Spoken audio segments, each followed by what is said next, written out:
Welcome to Library for Life. Here you'll find a wide variety of audiobooks across different categories, perfect for learning or relaxing before bedtime. Support us by hitting the like button and subscribing to stay updated with our latest releases. Treasure Island by Robert Louis Stevenson. Part 1. The Old Buccaneer. The old sea dog at the Admiral Benbow. Squire Trelawney, Dr. Livesey, and the rest of these gentlemen having asked me to write down the whole particulars about Treasure Island, from the beginning to the end, keeping nothing back but the bearings of the island, and that only because there is still treasure not yet lifted, I take up my pen in the year of grace 17, and go back to the time when my father kept the Admiral Benbow inn, and the brown old seaman, with the sabre cut, first took up his lodging under our roof. I remember him as if it were yesterday, as he came plodding to the inn door, his sea-chest following behind him in a hand-barrow, a tall, strong, heavy, nut-brown man, his tarry pigtail falling over the shoulder of his soiled blue coat, his hands ragged and scarred, with black, broken nails, and the sabre cut across one cheek, a dirty, livid white. I remember him looking round the cove and whistling to himself as he did so, and then breaking out in that old sea-song that he sang so often afterwards. 15 men on the dead man's chest, yo-ho-ho, and a bottle of rum, in the high, old tottering voice that seemed to have been tuned and broken at the capstan bars. Then he rapped on the door with a bit of stick like a handspike that he carried, and when my father appeared, called roughly for a glass of rum. This, when it was brought to him, he drank slowly, like a connoisseur, lingering on the taste and still looking about him at the cliffs and up at our signboard. "This is a handy cove," says he at length, "and a pleasant sitiated grog shop. Much company, mate." My father told him no, very little company, the more was the pity. "Well then," said he, "this is the berth for me. Here you, matey," he cried to the man who trundled the barrow, "bring up alongside and help up my chest. I'll stay here a bit," he continued. "I'm a plain man. Rum and bacon and eggs is what I want, and that head up there for to watch ships off. What you mought call me? You mought call me captain. Oh, I see what you're at there." And he threw down 3 or 4 gold pieces on the threshold. "You can tell me when I've worked through that," says he, looking as fierce as a commander. And indeed, bad as his clothes were and coarsely as he spoke, he had none of the appearance of a man who sailed before the mast, but seemed like a mate or skipper accustomed to be obeyed or to strike. The man who came with the barrow told us the mail had set him down the morning before at the Royal George, that he had inquired what inns there were along the coast, and hearing ours well spoken of, I suppose, and described as lonely, had chosen it from the others for his place of residence. And that was all we could learn of our guest. He was a very silent man by custom. All day he hung round the cove or upon the cliffs with a brass telescope. All evening he sat in a corner of the parlour next the fire and drank rum and water very strong. Mostly he would not speak when spoken to, only look up sudden and fierce and blow through his nose like a foghorn, and we and the people who came about our house soon learned to let him be.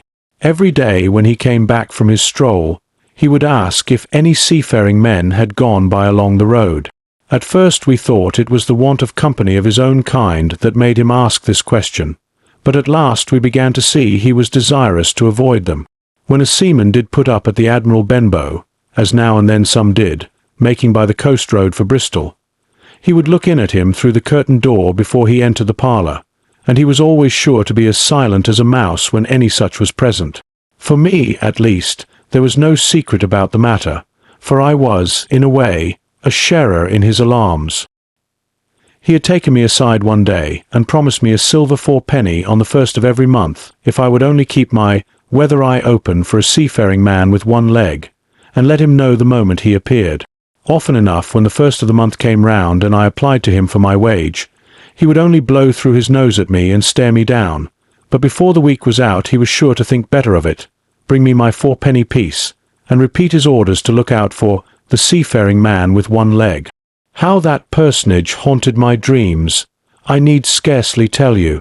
On stormy nights, when the wind shook the 4 corners of the house and the surf roared along the cove and up the cliffs, I would see him in 1,000 forms, and with 1,000 diabolical expressions. Now the leg would be cut off at the knee, now at the hip. Now he was a monstrous kind of a creature who had never had but the one leg, and that in the middle of his body. To see him leap and run and pursue me over hedge and ditch was the worst of nightmares. And altogether I paid pretty dear for my monthly 4-penny piece, in the shape of these abominable fancies. But though I was so terrified by the idea of the seafaring man with one leg, I was far less afraid of the captain himself than anybody else who knew him. There were nights when he took a deal more rum and water than his head would carry, and then he would sometimes sit and sing his wicked old wild sea songs, minding nobody. But sometimes he would call for glasses round and force all the trembling company to listen to his stories or bear a chorus to his singing. Often I have heard the house shaking with yo-ho-ho and a bottle of rum, all the neighbours joining in for dear life, with the fear of death upon them, and each singing louder than the other to avoid remark. For in these fits he was the most overriding companion ever known. He would slap his hand on the table for silence all round. He would fly up in a passion of anger at a question, or sometimes because none was put, and so he judged the company was not following his story. Nor would he allow anyone to leave the inn till he had drunk himself sleepy and reeled off to bed. His stories were what frightened people worst of all. Dreadful stories they were, about hanging and walking the plank and storms at sea, and the dry Tortugas, and wild deeds and places on the Spanish Main. By his own account, he must have lived his life among some of the wickedest men that God ever allowed upon the sea, and the language in which he told these stories shocked our plain country people almost as much as the crimes that he described. My father was always saying the inn would be ruined, for people would soon cease coming there to be tyrannized over and put down, and sent shivering to their beds. But I really believe his presence did us good. People were frightened at the time, but on looking back they rather liked it. It was a fine excitement in a quiet country life, and there was even a party of the younger men who pretended to admire him, calling him a true sea dog and a real old salt, and such like names, and saying there was the sort of man that made England terrible at sea. In one way, indeed, he bade fair to ruin us, for he kept on staying week after week, and at last month after month, so that all the money had been long exhausted, and still my father never plucked up the heart to insist on having more. If ever he mentioned it, the captain blew through his nose so loudly that you might say he roared, and stared my poor father out of the room. I have seen him wringing his hands after such a rebuff, and I am sure the annoyance and the terror he lived in must have greatly hastened his early and unhappy death. All the time he lived with us, the captain made no change whatever in his dress, but to buy some stockings from a hawker. One of the cocks of his hat having fallen down, he let it hang from that day forth, though it was a great annoyance when it blew. I remember the appearance of his coat, which he patched himself upstairs in his room, and which, before the end, was nothing but patches. He never wrote or received a letter, and he never spoke with any but the neighbours, and with these, for the most part, only when drunk on rum. The great sea chest none of us had ever seen open. He was only once crossed, and that was towards the end, when my poor father was far gone in a decline that took him off. Dr. Livesey came late one afternoon to see the patient, took a bit of dinner from my mother, and went into the parlour to smoke a pipe until his horse should come down from the hamlet, for we had no stabling at the old Benbow. I followed him in, and I remember observing the contrast the neat, bright doctor, with his powder as white as snow and his bright, black eyes and pleasant manners, made with the coltish country folk, and above all, with that filthy, heavy, bleared scarecrow of a pirate of ours, sitting, far gone in rum, with his arms on the table. Suddenly he, the captain, that is, began to pipe up his eternal song. 15 men on the dead man's chest. Yo-ho-ho, and a bottle of rum. Drink, and the devil had done for the rest. Yo-ho-ho, and a bottle of rum. At first I had supposed the dead man's chest to be that identical big box of his upstairs in the front room, and the thought had been mingled in my nightmares with that of the one-legged seafaring man. But by this time we had all long ceased to pay any particular notice to the song. It was new that night to nobody but Dr. Livesey, and on him I observed it did not produce an agreeable effect, for he looked up for a moment quite angrily before he went on with his talk to old Taylor, the gardener, on a new cure for the rheumatics. In the meantime, The captain gradually brightened up at his own music, and at last flapped his hand upon the table before him in a way we all knew to mean silence. The voices stopped at once, all but Dr. Livesey's. He went on as before, speaking clear and kind, and drawing briskly at his pipe between every word or two. The captain glared at him for a while, flapped his hand again, glared still harder, and at last broke out with a villainous low oath. "Silence there between decks!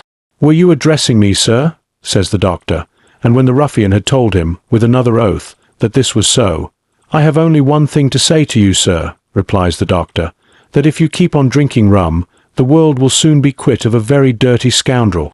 The old fellow's fury was awful. He sprang to his feet, drew and opened a sailor's clasp knife, and balancing it open on the palm of his hand, threatened to pin the doctor to the wall. The doctor never so much as moved. He spoke to him as before, over his shoulder and in the same tone of voice, rather high, so that all the room might hear, but perfectly calm and steady. "If you do not put that knife this instant in your pocket, I promise, upon my honour, you shall hang at the next assizes."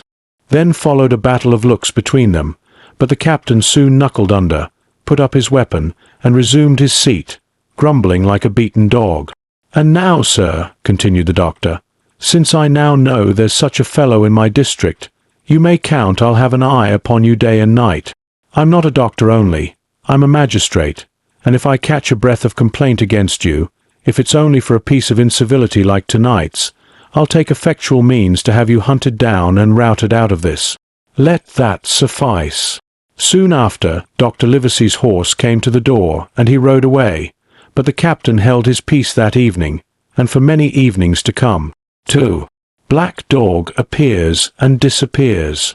It was not very long after this that there occurred the first of the mysterious events that rid us at last of the captain, though not, as you will see, of his affairs. It was a bitter cold winter, with long, hard frosts and heavy gales, and it was plain from the first that my poor father was little likely to see the spring.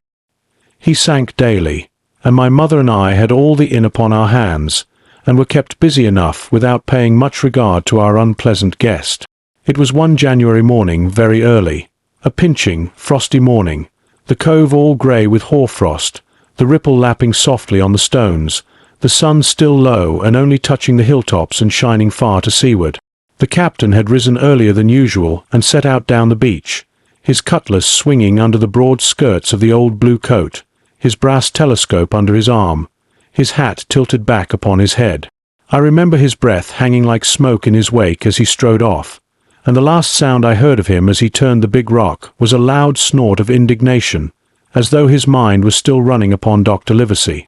Well, mother was upstairs with father, and I was laying the breakfast table against the captain's return, when the parlour door opened, and a man stepped in on whom I had never set my eyes before. He was a pale, tallowy creature, wanting 2 fingers of the left hand, and though he wore a cutlass, he did not look much like a fighter. I had always my eye open for seafaring men, with 1 leg or 2, and I remember this one puzzled me. He was not sailorly, and yet he had a smack of the sea about him too. I asked him what was for his service, and he said he would take rum, but as I was going out of the room to fetch it, he sat down upon a table and motioned me to draw near. I paused where I was, with my napkin in my hand. "Come here, sonny," says he. "Come nearer here." I took a step nearer. "Is this here table for my mate Bill?" he asked with a kind of leer. I told him I did not know his mate Bill, and this was for a person who stayed in our house, whom we called the captain. "Well," said he, "my mate Bill would be called the captain, as like as not. He has a cut on one cheek, and a mighty pleasant way with him, particularly in drink, has my mate Bill. We'll put it, for argument like, that your captain has a cut on one cheek, and we'll put it, if you like, that that cheek's the right one. Ah, well, I told you. Now, is my mate Bill in this here house?" I told him he was out walking. "Which way, sonny? Which way is he gone?" And when I had pointed out the rock and told him how the captain was likely to return, and how soon, and answered a few other questions, "Ah," said he, "this'll be as good as drink to my mate Bill. The expression of his face as he said these words was not at all pleasant, and I had my own reasons for thinking that the stranger was mistaken, even supposing he meant what he said. But it was no affair of mine, I thought, and besides, it was difficult to know what to do. The stranger kept hanging about just inside the inn door, peering round the corner like a cat waiting for a mouse. Once I stepped out myself into the road, but he immediately called me back, and as I did not obey quick enough for his fancy, a most horrible change came over his tallowy face, and he ordered me in with an oath that made me jump. As soon as I was back again, he returned to his former manner, half fawning, half sneering, patted me on the shoulder, told me I was a good boy, and he had taken quite a fancy to me. "I have a son of my own," said he, "as like you as 2 blocks, and he's all the pride of my art. But the great thing for boys is discipline, sonny, discipline. Now, if you had sailed along of Bill, you wouldn't have stood there to be spoke to twice. Not you. That was never Bill's way, nor the way of sich as sailed with him. And here, sure enough, is my mate Bill, with a spyglass under his arm. Bless his old art, to be sure. You and me'll just go back into the parlour, sonny, and get behind the door, and we'll give Bill a little surprise. Bless his art, I say again." So saying, the stranger backed along with me into the parlour, and put me behind him in the corner, so that we were both hidden by the open door. I was very uneasy and alarmed, as you may fancy, and it rather added to my fears to observe that the stranger was certainly frightened himself. He cleared the hilt of his cutlass and loosened the blade in the sheath, and all the time we were waiting there he kept swallowing as if he felt what we used to call a lump in the throat. At last in strode the captain, slammed the door behind him, without looking to the right or left, and marched straight across the room to where his breakfast awaited him. "Bill," said the stranger in a voice that I thought he had tried to make bold and big. The captain spun round on his heel and fronted us. All the brown had gone out of his face, and even his nose was blue. He had the look of a man who sees a ghost, or the evil one, or something worse, if anything can be, and upon my word, I felt sorry to see him all in a moment turn so old and sick. "Come, Bill, you know me. You know an old shipmate, Bill, surely," said the stranger. The captain made a sort of gasp. "Black Dog," said he. "And who else?" returned the other, getting more at his ease. "Black Dog as ever was, come for to see his old shipmate Billy, at the Admiral Benbow Inn. Ah, Bill, we have seen a sight of times, us two, since I lost them 2 talons," holding up his mutilated hand. "Now, look here," said the captain. "You've run me down. Here I am. Well then, speak up. What is it?" "That's you, Bill," returned Black Dog. "You're in the right of it, Billy. I'll have a glass of rum from this dear child here, as I've took such a liking to, and we'll sit down, if you please, and talk square, like old shipmates." When I returned with the rum, they were already seated on either side of the captain's breakfast table, Black Dog next to the door, and sitting sideways so as to have one eye on his old shipmate and one, as I thought, on his retreat. He bade me go and leave the door wide open. "None of your keyholes for me, sonny," he said, and I left them together and retired into the bar. For a long time, though I certainly did my best to listen, I could hear nothing but a low gattling, but at last the voices began to grow higher, and I could pick up a word or two, mostly oaths, from the captain. "No, no, no, no, and an end of it," he cried once. And again, "If it comes to swinging, swing all, say I." Then all of a sudden there was a tremendous explosion of oaths and other noises. The chair and table went over in a lump, a clash of steel followed, and then a cry of pain, and the next instant I saw Black Dog in full flight, and the captain hotly pursuing, both with drawn cutlasses, and the former streaming blood from the left shoulder. Just at the door the captain aimed at the fugitive one last tremendous cut, which would certainly have split him to the chine had it not been intercepted by our big signboard of Admiral Benbow. You may see the notch on the lower side of the frame to this day. That blow was the last of the battle. Once out upon the road, Black Dog, in spite of his wound, showed a wonderful clean pair of heels and disappeared over the edge of the hill in half a minute. The captain, for his part, stood staring at the signboard like a bewildered man. Then he passed his hand over his eyes several times, and at last turned back into the house. "Jim," says he, "rum," and as he spoke, he reeled a little and caught himself with one hand against the wall. "Are you hurt?" cried I.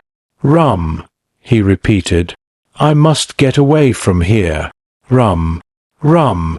I ran to fetch it, but I was quite unsteadied by all that had fallen out, and I broke one glass and fouled the tap, and while I was still getting in my own way, I heard a loud fall in the parlour, and running in, beheld the captain lying full length upon the floor. At the same instant my mother, alarmed by the cries and fighting, came running downstairs to help me. Between us we raised his head. He was breathing very loud and hard, but his eyes were closed and his face a horrible colour. "Dear, dearie me," cried my mother, "what a disgrace upon the house! And your poor father sick." In the meantime, we had no idea what to do to help the captain, nor any other thought but that he had got his death hurt in the scuffle with a stranger. I got the rum, to be sure, and tried to put it down his throat, but his teeth were tightly shut and his jaws as strong as iron. It was a happy relief for us when the door opened and Dr. Livesey came in, on his visit to my father. "Oh, doctor," we cried, "what shall we do? Where is he wounded?" "Wounded? A fiddlestick's end," said the doctor. "No more wounded than you or I. The man has had a stroke, as I warned him. Now, Mrs. Hawkins, just you run upstairs to your husband and tell him, if possible, nothing about it. For my part, I must do my best to save this fellow's trebly worthless life. Jim, you get me a basin." When I got back with the basin, the doctor had already ripped up the captain's sleeve and exposed his great sinewy arm. It was tattooed in several places. "Here's luck." A fair wind and Billy Bones's fancy were very neatly and clearly executed on the forearm, and up near the shoulder there was a sketch of a gallows and a man hanging from it, done, as I thought, with great spirit. "Prophetic," said the doctor, touching this picture with his finger. "And now, Master Billy Bones, if that be your name, we'll have a look at the colour of your blood." "Jim," he said, "are you afraid of blood?" "No, sir," said I. "Well then," said he, "you hold the basin," and with that he took his lancet and opened a vein. A great deal of blood was taken before the captain opened his eyes and looked mistily about him. First he recognized the doctor with an unmistakable frown, then his glance fell upon me, and he looked relieved. But suddenly his colour changed, and he tried to raise himself, crying, "Where's Black Dog?" "There is no black dog here," said the doctor, "except what you have on your own back. You have been drinking rum. You have had a stroke, precisely as I told you, and I have just, very much against my own will, dragged you head foremost out of the grave. Now, Mr. Bones—" "That's not my name," he interrupted. "Much I care," returned the doctor. "It's the name of a buccaneer of my acquaintance, and I call you by it for the sake of shortness, and what I have to say to you is this. One glass of rum won't kill you, but if you take one you'll take another and another, and I stake my wig if you don't break off short, you'll die. Do you understand that? Die, and go to your own place, like the man in the Bible.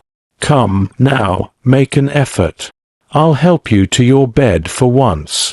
Between us, with much trouble, we managed to hoist him upstairs, and laid him on his bed, where his head fell back on the pillow as if he were almost fainting. "Now, mind you," said the doctor, "I clear my conscience. The name of rum for you is death." And with that he went off to see my father, taking me with him by the arm. "This is nothing," he said as soon as he had closed the door. "I have drawn blood enough to keep him quiet a while. He should lie for a week where he is. That is the best thing for him and you, but another stroke would settle him. 3. The black spot. About noon I stopped at the captain's door with some cooling drinks and medicines. He was lying very much as we had left him, only a little higher, and he seemed both weak and excited.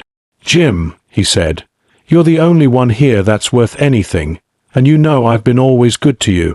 Never a month, but I've given you a silver 4 penny for yourself. And now you see, mate, I'm pretty low and deserted by all. And Jim, you'll bring me one noggin of rum now, won't you, matey?" "The doctor," I began, but he broke in cursing the doctor, in a feeble voice but heartily. "Doctors is all swabs," he said.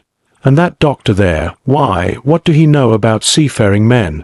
I been in places hot as pitch, and mates dropping round with yellow jack, and the blessed land a heaving like the sea with earthquakes. What do the doctor know of lands like that? And I lived on rum, I tell you. It's been meat and drink, and man and wife to me. And if I'm not to have my rum now, I'm a poor old hulk on a lee shore. My blood'll be on you, Jim, and that Dr. Swab." And he ran on again for a while with curses. "Look, Jim, how my fingers fidgers," he continued in the pleading tone.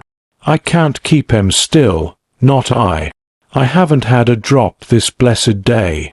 That doctor's a fool, I tell you. If I don't have a dram o' rum, Jim, I'll have the horrors. I seen some on him already. I seen old Flint in the corner there, behind you. As plain as print, I seen him. And if I get the horrors, I'm a man that has lived rough, and I'll raise Cain. Your doctor hisself said one glass wouldn't hurt me. I'll give you a golden guinea for a noggin, Jim." He was growing more and more excited, and this alarmed me for my father, who was very low that day and needed quiet. Besides, I was reassured by the doctor's words, now quoted to me, and rather offended by the offer of a bribe. "I want none of your money," said I, "but what you owe my father. I'll get you one glass, and no more." When I brought it to him, he seized it greedily and drank it out. "Aye," said he, "that's some better, sure enough. And now, matey, did that doctor say how long I was to lie here in this old berth?" "A week at least," said I. "Thunder!" he cried. "A week! I can't do that. They'd have the black spot on me by then. The lubbers is going about to get the wind of me this blessed moment. Lubbers as couldn't keep what they got, and want to nail what is another's. Is that seamanly behaviour? Now, I want to know. But I'm a saving soul. I never wasted good money of mine, nor lost it neither, and I'll trick 'em again. I'm not afraid on them.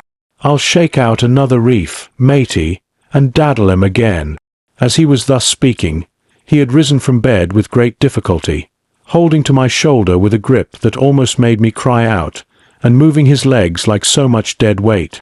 His words, spirited as they were in meaning, contrasted sadly with the weakness of the voice in which they were uttered. He paused when he had got into a sitting position on the edge. "That doctor's done me," he murmured. "My ears is singing. Lay me back." Before I could do much to help him, he had fallen back again to his former place, where he lay for a while silent. "Jim," he said at length, "you saw that seafaring man today?" "Black dog?" I asked. "Ah, black dog," says he. "He's a bad un, but there's worse that put him on. Now, if I can't get away nohow, and they tip me the black spot, mind you, it's my old sea chest they're after. You get on a horse, you can, can't you? Well then, you get on a horse and go to, well yes I will, to that eternal Dr. Swab, and tell him to pipe all hands, magistrates and sich, and he'll limb aboard at the Admiral Benbow.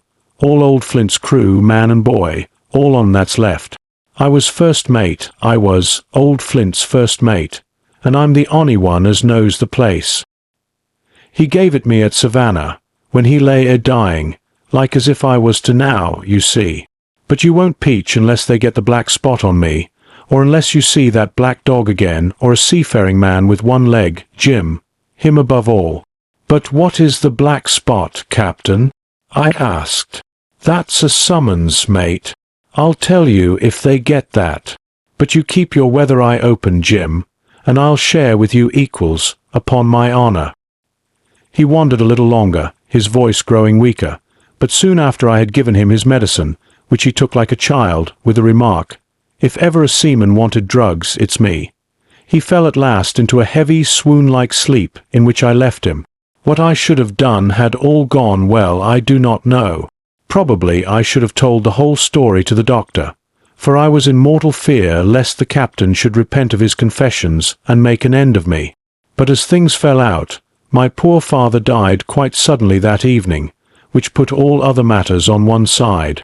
Our natural distress, the visits of the neighbours, the arranging of the funeral, and all the work of the inn to be carried on in the meanwhile kept me so busy that I had scarcely time to think of the captain, far less to be afraid of him. He got downstairs next morning, to be sure, and had his meals as usual, though he ate little and had more, I am afraid, than his usual supply of rum, for he helped himself out of the bar, scowling and blowing through his nose, and no one dared to cross him. On the night before the funeral he was as drunk as ever, and it was shocking, in that house of mourning, to hear him singing away at his ugly old sea-song. But weak as he was, we were all in the fear of death for him, and the doctor was suddenly taken up with a case many miles away, and was never near the house after my father's death. I have said the captain was weak, and indeed he seemed rather to grow weaker than regain his strength. He clambered up and down stairs, and went from the parlour to the bar and back again, and sometimes put his nose out of doors to smell the sea, holding on to the walls as he went for support, and breathing hard and fast like a man on a steep mountain. He never particularly addressed me, and it is my belief he had as good as forgotten his confidences, but his temper was more flighty, and allowing for his bodily weakness, more violent than ever. He had an alarming way now, when he was drunk, of drawing his cutlass and laying it bare before him on the table. But with all that, he minded people less, and seemed shut up in his own thoughts, and rather wandering. Once, for instance, to our extreme wonder, he piped up to a different air, a kind of country love song that he must have learned in his youth before he had begun to follow the sea. So things passed until, the day after the funeral, and about 3 o'clock of a bitter, foggy, frosty afternoon, I was standing at the door for a moment, full of sad thoughts about my father, when I saw someone drawing slowly near along the road. He was plainly blind, for he tapped before him with a stick, and wore a great green shade over his eyes and nose, and he was hunched, as if with age or weakness, and wore a huge old tattered sea-cloak with a hood that made him appear positively deformed. I never saw in my life a more dreadful-looking figure. He stopped a little from the inn, and raising his voice in an odd sing-song, addressed the air in front of him. "Will any kind friend inform a poor blind man, who has lost the precious sight of his eyes in the gracious defence of his native country, England, and God bless King George, where or in what part of this country he may now be?" "You are at the Admiral Benbow, Black Hill Cove, my good man," said I. "I hear a voice," said he, "a young voice. Will you give me your hand, my kind young friend, and lead me in?" I held out my hand, and the horrible, soft-spoken, eyeless creature gripped it in a moment like a vice. I was so much startled that I struggled to withdraw, but the blind man pulled me close up to him with a single action of his arm. "Now, boy," he said, "take me in to the captain." "Sir," said I, "upon my word I dare not." "Oh," he sneered, "that's it. Take me in straight, or I'll break your arm." And he gave it, as he spoke, a wrench that made me cry out. "Sir," said I, "it is for yourself I mean. The captain is not what he used to be. He sits with a drawn cutlass. Another gentleman." "Come now, March," interrupted he, and I never heard a voice so cruel and cold and ugly as that blind man's. It cowed me more than the pain, and I began to obey him at once, walking straight in at the door and towards the parlour, where our sick old buccaneer was sitting, dazed with rum. The blind man clung close to me, holding me in one iron fist and leaning almost more of his weight on me than I could carry. "Lead me straight up to him, and when I'm in view, cry out, 'Here's a friend for you, Bill. If you don't, I'll do this.'" And with that he gave me a twitch that I thought would have made me faint. Between this and that, I was so utterly terrified of the blind beggar that I forgot my terror of the captain, and as I opened the parlour door, cried out the words he had ordered in a trembling voice. The poor captain raised his eyes, and at one look the rum went out of him and left him staring sober. The expression of his face was not so much of terror as of mortal sickness. He made a movement to rise, but I do not believe he had enough force left in his body. "Now, Bill, sit where you are," said the beggar. "If I can't see, I can hear a finger stirring. Business is business. Hold out your left hand. Boy, take his left hand by the wrist and bring it near to my right.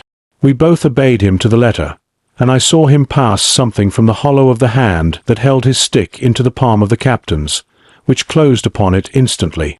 "And now that's done," said the blind man, and at the words he suddenly left hold of me, and with incredible accuracy and nimbleness skipped out of the parlour and into the road, where, as I still stood motionless, I could hear his stick go tap-tap, tapping into the distance.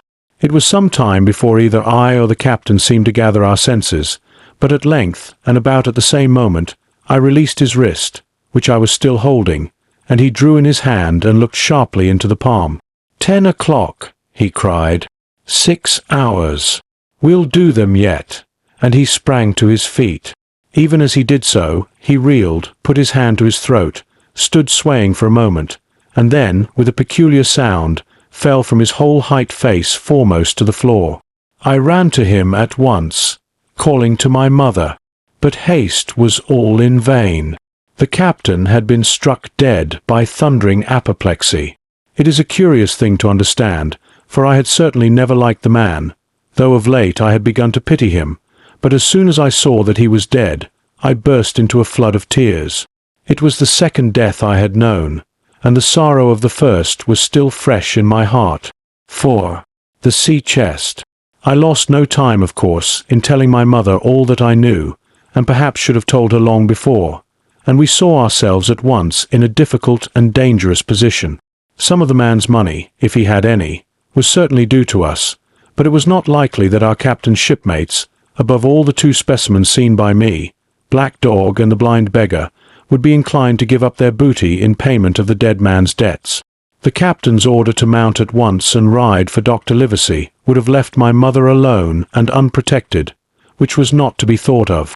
Indeed, it seemed impossible for either of us to remain much longer in the house.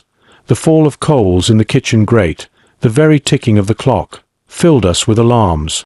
The neighbourhood, to our ears, seemed haunted by approaching footsteps, and what between the dead body of the captain on the parlour floor and the thought of that detestable blind beggar hovering near at hand and ready to return, there were moments when, as the saying goes, I jumped in my skin for terror. Something must speedily be resolved upon, and it occurred to us at last to go forth together and seek help in the neighbouring hamlet. No sooner said than done. Bareheaded as we were, we ran out at once in the gathering evening and the frosty fog. The hamlet lay not many 100 yards away, though out of view, on the other side of the next cove, and what greatly encouraged me, it was in an opposite direction from that whence the blind man had made his appearance, and whither he had presumably returned. We were not many minutes on the road, though we sometimes stopped to lay hold of each other and hearken. But there was no unusual sound, nothing but the low wash of the ripple and the croaking of the inmates of the wood.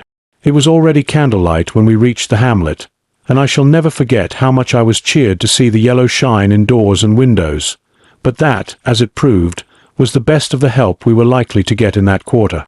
4. You would have thought men would have been ashamed of themselves. No soul would consent to return with us to the Admiral Benbow. The more we told of our troubles, the more, man, woman, and child, they clung to the shelter of their houses. The name of Captain Flint, though it was strange to me, was well enough known to some there, and carried a great weight of terror. Some of the men who had been to field work on the far side of the Admiral Benbow remembered, besides, to have seen several strangers on the road, and taking them to be smugglers, to have bolted away, and one at least had seen a little lugger in what we called Kit's Hole. For that matter, anyone who was a comrade of the captain's was enough to frighten them to death. And the short and the long of the matter was, that while we could get several who were willing enough to ride to Dr. Livesey's, which lay in another direction, not one would help us to defend the inn. They say cowardice is infectious, but then argument is, on the other hand, a great emboldener, and so when each had said his say, my mother made them a speech. She would not, she declared, lose money that belonged to her fatherless boy. If none of the rest of you dare, she said, Jim and I dare. Back we will go, the way we came, and small thanks to you big, hulking, chicken-hearted men. We'll have that chest open, if we die for it.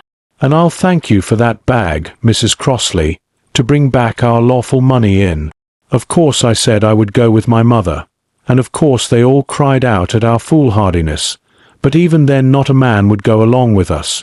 All they would do was to give me a loaded pistol lest we were attacked, and to promise to have horses ready saddled in case we were pursued on our return, while one lad was to ride forward to the doctors in search of armed assistance. My heart was beating finely when we two set forth in the cold night upon this dangerous venture. A full moon was beginning to rise and peered redly through the upper edges of the fog, and this increased our haste, for it was plain, before we came forth again, that all would be as bright as day, and our departure exposed to the eyes of any watchers. We slipped along the hedges, noiseless and swift, nor did we see or hear anything to increase our terrors, till, to our relief, the door of the Admiral Benbow had closed behind us. I slipped the bolt at once, and we stood and panted for a moment in the dark, alone in the house with the dead captain's body. Then my mother got a candle in the bar, and holding each other's hands, we advanced into the parlour.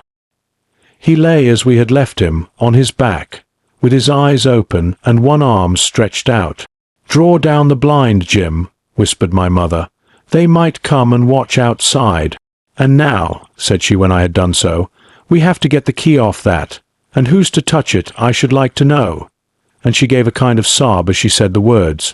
I went down on my knees at once. On the floor close to his hand there was a little round of paper, blackened on the one side. I could not doubt that this was the black spot, and taking it up I found written on the other side, in a very good clear hand, this short message: "You have till 10 tonight." "He had till 10, mother," said I, and just as I said it, our old clock began striking. This sudden noise startled us shockingly, but the news was good, for it was only 6. "Now, Jim," she said, "that key."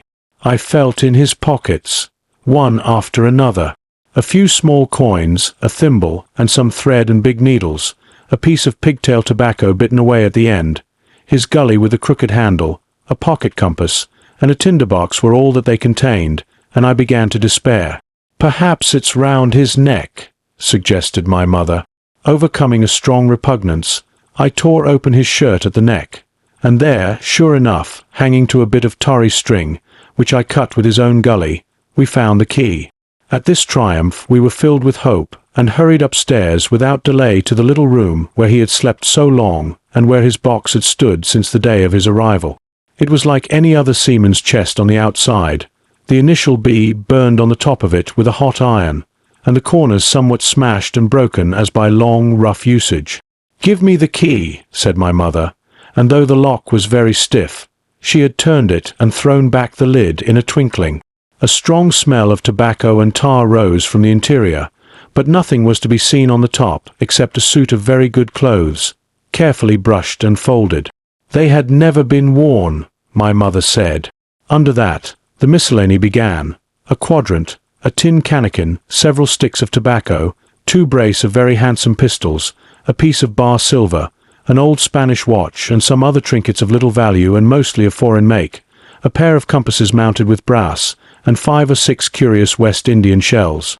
I have often wondered since why he should have carried about these shells with him in his wandering, guilty, and hunted life. In the meantime, we had found nothing of any value but the silver and the trinkets, and neither of these were in our way. Underneath there was an old boat cloak, whitened with sea salt on many a harbour bar. My mother pulled it up with impatience, and there lay before us the last things in the chest, a bundle tied up in oilcloth, and looking like papers, and a canvas bag that gave forth, at a touch, the jingle of gold. "I'll show these rogues that I'm an honest woman," said my mother. "I'll have my dues, and not a farthing over. Hold Mrs. Crossley's bag." And she began to count over the amount of the captain's score from the sailor's bag into the one that I was holding. It was a long, difficult business, for the coins were of all countries and sizes, doubloons and louis d'ors and guineas and pieces of 8, and I know not what besides, all shaken together at random. The guineas, too, were about the scarcest, and it was with these only that my mother knew how to make her count. When we were about halfway through, I suddenly put my hand upon her arm, for I had heard in the silent frosty air a sound that brought my heart into my mouth, the tap-tapping of the blind man's stick upon the frozen road. It drew nearer and nearer, while we sat holding our breath. Then it struck sharp on the inn door, and then we could hear the handle being turned and the bolt rattling as the wretched being tried to enter. And then there was a long time of silence both within and without. At last the tapping recommenced, and, to our indescribable joy and gratitude, died slowly away again until it ceased to be heard. "Mother," said I, "take the whole and let's be going," for I was sure the bolted door must have seemed suspicious and would bring the whole hornet's nest about our ears, though how thankful I was that I had bolted it. None could tell who had never met that terrible blind man. But my mother, frightened as she was, would not consent to take a fraction more than was due to her, and was obstinately unwilling to be content with less. It was not yet 7, she said, by a long way. She knew her rights, and she would have them, and she was still arguing with me when a little low whistle sounded a good way off upon the hill. That was enough, and more than enough, for both of us. "I'll take what I have," she said, jumping to her feet. "And I'll take this to square the count," said I, picking up the oilskin packet. Next moment we were both groping downstairs, leaving the candle by the empty chest, and the next we had opened the door and were in full retreat. We had not started a moment too soon. The fog was rapidly dispersing. Already the moon shone quite clear on the high ground on either side, and it was only in the exact bottom of the dell and round the tavern door that a thin veil still hung unbroken to conceal the first steps of our escape. Far less than halfway to the hamlet, very little beyond the bottom of the hill, we must come forth into the moonlight. Nor was this all, for the sound of several footsteps running came already to our ears, and as we looked back in their direction, a light tossing to and fro and still rapidly advancing showed that one of the newcomers carried a lantern. "My dear," said my mother suddenly, "take the money and run on. I am going to faint." This was certainly the end for both of us, I thought. How I cursed the cowardice of the neighbours. How I blamed my poor mother for her honesty and her greed, for her past foolhardiness and present weakness. We were just at the little bridge, by good fortune, and I helped her, tottering as she was, to the edge of the bank, where, sure enough, she gave a sigh and fell on my shoulder. I do not know how I found the strength to do it at all, and I am afraid it was roughly done, but I managed to drag her down the bank, and a little way under the arch farther I could not move her, for the bridge was too low to let me do more than crawl below it. So there we had to stay, my mother almost entirely exposed, and both of us within earshot of the inn. 5. The last of the blind man. My curiosity, in a sense, was stronger than my fear, for I could not remain where I was, but crept back to the bank again, whence, sheltering my head behind a bush of broom, I might command the road before our door. I was scarcely in position ere my enemies began to arrive, 7 or 8 of them, running hard, their feet beating out of time along the road, and the man with the lantern some paces in front. 3 men ran together, hand in hand, and I made out, even through the mist, that the middle man of this trio was the blind beggar. The next moment his voice showed me that I was right. "Down with the door," he cried. "Aye, sir," answered 2 or 3, and a rush was made upon the Admiral Benbow, the lantern-bearer following, and then I could see them pause, and hear speeches passed in a lower key, as if they were surprised to find the door open. But the pause was brief, for the blind man again issued his commands. His voice sounded louder and higher, as if he were afire with eagerness and rage. In, he shouted, and cursed them for their delay. 4 or 5 of them obeyed at once, 2 remaining on the road with the formidable beggar. There was a pause, then a cry of surprise, and then a voice shouting from the house, "Bill's dead." But the blind man swore at them again for their delay. "Search him, some of you shirking lubbers, and the rest of you aloft and get the chest," he cried. I could hear their feet rattling up our old stairs, so that the house must have shook with it. Promptly afterwards, fresh sounds of astonishment arose. The window of the captain's room was thrown open with a slam and a jingle of broken glass, and a man leaned out into the moonlight, head and shoulders, and addressed the blind beggar on the road below him. "Pew," he cried, "they've been before us. Someone's turned the chest out alow and aloft." "Is it there?" roared Pew. "The money's there." The blind man cursed the money. Flint's fist, I mean," he cried. "We don't see it here nohow," returned the man. "Here, you below there, is it on Bill?" cried the blind man again. At that another fellow, probably him who had remained below to search the captain's body, came to the door of the inn. "Bill's been overhauled already," said he. "Nothin' left. It's these people of the inn. It's that boy. I wish I had put his eyes out," cried the blind man, Pew. "There were no time ago. They had the door bolted when I tried it. Scatter, lads, and find 'em." "Sure enough, they left their glim here," said the fellow from the window. "Scatter and find 'em. Rout the house out," reiterated Pew, striking with his stick upon the road. Then there followed a great to-do through all our old inn, heavy feet pounding to and fro, furniture thrown over, doors kicked in, until the very rocks re-echoed and the men came out again, one after another, on the road and declared that we were nowhere to be found. And just the same whistle that had alarmed my mother and myself over the dead captain's money was once more clearly audible through the night, but this time twice repeated. I had thought it to be the blind man's trumpet, so to speak, summoning his crew to the assault, but I now found that it was a signal from the hillside towards the hamlet, and from its effect upon the buccaneers, a signal to warn them of approaching danger. "There's Dirk again," said one. "Twice. We'll have to budge, mates." "Budge, you skulk," cried Pew. "Dirk was a fool and a coward from the first. You wouldn't mind him. They must be close by.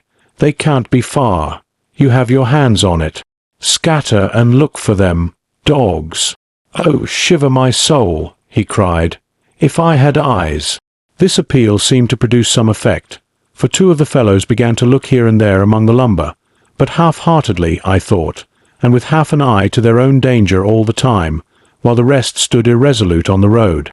"You have your hands on thousands, you fools, and you hang a leg. You'd be as rich as kings if you could find it, and you know it's here, and you stand there skulking. There wasn't one of you dared face Bill, and I did it, a blind man, and I'm to lose my chance for you.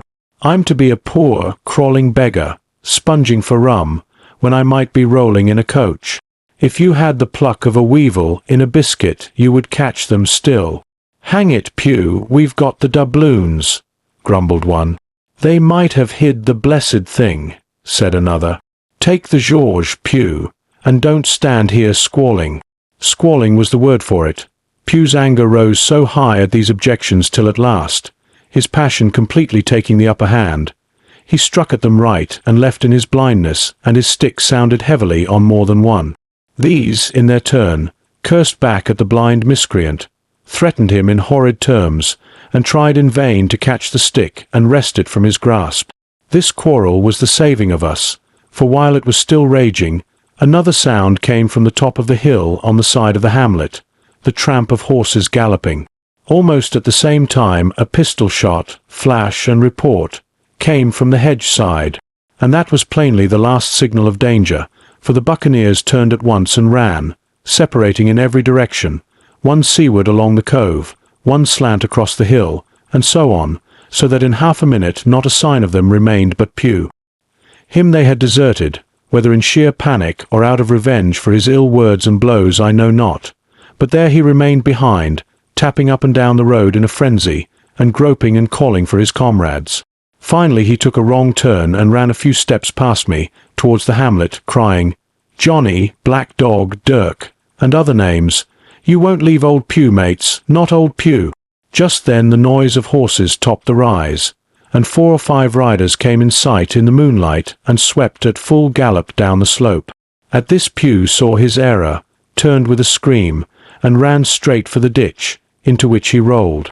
But he was on his feet again in a second, and made another dash, now utterly bewildered, right under the nearest of the coming horses. The rider tried to save him, but in vain. Down went Pew with a cry that rang high into the night, and the 4 hoofs trampled and spurned him and passed by. He fell on his side, then gently collapsed upon his face and moved no more. I leaped to my feet and hailed the riders. They were pulling up, at any rate, horrified at the accident, and I soon saw what they were. One, tailing out behind the rest, was a lad that had gone from the hamlet to Dr. Livesey's. The rest were revenue officers, whom he had met by the way, and with whom he had had the intelligence to return at once. Some news of the lugger in Kit's Hole had found its way to Supervisor Dance, and set him forth that night in our direction, and to that circumstance my mother and I owed our preservation from death. Pew was dead, stone dead. As for my mother, when we had carried her up to the hamlet, a little cold water and salts, and that soon brought her back again, and she was none the worse for her terror, though she still continued to deplore the balance of the money. In the meantime the supervisor rode on, as fast as he could, to Kit's Hole, but his men had to dismount and grope down the dingle, leading, and sometimes supporting, their horses, and in continual fear of ambushes. So it was no great matter for surprise that when they got down to the hole the lugger was already under way, though still close in. He hailed her. A voice replied, telling him to keep out of the moonlight, or he would get some lead in him, and at the same time a bullet whistled close by his arm. Soon after, the lugger doubled the point and disappeared. Mr. Dance stood there, as he said, like a fish out of water, and all he could do was to dispatch a man to warn the cutter. "And that," said he, "is just about as good as nothing. They've got off clean, and there's an end. Only," he added, "I'm glad I trod on Master Pugh's corns, for by this time he had heard my story. I went back with him to the Admiral Benbow, and you cannot imagine a house in such a state of smash. The very clock had been thrown down by these fellows in their furious hunt after my mother and myself, and though nothing had actually been taken away except the captain's money-bag and a little silver from the till, I could see at once that we were ruined. Mr. Dance could make nothing of the scene. They got the money, you say? Well, then, Hawkins, what in fortune were they after? More money, I suppose." "No, sir, not money, I think," replied I. "In fact, sir, I believe I have the thing in my breast pocket, and to tell you the truth, I should like to get it put in safety." "To be sure, boy, quite right," said he. "I'll take it, if you like." "I thought perhaps Dr. Livesey—" I began. "Perfectly right," he interrupted very cheerily. "Perfectly right. A gentleman and a magistrate. And now I come to think of it, I might as well ride round there myself, and report to him or squire. Master Pugh's dead, when all's done. Not that I regret it, but he's dead, you see, and people will make it out against an officer of His Majesty's revenue, if make it out they can. Now, I'll tell you, Hawkins, if you like, I'll take you along." I thanked him heartily for the offer, and we walked back to the hamlet where the horses were. By the time I had told Mother of my purpose, they were all in the saddle. "Dorger," said Mr. Dance, "you have a good horse. Take up this lad behind you." As soon as I was mounted, holding on to Dorger's belt, the supervisor gave the word, and the party struck out at a bouncing trot on the road to Dr. Livesey's house. 6. The captain's papers. We rode hard all the way till we drew up before Dr. Livesey's door. The house was all dark to the front. Mr. Dance told me to jump down and knock, and Dorger gave me a stirrup to descend by. The door was opened almost at once by the maid. "Is Dr. Livesey in?" I asked. "No," she said. He had come home in the afternoon, but had gone up to the hall to dine and pass the evening with the squire. "So there we go, boys," said Mr. Dance. This time, as the distance was short, I did not mount, but ran with Dorger's stirrup leather to the lodge gates and up the long, leafless, moonlit avenue to where the white line of the hall buildings looked on either hand on great old gardens. Here Mr. Dance dismounted, and taking me along with him, was admitted at a word into the house. The servant led us down a matted passage and showed us at the end into a great library, all lined with bookcases and busts upon the top of them, where the squire and Dr. Livesey sat, pipe in hand, on either side of a bright fire. I had never seen the squire so near at hand. He was a tall man, over 6 feet high, and broad in proportion, and he had a bluff, rough and ready face, all roughened and reddened and lined in his long travels. His eyebrows were very black, and moved readily, and this gave him a look of some temper, not bad, you would say, but quick and high. "Come in, Mr. Dance," says he, very stately and condescending. "Good evening, Dance," says the doctor with a nod. "And good evening to you, friend Jim.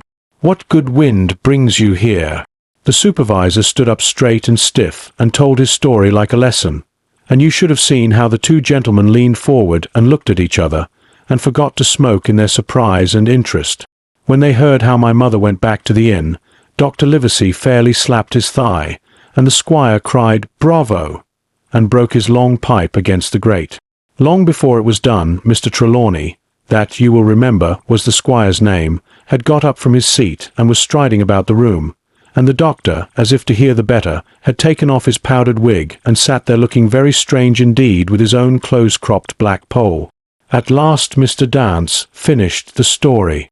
"Mr. Dance," said the squire, "you are a very noble fellow, and as for riding down that black, atrocious miscreant, I regard it as an act of virtue, sir, like stamping on a cockroach.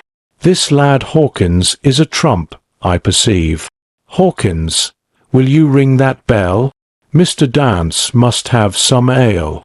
"And so, Jim," said the doctor, "you have the thing that they were after, have you?" "Here it is, sir," said I, and gave him the oilskin packet.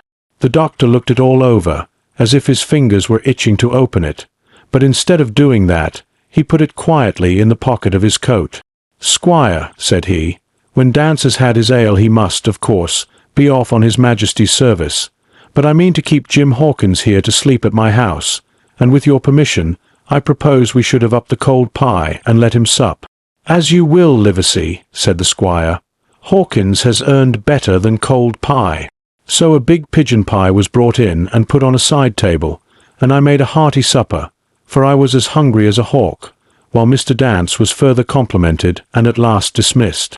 "And now, squire," said the doctor. "And now, Livesey," said the squire in the same breath. One at a time, laughed Dr. Livesey. "You have heard of this Flint, I suppose?" "Heard of him?" cried the squire. "Heard of him, you say? He was the bloodthirstiest buccaneer that sailed. Blackbeard was a child to Flint. The Spaniards were so prodigiously afraid of him that, I tell you, sir, I was sometimes proud he was an Englishman. I've seen his topsails with these eyes, off Trinidad, and the cowardly son of a rum puncheon that I sailed with put back, sir, into port of Spain. Well, I've heard of him myself in England," said the doctor. "But the point is, had he money?"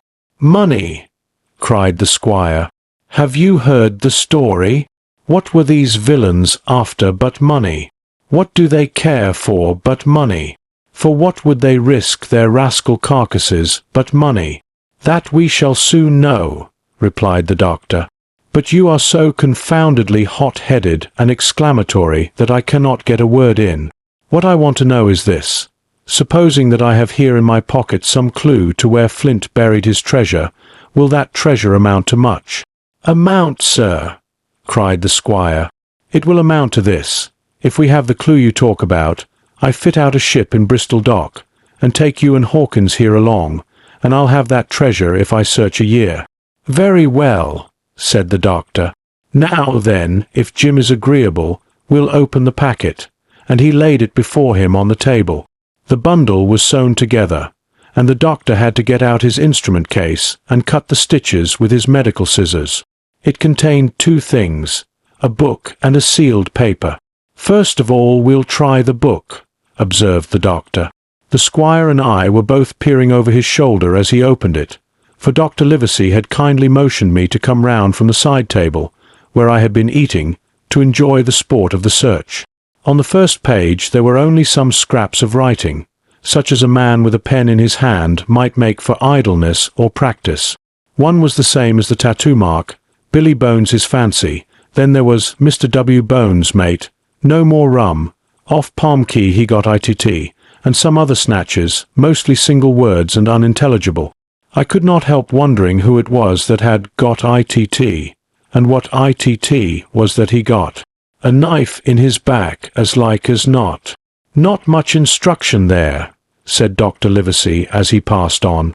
The next 10 or 12 pages were filled with a curious series of entries. There was a date at one end of the line and at the other a sum of money, as in common account books, but instead of explanatory writing, only a varying number of crosses between the two. On the 12th of June 1745, for instance, a sum of £70 had plainly become due to someone, and there was nothing but 6 crosses to explain the cause. In a few cases, to be sure, the name of a place would be added as off Caracas, or a mere entry of latitude and longitude, as 62 degrees 17 minutes 20, 19 degrees 2 minutes 40. The record lasted over nearly 20 years, the amount of the separate entries growing larger as time went on, and at the end a grand total had been made out after 5 or 6 wrong additions, and these words appended, "Bones, his pile." "I can't make head or tail of this," said Dr. Livesey. "The thing is as clear as noonday," cried the squire. "This is the Black-Hearted Hound's account book. These crosses stand for the names of ships or towns that they sank or plundered. The sums are the scoundrel's share, and where he feared an ambiguity, you see he added something clearer. Off Caracas. Now, you see, here was some unhappy vessel boarded off that coast. God help the poor souls that manned her. Coracle long ago." "Right," said the doctor. "See what it is to be a traveller." "Right. And the amounts increase, you see, as he rose in rank." There was little else in the volume but a few bearings of places noted in the blank leaves towards the end, and a table for reducing French, English, and Spanish moneys to a common value. "Thrifty man," cried the doctor. "He wasn't the one to be cheated." "And now," said the squire, "for the other." The paper had been sealed in several places with a thimble by way of seal, the very thimble, perhaps, that I had found in the captain's pocket. The doctor opened the seals with great care, and there fell out the map of an island, with latitude and longitude, soundings, names of hills and bays and inlets, and every particular that would be needed to bring a ship to a safe anchorage upon its shores. It was about 9 miles long and 5 across, shaped, you might say, like a fat dragon standing up, and had 2 fine landlocked harbours, and a hill in the centre part marked the Spyglass. There were several additions of a later date, but above all, 3 crosses of red ink, 2 on the north part of the island, 1 in the southwest, and beside this last, in the same red ink, and in a small, neat hand, very different from the captain's tottery characters, these words, "Bulk of treasure here." Over on the back, the same hand had written this further information: "Tall tree, spyglass shoulder, bearing a point to the N of NNE. Skeleton Island ESE and by E. 10 feet. The bar silver is in the north cache. You can find it by the trend of the east hummock, 10 fathoms south of the black crag with a face on it. The arms are easy found in the sandhill N point of North Inlet Cape, bearing E, and a quarter N. JF. That was all, but brief as it was, and to me incomprehensible, it filled the squire and Dr. Livesey with delight. "Livesey," said the squire, "you will give up this wretched practice at once. Tomorrow I start for Bristol. In 3 weeks' time, 3 weeks, 2 weeks, 10 days, we'll have the best ship, sir, and the choicest crew in England. Hawkins shall come as cabin boy. You'll make a famous cabin boy, Hawkins. You, Livesey, are ship's doctor. I am Admiral. We'll take Redruth, Joyce, and Hunter. We'll have favourable winds, a quick passage, and not the least difficulty in finding the spot, and money to eat, to roll in, to play duck and drake with ever after. Trelawney," said the doctor, "I'll go with you, and I'll go bail for it, so will Jim, and be a credit to the undertaking. There's only one man I'm afraid of." "And who's that?" cried the squire. "Name the dog, sir." "You," replied the doctor, "for you cannot hold your tongue. We are not the only men who know of this paper. These fellows who attacked the inn tonight, bold, desperate blades for sure, and the rest who stayed aboard that lugger, and more, I dare say, not far off, are, one and all, through thick and thin, bound that they'll get that money. We must none of us go alone till we get to sea. Jim and I shall stick together in the meanwhile. You'll take Joyce and Hunter when you ride to Bristol, and from first to last, Not one of us must breathe a word of what we found. Livesey, returned the squire, you are always in the right of it. I'll be as silent as the grave. Part 2. The Sea Cook. 7. I go to Bristol. It was longer than the squire imagined ere we were ready for the sea, and none of our first plans, not even Dr. Livesey's, of keeping me beside him, could be carried out as we intended. The doctor had to go to London for a physician to take charge of his practice. The squire was hard at work at Bristol, and I lived on at the Hall under the charge of old Redruth, the gamekeeper, almost a prisoner, but full of sea dreams and the most charming anticipations of strange islands and adventures. I brooded by the hour together over the map, all the details of which I well remembered. Sitting by the fire in the housekeeper's room, I approached that island in my fancy from every possible direction. I explored every acre of its surface. I climbed 1,000 times to that tall hill they call the Spyglass, and from the top enjoyed the most wonderful and changing prospects. Sometimes the isle was thick with savages, with whom we fought, sometimes full of dangerous animals that hunted us, but in all my fancies nothing occurred to me so strange and tragic as our actual adventures. So the weeks passed on, till one fine day there came a letter addressed to Dr. Livesey, with this addition, to be opened, in the case of his absence, by Tom Redruth or young Hawkins. Obeying this order, we found, or rather I found, for the gamekeeper was a poor hand at reading anything but print, the following important news. Old Anchor Inn, Bristol, March 1st, 17. Dear Livesey, as I do not know whether you are at the Hall or still in London, I send this in double to both places. The ship is bought and fitted. She lies at anchor, ready for sea. You never imagined a sweeter schooner. A child might sail her. 200 tons. Name, Hispaniola. I got her through my old friend, Blandly, who has proved himself throughout the most surprising trump. The admirable fellow literally slaved in my interest, and so, I may say, did everyone in Bristol, as soon as they got wind of the port we sailed for. Treasure, I mean. Redruth, said I, interrupting the letter. Dr. Livesey will not like that. The squire has been talking, after all. Well, who's a better right? Growled the gamekeeper. A pretty rum go if squire ain't to talk for Dr. Livesey, I should think.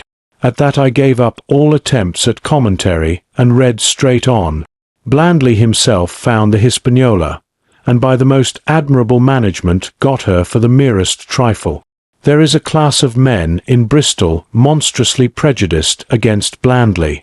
They go the length of declaring that this honest creature would do anything for money, that the Hispaniola belonged to him, and that he sold it me absurdly high, the most transparent calumnies.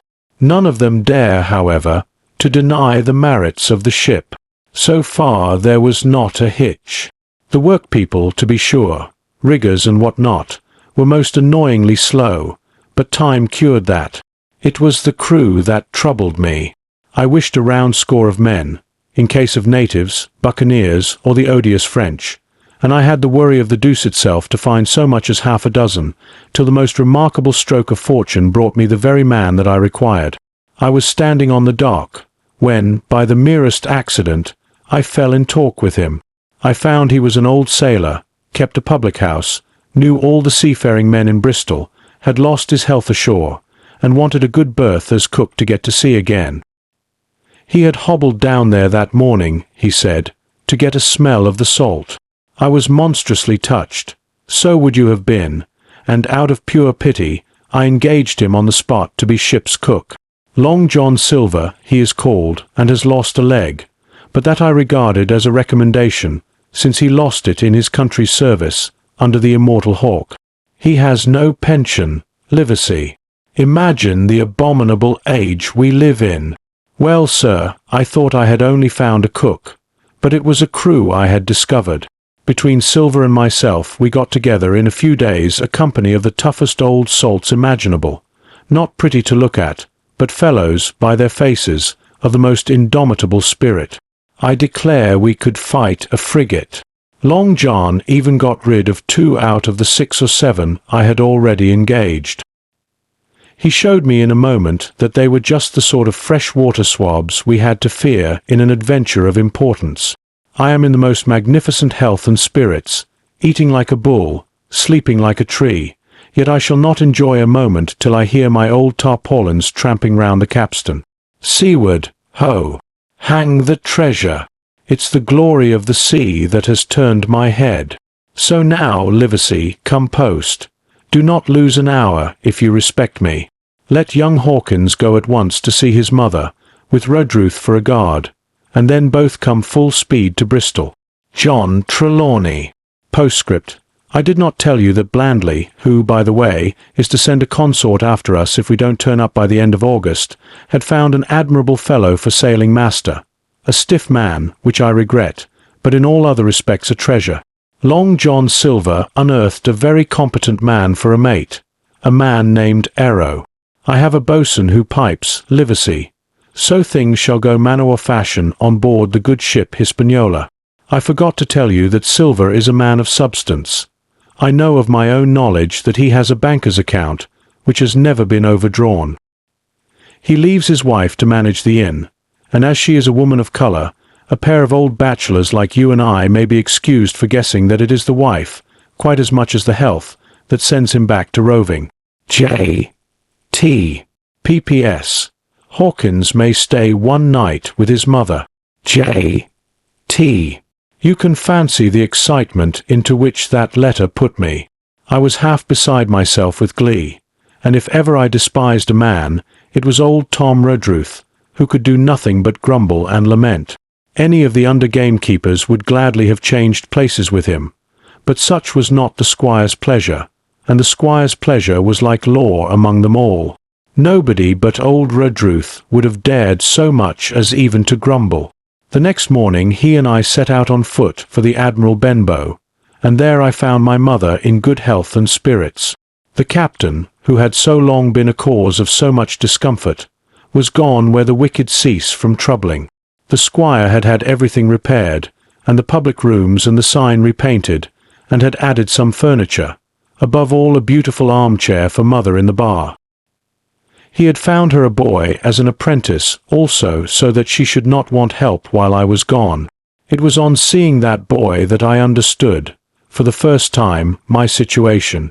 I had thought up to that moment of the adventures before me, not at all of the home that I was leaving, and now, at sight of this clumsy stranger, who was to stay here in my place beside my mother, I had my first attack of tears. I am afraid I led that boy a dog's life, for as he was new to the work, I had 100 opportunities of setting him right and putting him down, and I was not slow to profit by them. The night passed, and the next day, after dinner, Redruth and I were afoot again and on the road. I said good-bye to mother and the cove where I had lived since I was born, and the dear old Admiral Benbow, since he was repainted, no longer quite so dear. One of my last thoughts was of the captain, who had so often strode along the beach with his cocked hat, his sabre-cut cheek, and his old brass telescope. Next moment we had turned the corner, and my home was out of sight. The mail picked us up about dusk at the Royal George on the heath. I was wedged in between Redruth and a stout old gentleman, and in spite of the swift motion and the cold night air, I must have dozed a great deal from the very first, and then slept like a log uphill and down dale through stage after stage, for when I was awakened at last it was by a punch in the ribs, and I opened my eyes to find that we were standing still before a large building in a city street, and that the day had already broken a long time. "Where are we?" I asked. "Bristol," said Tom. "Get down." Mr. Trelawney had taken up his residence at an inn far down the docks to superintend the work upon the schooner. Thither we had now to walk, and our way, to my great delight, lay along the quays and beside the great multitude of ships of all sizes and rigs and nations. In one, sailors were singing at their work. In another there were men aloft, high over my head, hanging to threads that seemed no thicker than a spider's. Though I had lived by the shore all my life, I seemed never to have been near the sea till then. The smell of tar and salt was something new. I saw the most wonderful figureheads that had all been far over the ocean. I saw, besides, many old sailors, with rings in their ears, and whiskers curled in ringlets, and tarry pigtails, and their swaggering, clumsy sea-walk, and if I had seen as many kings or archbishops I could not have been more delighted. And I was going to see myself, to sea in a schooner, with a piping boatswain and pig-tailed singing seamen, to sea, bound for an unknown island, and to seek for buried treasure. While I was still in this delightful dream, we came suddenly in front of a large inn and met Squire Trelawney, all dressed out like a sea officer, in stout blue cloth, coming out of the door with a smile on his face and a capital imitation of a sailor's walk.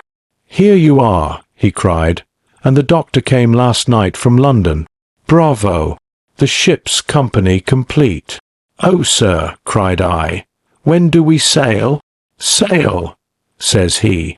"We sail tomorrow. Wait, at the sign of the Spyglass." When I had done breakfasting, the squire gave me a note addressed to John Silver, at the sign of the Spyglass, and told me I should easily find the place by following the line of the docks and keeping a bright lookout for a little tavern with a large brass telescope for sign.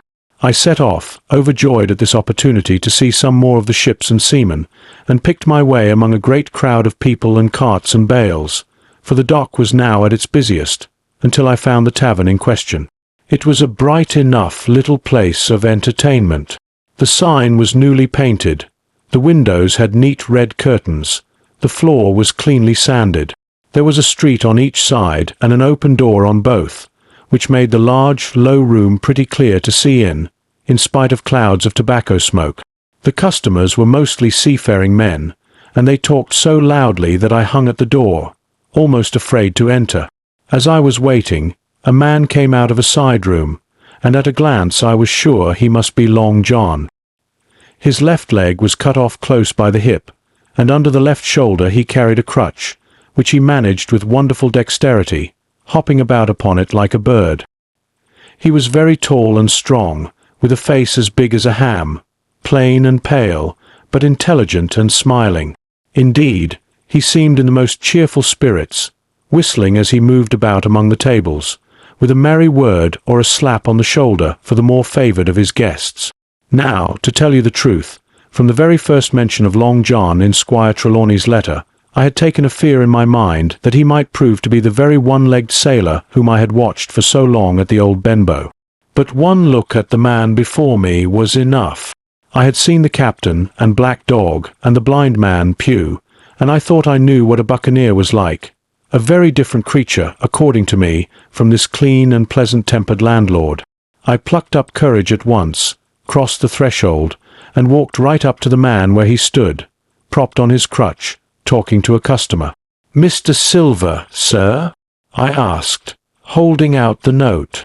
"Yes, my lad," said he, "such is my name, to be sure.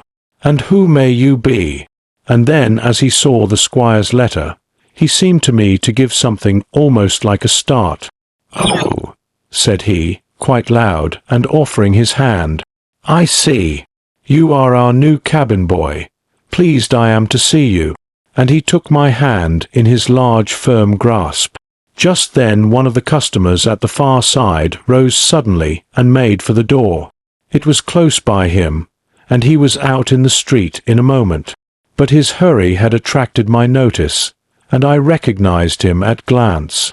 It was the tallow-faced man, wanting 2 fingers, who had come first to the Admiral Benbow. "Oh," I cried, "stop him! It's Black Dog." "I don't care 2 coppers who he is," cried Silver, "but he hasn't paid his score. Harry, run and catch him."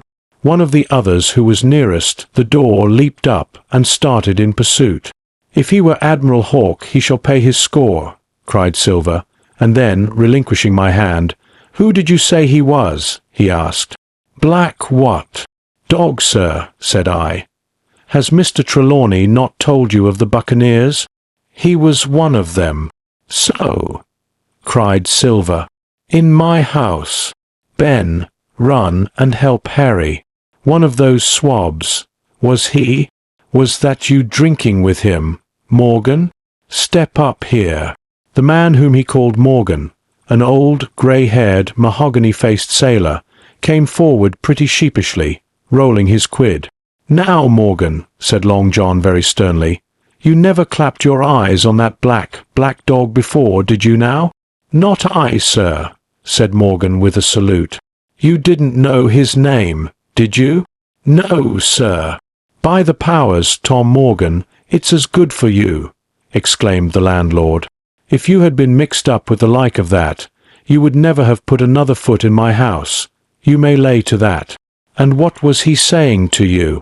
"I don't rightly know, sir," answered Morgan. "Do you call that a head on your shoulders, or a blessed dead eye?" cried Long John. "Don't rightly know, don't you?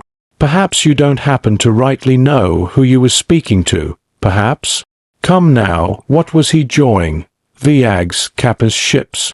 Pipe up. What was it?" "We was talkin' of keel hauling," answered Morgan. "Keel hauling, was you? And a mighty suitable thing, too, and you may lay to that. Get back to your place for a lubber, Tom." And then, as Morgan rolled back to his seat, Silver added to me in a confidential whisper that was very flattering, as I thought. "He's quite an honest man, Tom Morgan, honest stupid. And now," he ran on again aloud, "let's see, Black Dog? No, I don't know the name, not I. Yet I kind of think yes, I've seen the swab. He used to come here with a blind beggar, he used." "That he did, you may be sure," said I. "I knew that blind man too. His name was Pew." "It was," cried Silver, now quite excited. "Pew. That were his name for certain. Ah, he looked a shark, he did. If we run down this Black Dog now, there'll be news for Captain Trelawney. Ben's a good runner. Few seamen run better than Ben. He should run him down, hand over hand, by the powers.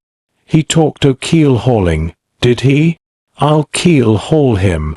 All the time he was jerking out these phrases, he was stumping up and down the tavern on his crutch, slapping tables with his hand, and giving such a show of excitement as would have convinced an Old Bailey judge or a Bow Street runner.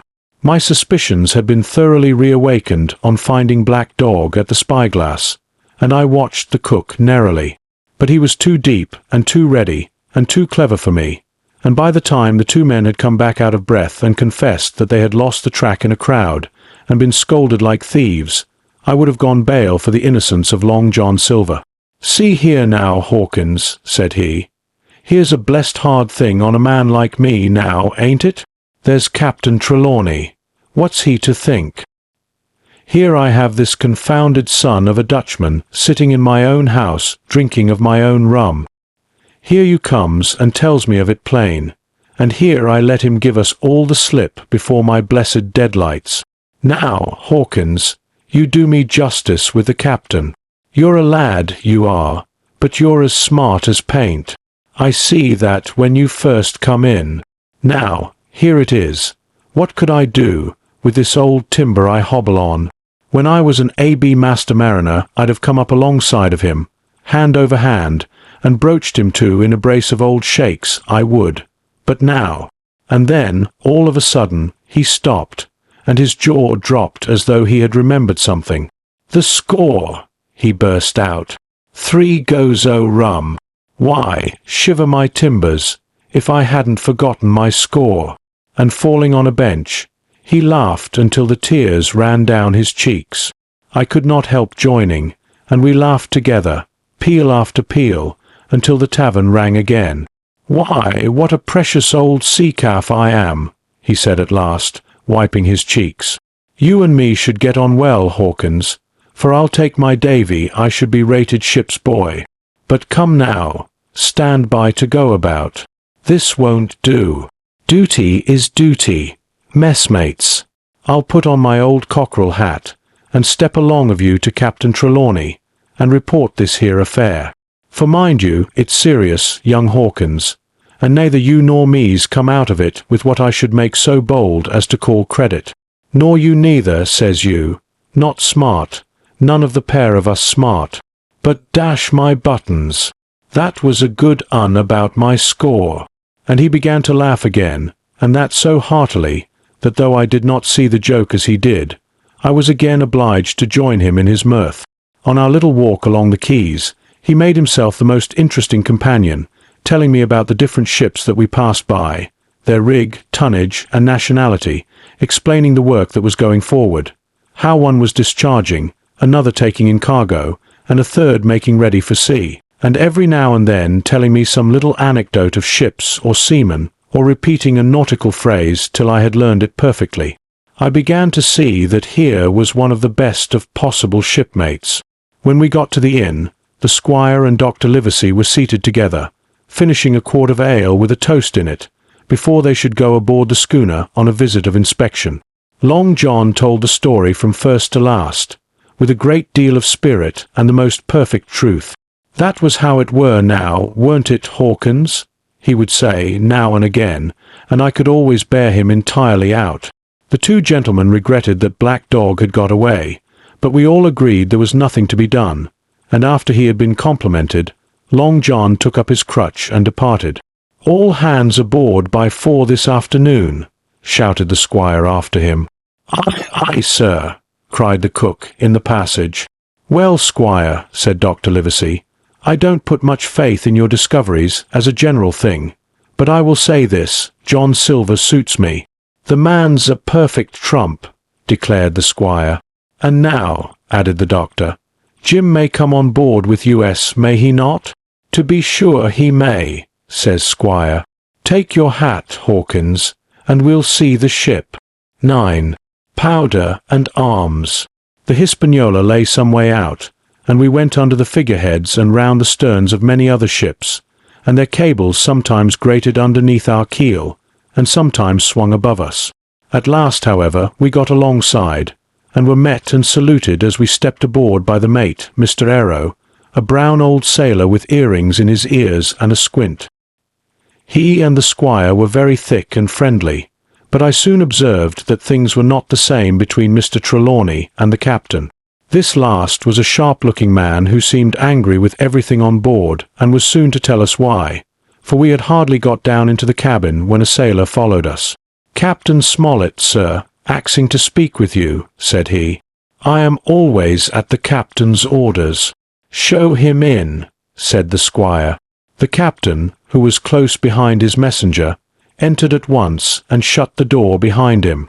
"Well, Captain Smollett, what have you to say? All well, I hope, all shipshape and seaworthy." "Well, sir," said the captain, "better speak plain, I believe, even at the risk of offence. I don't like this cruise, I don't like the men, and I don't like my officer. That's short and sweet." "Perhaps, sir, you don't like the ship?" inquired the squire, very angry, as I could see. "I can't speak as to that, sir, not having seen her tried," said the captain. "She seems a clever craft. More I can't say." "Possibly, sir, you may not like your employer either," says the squire. But here Dr. Livesey cut in. "Stay a bit," said he, "stay a bit. No use of such questions as that, but to produce ill feeling. The captain has said too much, or he has said too little, and I'm bound to say that I require an explanation of his words. You don't, you say, like this cruise. Now, why?" "I was engaged, sir, on what we call sealed orders, to sail this ship for that gentleman where he should bid me," said the captain. "So far so good. But now I find that every man before the mast knows more than I do. I don't call that fair now, do you?" "No," said Dr. Livesey, "I don't." "Next," said the captain, "I learn we are going after treasure. Hear it from my own hands, mind you. Now, treasure is ticklish work. I don't like treasure voyages on any account, and I don't like them, above all, when they are secret and when, begging your pardon, Mr. Trelawney, the secret has been told to the parrot." "Silver's parrot?" asked the squire. "It's a way of speaking," said the captain. "Blabbed, I mean. It's my belief neither of you gentlemen know what you are about, but I'll tell you my way of it. Life or death, and a close run." "That is all clear, and I dare say true enough," replied Dr. Livesey. "We take the risk, but we are not so ignorant as you believe us. Next, you say you don't like the crew. Are they not good seamen?" "I don't like them, sir," returned Captain Smollett.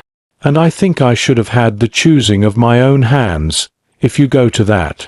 "Perhaps you should," replied the doctor.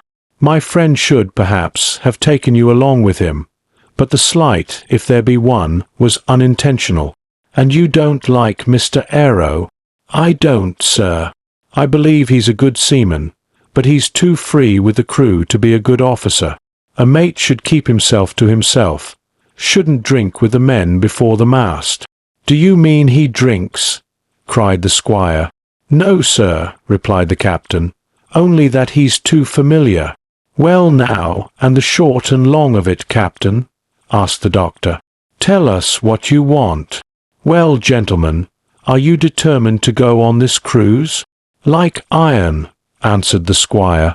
"Very good," said the captain. "Then, as you've heard me very patiently, saying things that I could not prove, hear me a few words more. They are putting the powder and the arms in the fore-hold. Now, you have a good place under the cabin. Why not put them there?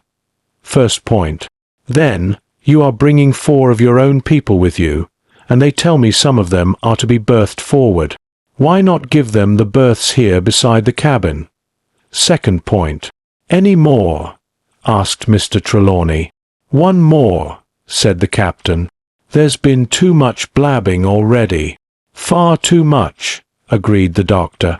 "I'll tell you what I've heard myself," continued Captain Smollett, "that you have a map of an island, that there's crosses on the map to show where treasure is, and that the island lies." And then he named the latitude and longitude exactly. "I never told that," cried the squire, "to a soul." "The hands know it, sir," returned the captain.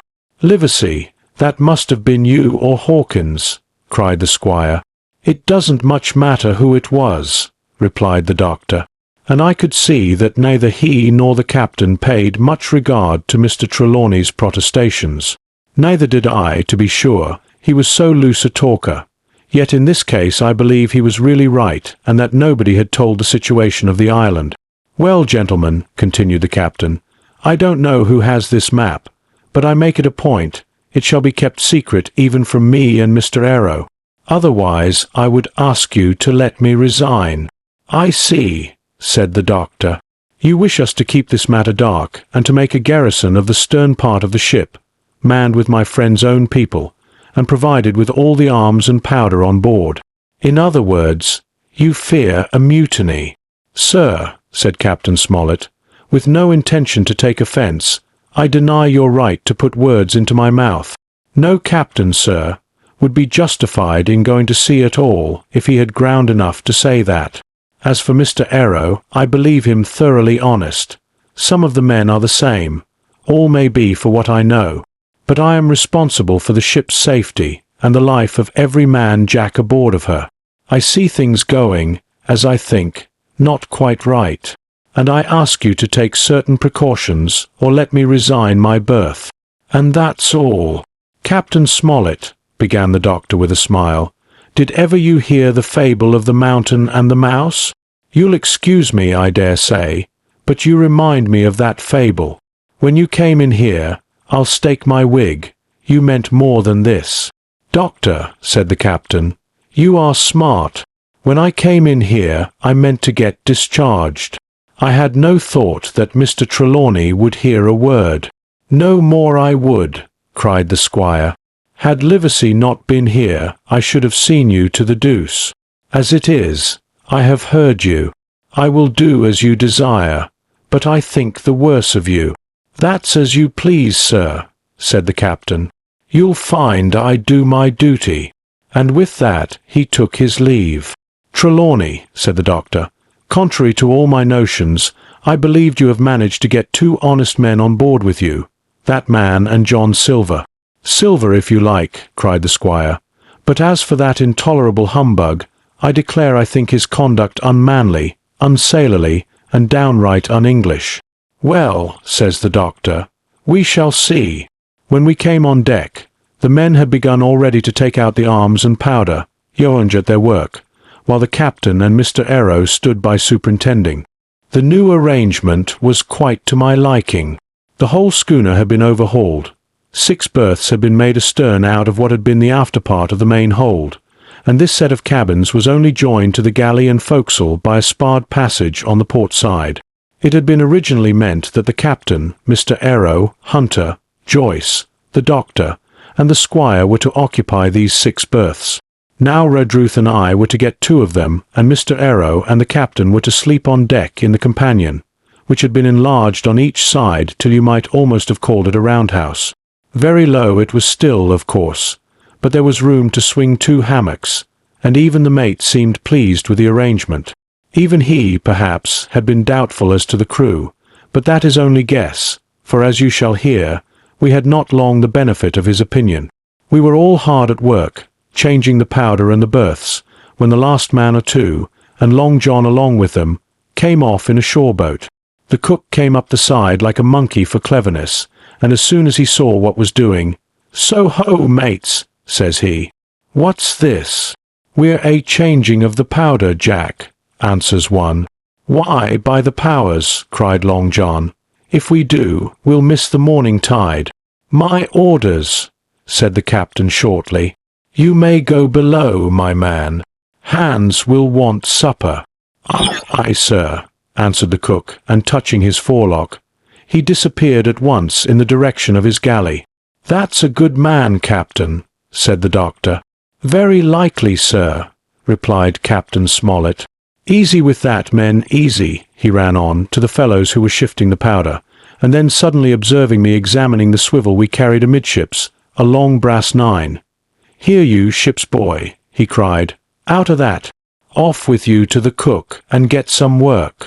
And then as I was hurrying off I heard him say, quite loudly, to the doctor, "I'll have no favourites on my ship." I assure you I was quite of the squire's way of thinking, and hated the captain deeply. 10. The Voyage. All that night we were in a great bustle getting things stowed in their place, and boatfuls of the squire's friends, Mr. Blandley and the like, coming off to wish him a good voyage and a safe return. We never had a night at the Admiral Benbow when I had half the work, and I was dog-tired when, a little before dawn, the boatswain sounded his pipe and the crew began to man the capstan bars. I might have been twice as weary, yet I would not have left the deck. All was so new and interesting to me. The brief commands, the shrill note of the whistle, the men bustling to their places in the glimmer of the ship's lanterns. "Now, barbecue, tip us a stave," cried one voice. "The old one," cried another. "Aye, mates," said Long John, who was standing by, with his crutch under his arm, and at once broke out in the air and words I knew so well. 15 men on the dead man's chest, and then the whole crew bore chorus. Yo-ho-ho, and a bottle of rum, and at the third ho, drove the bars before them with a will. Even at that exciting moment it carried me back to the old Admiral Benbow in a second, and I seemed to hear the voice of the captain piping in the chorus. But soon the anchor was short up, soon it was hanging dripping at the bows, soon the sails began to draw, and the land and shipping to flit by on either side, and before I could lie down to snatch an hour of slumber, the Hispaniola had begun her voyage to the Isle of Treasure. I am not going to relate that voyage in detail. It was fairly prosperous. The ship proved to be a good ship, the crew were capable seamen, and the captain thoroughly understood his business. But before we came the length of Treasure Island, 2 or 3 things had happened which require to be known. Mr. Arrow, first of all, turned out even worse than the captain had feared. He had no command among the men, and people did what they pleased with him.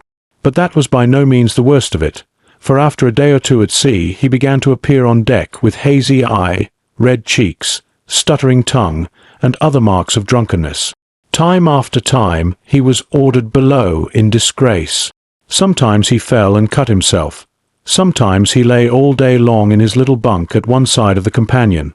Sometimes for a day or 2 he would be almost sober and attend to his work at least passably. In the meantime, we could never make out where he got the drink. That was the ship's mystery. Watch him as we pleased, we could do nothing to solve it, and when we asked him to his face, he would only laugh if he were drunk, and if he were sober deny solemnly that he ever tasted anything but water. He was not only useless as an officer and a bad influence amongst the men, but it was plain that at this rate he must soon kill himself outright, so nobody was much surprised, nor very sorry, when one dark night, with a head sea, he disappeared entirely and was seen no more. "Overboard," said the captain. "Well, gentlemen, that saves the trouble of putting him in irons." But there we were, without a mate, and it was necessary, of course, to advance one of the men. The boatswain, Job Anderson, was the likeliest man aboard, and though he kept his old title, he served in a way as mate. Mr. Trelawney had followed the sea, and his knowledge made him very useful, for he often took a watch himself in easy weather. And the coxswain, Israel Hands, was a careful, wily, old, experienced seaman who could be trusted at a pinch with almost anything. He was a great confidant of Long John Silver, and so the mention of his name leads me on to speak of our ship's cook, Barbecue, as the men called him. Aboard ship he carried his crutch by a lanyard round his neck, to have both hands as free as possible. It was something to see him wedge the foot of the crutch against a bulkhead, and propped against it, yielding to every movement of the ship, get on with his cooking like someone safe ashore. Still more strange was it to see him in the heaviest of weather cross the deck. He had a line or two rigged up to help him across the widest spaces, Long John's earrings they were called, and he would hand himself from one place to another, now using the crutch, now trailing it alongside by the lanyard, as quickly as another man could walk. Yet some of the men who had sailed with him before expressed their pity to see him so reduced. "He's no common man, Barbecue," said the coxswain to me. "He had good schooling in his young days, and can speak like a book when so minded, and brave, a lion's nothing alongside of Long John. I seen him grapple four and knock their heads together, him unarmed. All the crew respected and even obeyed him. He had a way of talking to each and doing everybody some particular service. To me he was unweariedly kind, and always glad to see me in the galley, which he kept as clean as a new pin, the dishes hanging up burnished and his parrot in a cage in one corner. "Come away, Hawkins," he would say. "Come and have a yarn with John. Nobody more welcome than yourself, my son. Sit you down and hear the news. Here's Captain Flint. I calls my parrot Captain Flint, after the famous buccaneer. Here's Captain Flint predicting success to our Voyage. Wasn't you, Captain?" And the parrot would say, with great rapidity, "Pieces of 8, pieces of 8, pieces of 8, till you wondered that it was not out of breath, or till John threw his handkerchief over the cage. "Now that bird," he would say, "is maybe 200 years old, Hawkins. They live forever mostly, and if anybody's seen more wickedness, it must be the devil himself. She's sailed with England, the great Captain England, the pirate. She's been at Madagascar, and at Malabar, and Suriname, and Providence, and Portobello. She was at the fishing up of the wrecked plate ships. It's there she learned pieces of 8, and little wonder, 350,000 of 'em, Hawkins. She was at the boarding of the Viceroy of the Indies out of Goa, she was, and to look at her you would think she was a babby. But you smelt powder, didn't you, Captain? Stand by to go about," the parrot would scream. "Ah, she's a handsome craft, she is," the cook would say, and give her sugar from his pocket, and then the bird would peck at the bars and swear straight on, passing belief for wickedness. "There," John would add, "you can't touch pitch and not be mucked, lad. Here's this poor old innocent bird o' mine swearing blue fire, and none the wiser, you may lay to that." She would swear the same, in a manner of speaking, before Chaplain, and John would touch his forelock with a solemn way he had that made me think he was the best of men. In the meantime, the squire and Captain Smollett were still on pretty distant terms with one another. The squire made no bones about the matter. He despised the captain. The captain, on his part, never spoke but when he was spoken to, and then sharp and short and dry, and not a word wasted. He owned, when driven into a corner, that he seemed to have been wrong about the crew, that some of them were as brisk as he wanted to see, and all had behaved fairly well. As for the ship, he had taken a downright fancy to her. "She'll lie a point nearer the wind than a man has a right to expect of his own married wife, sir. But," he would add. "All I say is, we're not home again, and I don't like the cruise." The squire, at this, would turn away and march up and down the deck, chin in air. "A trifle more of that man," he would say, "and I shall explode."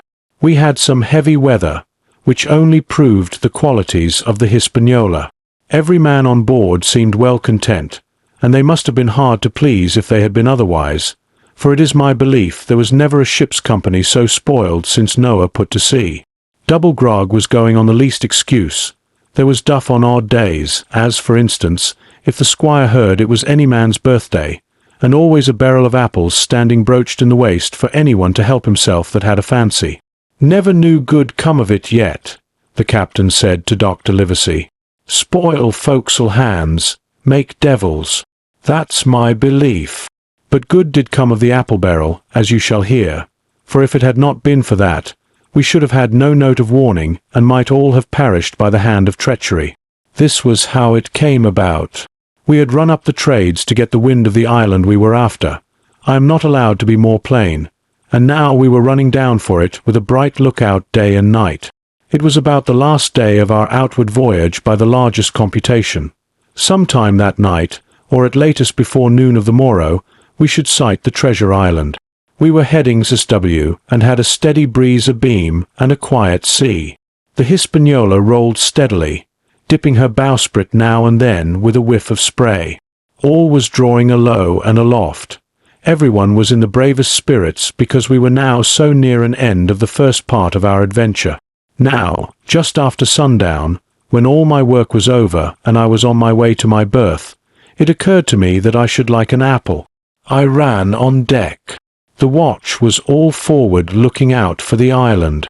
The man at the helm was watching the luff of the sail and whistling away gently to himself, and that was the only sound excepting the swish of the sea against the bows and around the sides of the ship. In I got bodily into the apple barrel, and found there was scarce an apple left. But sitting down there in the dark, what with the sound of the waters and the rocking movement of the ship, I had either fallen asleep or was on the point of doing so when a heavy man sat down with rather a clash close by. The barrel shook as he leaned his shoulders against it, and I was just about to jump up when the man began to speak. It was Silver's voice, and before I had heard a dozen words, I would not have shown myself for all the world, but lay there, trembling and listening, in the extreme of fear and curiosity, for from these dozen words I understood that the lives of all the honest men aboard depended upon me alone. 11. What I heard in the apple barrel. "No, not I," said Silver. "Flint was captain. I was quartermaster, along of my timber leg. The same broadside I lost my leg. Old Pew lost his deadlights. It was a master surgeon, him that amputated me, out of college and all, Latin by the bucket and what not, but he was hanged like a dog, and sun-dried like the rest, at Corso Castle. That was Robert's men, that was, and comed of changing names to their ships, Royal Fortune and so on. Now, what a ship was christened, so let her stay, I says. So it was with the Cassandra, as brought us all safe home from Malabar, after England took the Viceroy of the Indies. So it was with the old Walrus, Flint's old ship, as I've seen amuck with the red blood and fit to sink with gold." "Ah!" cried another voice, that of the youngest hand on board, and evidently full of admiration. "He was the flower of the flock, was Flint." "Davis was a man too, by all accounts," said Silver. "I never sailed along of him. First with England, then with Flint, that's my story, and now here on my own account, in a manner of speaking. I laid by 900 safe, from England, and 2,000 after Flint. That ain't bad for a man before the mast. All safe in bank. 'Tain't earning now, it's saving does it, you may lay to that. Where's all England's men now? I dunno. Where's Flint's? Why, most on 'em aboard here, and glad to get the duff. Been begging before that, some on 'em. Old Pew, as had lost his sight, and might have thought shame, spends £1,200 in a year, like a lord in Parliament. Where is he now? Well, he's dead now and under hatches, but for 2 years before that, shiver my timbers, the man was starving. He begged, and he stole, and he cut throats, and starved at that, by the powers. Well, it ain't much use after all, said the young seaman. "'Tain't much use for fools, you may lay to it." "That nor nothing," cried Silver. "But now you look here. You're young, you are, but you're as smart as paint. I see that when I set my eyes on you, and I'll talk to you like a man." You may imagine how I felt when I heard this abominable old rogue addressing another in the very same words of flattery as he had used to myself. I think, if I had been able, that I would have killed him through the barrel. Meantime, he ran on, little supposing he was overheard. "Here it is about gentlemen of fortune. They lives rough, and they risk swinging, but they eat and drink like fighting cocks, and when a cruise is done, why, it's hundreds of pounds instead of hundreds of farthings in their pockets. Now, the most goes for rum and a good fling, and to sea again in their shirts. But that's not the course I lay. I puts it all away, some here, some there, and none too much anywheres, by reason of suspicion. I'm 50, mark you. Once back from this cruise, I set up gentlemen in earnest. Time enough too, says you. Ah, but I've lived easy in the meantime, never denied myself a nothing heart desires, and slept soft and ate dainty all my days but when at sea. And how did I begin? Before the mast, like you. Well, said the other, but all the other money's gone now, ain't it? You daren't show face in Bristol after this. Why, where might you suppose it was? Asked Silver derisively. At Bristol, in banks and places, answered his companion. It were, said the cook. It were when we weighed anchor. But my old missus has it all by now. And the spyglass is sold, lease and goodwill and rigging, and the old girl's off to meet me. I would tell you where, for I trust you, but it'd make jealousy among the mates. And can you trust your missus? Asked the other.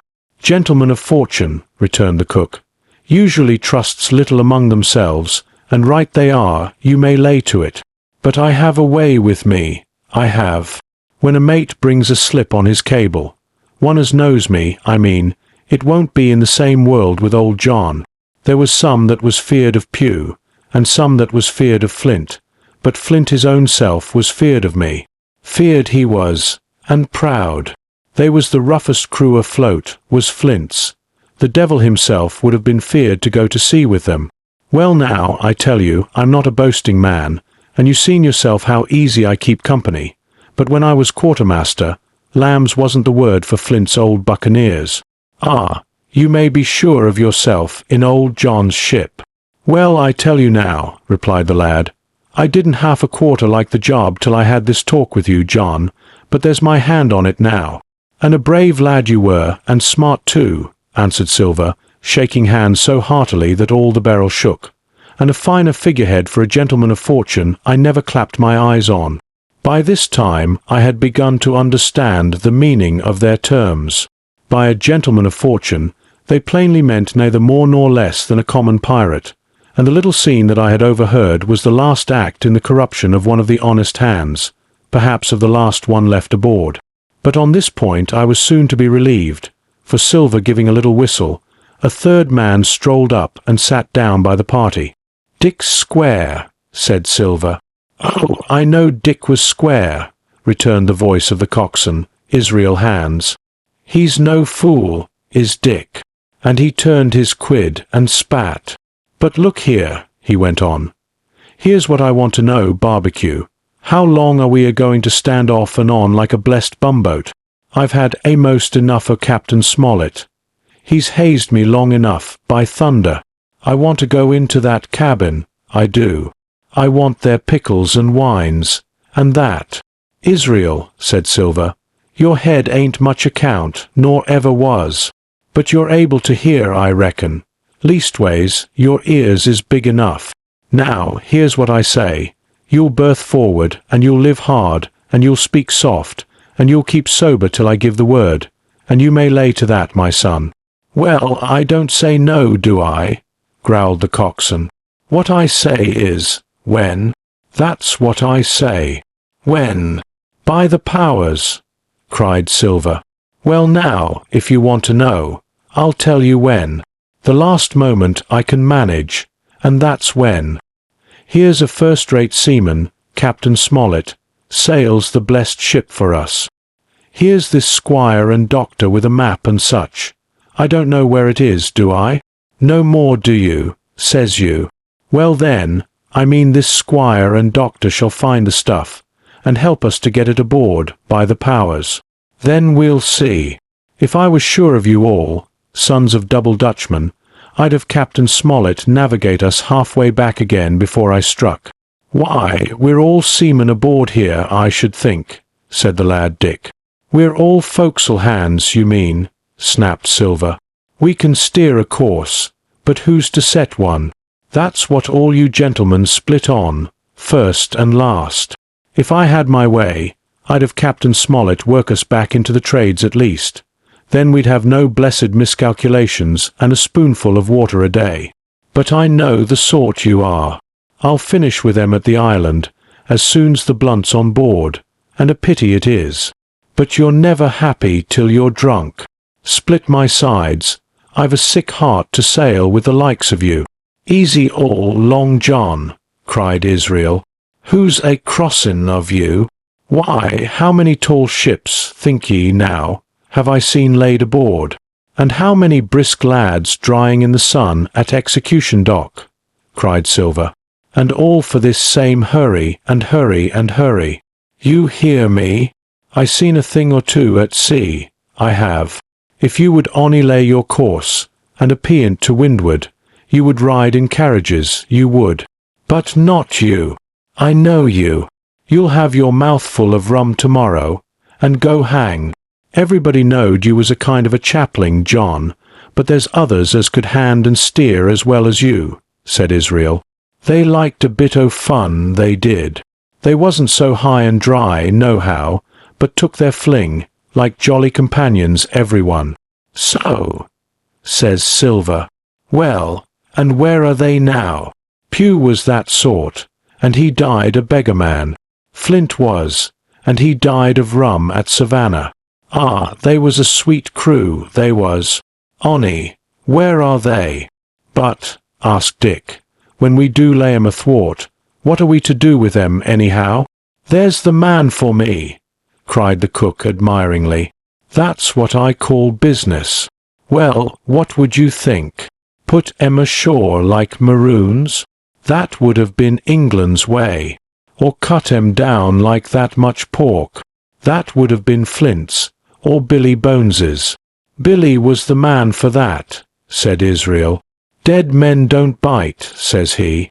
Well, he's dead now hisself. He knows the long and short on it now, and if ever a rough hand come to port, it was Billy. Right you are, said Silver. Rough and ready. But mark you here, I'm an easy man. I'm quite the gentleman, says you, but this time it's serious. Duty is duty, mates. I give my vote, death. When I'm in Parliament and riding in my coach, I don't want none of these sea lawyers in the cabinet coming home, unlooked for, like the devil at prayers. Wait is what I say, but when the time comes, why, let her rip. John, cries the coxswain, you're a man. You'll say so, Israel, when you see, said Silver. Only one thing I claim Trelawney. I'll wring his calf's head off his body with these hands. Dick, he added, breaking off, you just jump up, like a sweet lad, and get me an apple, to wet my pipe like. You may fancy the terror I was in. I should have leaped out and run for it if I had found the strength, but my limbs and heart alike misgave me. I heard Dick begin to rise, and then someone seemingly stopped him, and the voice of Hans exclaimed, Oh, stow that! Don't you get sucking of that bilge, John. Let's have a go of the rum. Dick, said Silver, I trust you. I've a gauge on the keg, mind. There's the key. You fill a pannikin and bring it up. Terrified as I was, I could not help thinking to myself that this must have been how Mr. Arrow got the strong waters that destroyed him. Dick was gone but a little while, and during his absence Israel spoke straight on in the cook's ear. It was but a word or two that I could catch, and yet I gathered some important news, for besides other scraps that tended to the same purpose, this whole clause was audible. Not another man of them will join. Hence there were still faithful men on board. When Dick returned, one after another of the trio took the pannikin and drank, one to luck, another with a here's to old Flint, and Silver himself saying, in a kind of song, here's to ourselves, and hold your luff, plenty of prizes and plenty of duff. Just then a sort of brightness fell upon me in the barrel, and looking up, I found the moon had risen, and was silvering the mizzen-top and shining white on the luff of the foresail, and almost at the same time the voice of the lookout shouted, "Land ho!" 12. Council of War. There was a great rush of feet across the deck. I could hear people tumbling up from the cabin and the forecastle, and slipping in an instant outside my barrel, I dived behind the foresail, made a double towards the stern, and came out upon the open deck in time to join Hunter and Dr. Livesey in the rush for the weather bow. There all hands were already congregated. A belt of fog had lifted almost simultaneously with the appearance of the moon. Away to the southwest of us we saw two low hills, about a couple of miles apart, and rising behind one of them a third and higher hill, whose peak was still buried in the fog. All three seemed sharp and conical in figure. So much I saw, almost in a dream, for I had not yet recovered from my horrid fear of a minute or two before. And then I heard the voice of Captain Smollett issuing orders. The Hispaniola was laid a couple of points nearer the wind, and now sailed a course that would just clear the island on the east. "And now, men," said the captain, when all was sheeted home, "has any one of you ever seen that land ahead?" "I have, sir," said Silver. "I've watered there with a trader I was cook in." "The anchorage is on the south, behind an islet, I fancy?" asked the captain. "Yes, sir. Skeleton Island they calls it. It were a main place for pirates once, and a hand we had on board knowed all their names for it. That hill to the nor'ard they calls the foremast hill. There are 3 hills in a row running south'ard, fore, main, and mizzen, sir. But the main, that's the big un, with a cloud on it, they usually calls the spyglass, by reason of a lookout they kept when they was in the anchorage cleaning, for it's there they cleaned their ships, sir, asking your pardon." "I have a chart here," says Captain Smollett. "See if that's the place." Long John's eyes burned in his head as he took the chart, but by the fresh look of the paper I knew he was doomed to disappointment. This was not the map we found in Billy Bones's chest, but an accurate copy, complete in all things, names and heights and soundings, with a single exception of the red crosses and the written notes. Sharp as must have been his annoyance, Silver had the strength of mind to hide it. "Yes, sir," said he, "this is the spot, to be sure, and very prettily drawed out. Who might have done that, I wonder? The pirates were too ignorant, I reckon. Aye, here it is, Captain Kidd's Anchorage, just the name my shipmate called it. There's a strong current runs along the south, and then away nor'ard up the west coast. Right you was, sir," says he, "to haul your wind and keep the weather of the island. Leastways, if such was your intention as to enter and careen, and there ain't no better place for that in these waters." "Thank you, my man," says Captain Smollett. "I'll ask you later on to give us a help. You may go." I was surprised at the coolness with which John avowed his knowledge of the island, and I own I was half frightened when I saw him drawing nearer to myself. He did not know, to be sure, that I had overheard his counsel from the apple barrel, and yet I had by this time taken such a horror of his cruelty, duplicity, and power that I could scarce conceal a shudder when he laid his hand upon my arm. "Ah," says he, "this here is a sweet spot, this island, a sweet spot for a lad to get ashore on. You'll bathe, and you'll climb trees, and you'll hunt goats, you will, and you'll get aloft on them hills like a goat yourself. Why, it makes me young again. I was going to forget my timber leg, I was. It's a pleasant thing to be young and have 10 toes, and you may lay to that. When you want to go a bit of exploring, you just ask old John, and he'll put up a snack for you to take along." And clapping me in the friendliest way upon the shoulder, he hobbled off forward and went below. Captain Smollett, the squire, and Dr. Livesey were talking together on the quarterdeck, and anxious as I was to tell them my story, I durst not interrupt them openly. While I was still casting about in my thoughts to find some probable excuse, Dr. Livesey called me to his side.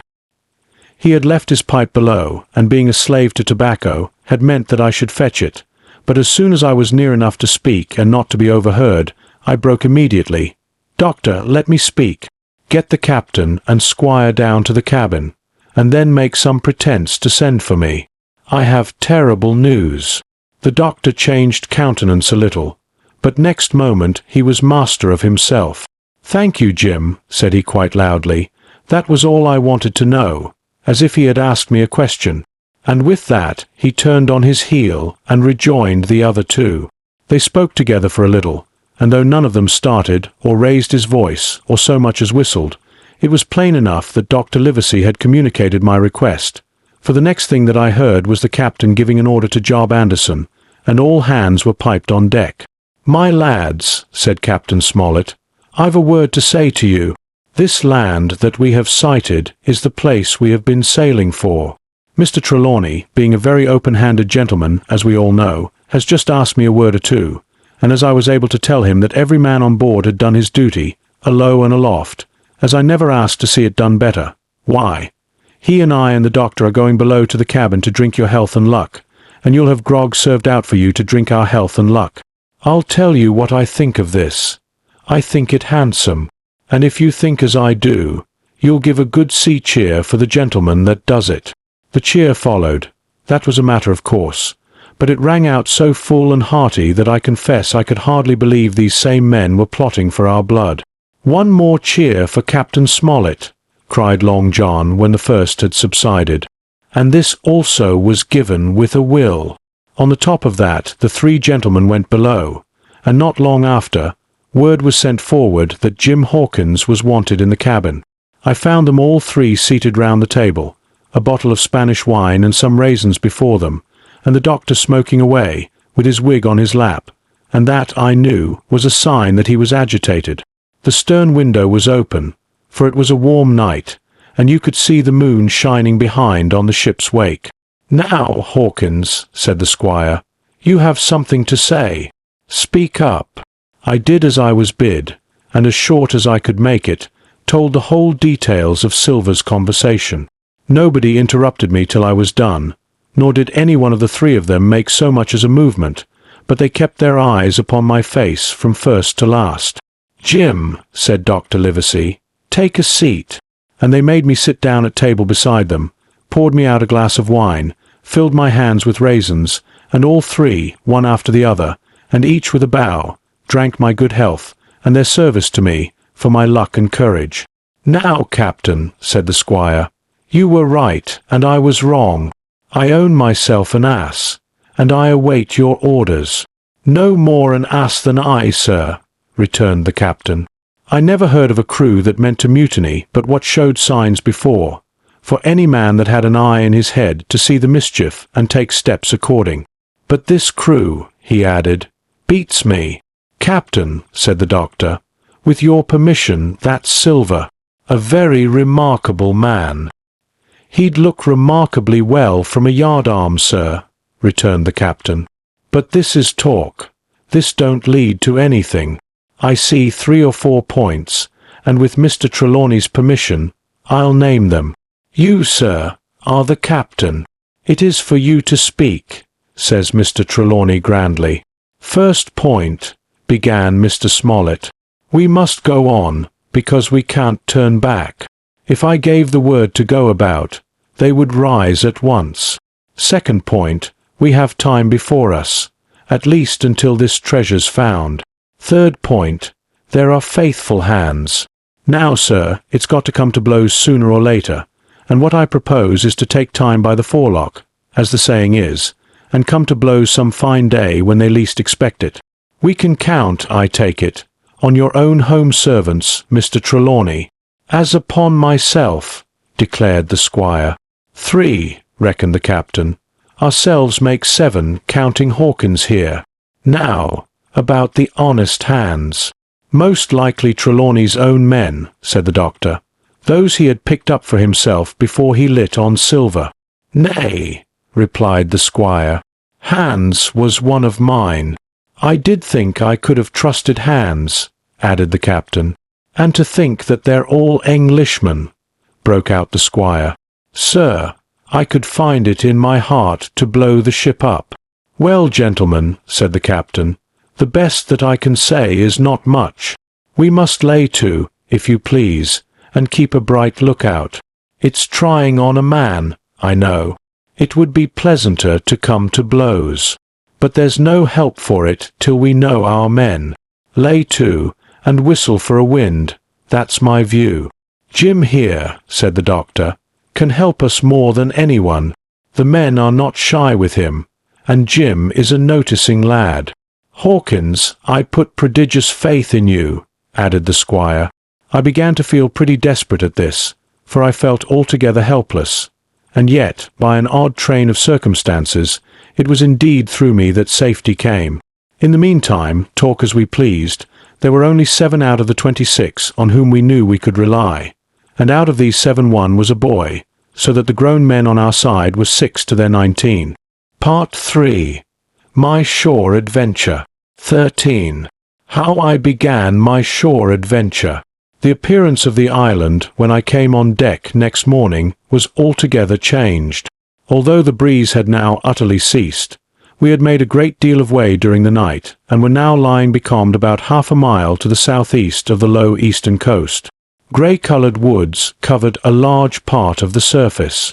This even tint was indeed broken up by streaks of yellow sandbrake in the lower lands, and by many tall trees of the pine family, outtopping the others, some singly, some in clumps, but the general colouring was uniform and sad. The hills ran up clear above the vegetation in spires of naked rock. All were strangely shaped, and the spyglass, which was by 300 or 400 feet the tallest on the island, was likewise the strangest in configuration, running up sheer from almost every side and then suddenly cut off at the top like a pedestal to put a statue on. The Hispaniola was rolling scuppers under in the ocean swell. The booms were tearing at the blocks, the rudder was banging to and fro, and the whole ship creaking, groaning, and jumping like a manufactory. I had to cling tight to the backstay, and the world turned giddily before my eyes, for though I was a good enough sailor when there was way on, this standing still and being rolled about like a bottle was a thing I never learned to stand without a qualm or so, above all in the morning, on an empty stomach. Perhaps it was this. Perhaps it was the look of the island, with its grey, melancholy woods and wild stone spires, and the surf that we could both see and hear foaming and thundering on the steep beach. At least, although the sun shone bright and hot, and the shore birds were fishing and crying all around us, and you would have thought anyone would have been glad to get to land after being so long at sea, my heart sank, as the saying is, into my boots, and from the first look onward, I hated the very thought of Treasure Island. We had a dreary morning's work before us, for there was no sign of any wind, and the boats had to be got out and manned, and the ship warped 3 or 4 miles round the corner of the island and up the narrow passage to the haven behind Skeleton Island. I volunteered for one of the boats, where I had, of course, no business. The heat was sweltering, and the men grumbled fiercely over their work. Anderson was in command of my boat, and instead of keeping the crew in order, he grumbled as loud as the worst. "Well," he said with an oath, "it's not forever." I thought this was a very bad sign, for up to that day the men had gone briskly and willingly about their business, but the very sight of the island had relaxed the cords of discipline. All the way in, Long John stood by the steersman and conned the ship. He knew the passage like the palm of his hand, and though the man in the chains got everywhere more water than was down in the chart, John never hesitated once. "There's a strong scour with the ebb," he said, "and this here passage has been dug out, in a manner of speaking, with a spade. We brought up just where the anchor was in the chart, about 1/3 of a mile from each shore, the mainland on one side and Skeleton Island on the other. The bottom was clean sand. The plunge of our anchor sent up clouds of birds wheeling and crying over the woods, but in less than a minute they were down again, and all was once more silent. The place was entirely landlocked, buried in woods, the trees coming right down to high water mark, the shores mostly flat, and the hilltops standing round at a distance in a sort of amphitheatre, one here, one there. 2 little rivers, or rather 2 swamps, emptied out into this pond, as you might call it, and the foliage round that part of the shore had a kind of poisonous brightness. From the ship we could see nothing of the house or stockade, for they were quite buried among trees, and if it had not been for the chart on the companion, we might have been the first that had ever anchored there since the island arose out of the seas. There was not a breath of air moving, nor a sound but that of the surf booming half a mile away along the beaches and against the rocks outside. A peculiar stagnant smell hung over the anchorage, a smell of sodden leaves and rotting tree trunks. I observed the doctor sniffing and sniffing, like someone tasting a bad egg. "I don't know about treasure," he said, "but I'll stake my wig there's fever here." If the conduct of the men had been alarming in the boat, it became truly threatening when they had come aboard. They lay about the deck growling together in talk. The slightest order was received with a black look and grudgingly and carelessly obeyed. Even the honest hands must have caught the infection, for there was not one man aboard to mend another.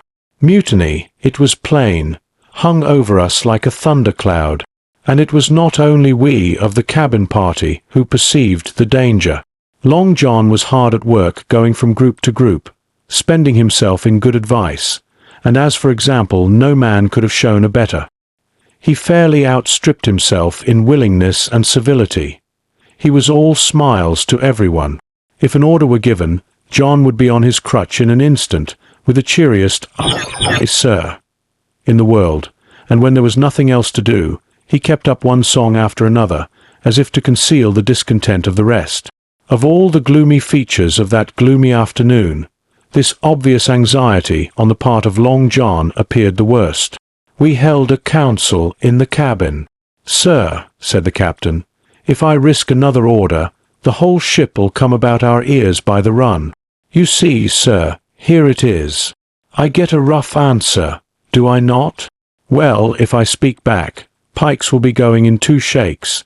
If I don't, Silver will see there's something under that, and the game's up. Now, we've only one man to rely on." "And who is that?" asked the squire. "Silver, sir," returned the captain. "He's as anxious as you and I to smother things up. This is a tiff. He'd soon talk 'em out of it if he had the chance, and what I propose to do is to give him the chance. Let's allow the men an afternoon ashore. If they all go, why we'll fight the ship. If they none of them go, well then, we hold the cabin, and God defend the right. If some go, you mark my words, sir, Silver'll bring 'em aboard again as mild as lambs." It was so decided. Loaded pistols were served out to all the shore men. Hunter, Joyce, and Redruth were taken into our confidence, and received the news with less surprise and a better spirit than we had looked for, and then the captain went on deck and addressed the crew. "My lads," said he, "we've had a hot day and are all tired and out of sorts. A turn ashore hurt nobody. The boats are still in the water. You can take the gigs, and as many as please may go ashore for the afternoon. I'll fire a gun half an hour before sundown." I believe the silly fellows must have thought they would break their shins over treasure as soon as they were landed, for they all came out of their sulks in a moment, and gave a cheer that started the echo in a faraway hill, and sent the birds once more flying and squalling round the anchorage. The captain was too bright to be in the way. He whipped out of sight in a moment, leaving Silver to arrange the party, and I fancy it was as well he did so. Had he been on deck, he could no longer so much as have pretended not to understand the situation. It was as plain as day. Silver was the captain, and a mighty rebellious crew he had of it. The honest hands, and I was soon to see it proved that there were such on board, must have been very stupid fellows.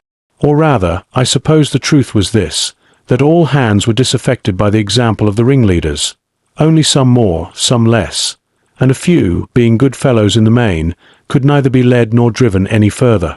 It is one thing to be idle and skulk, and quite another to take a ship and murder a number of innocent men. At last, however, the party was made up.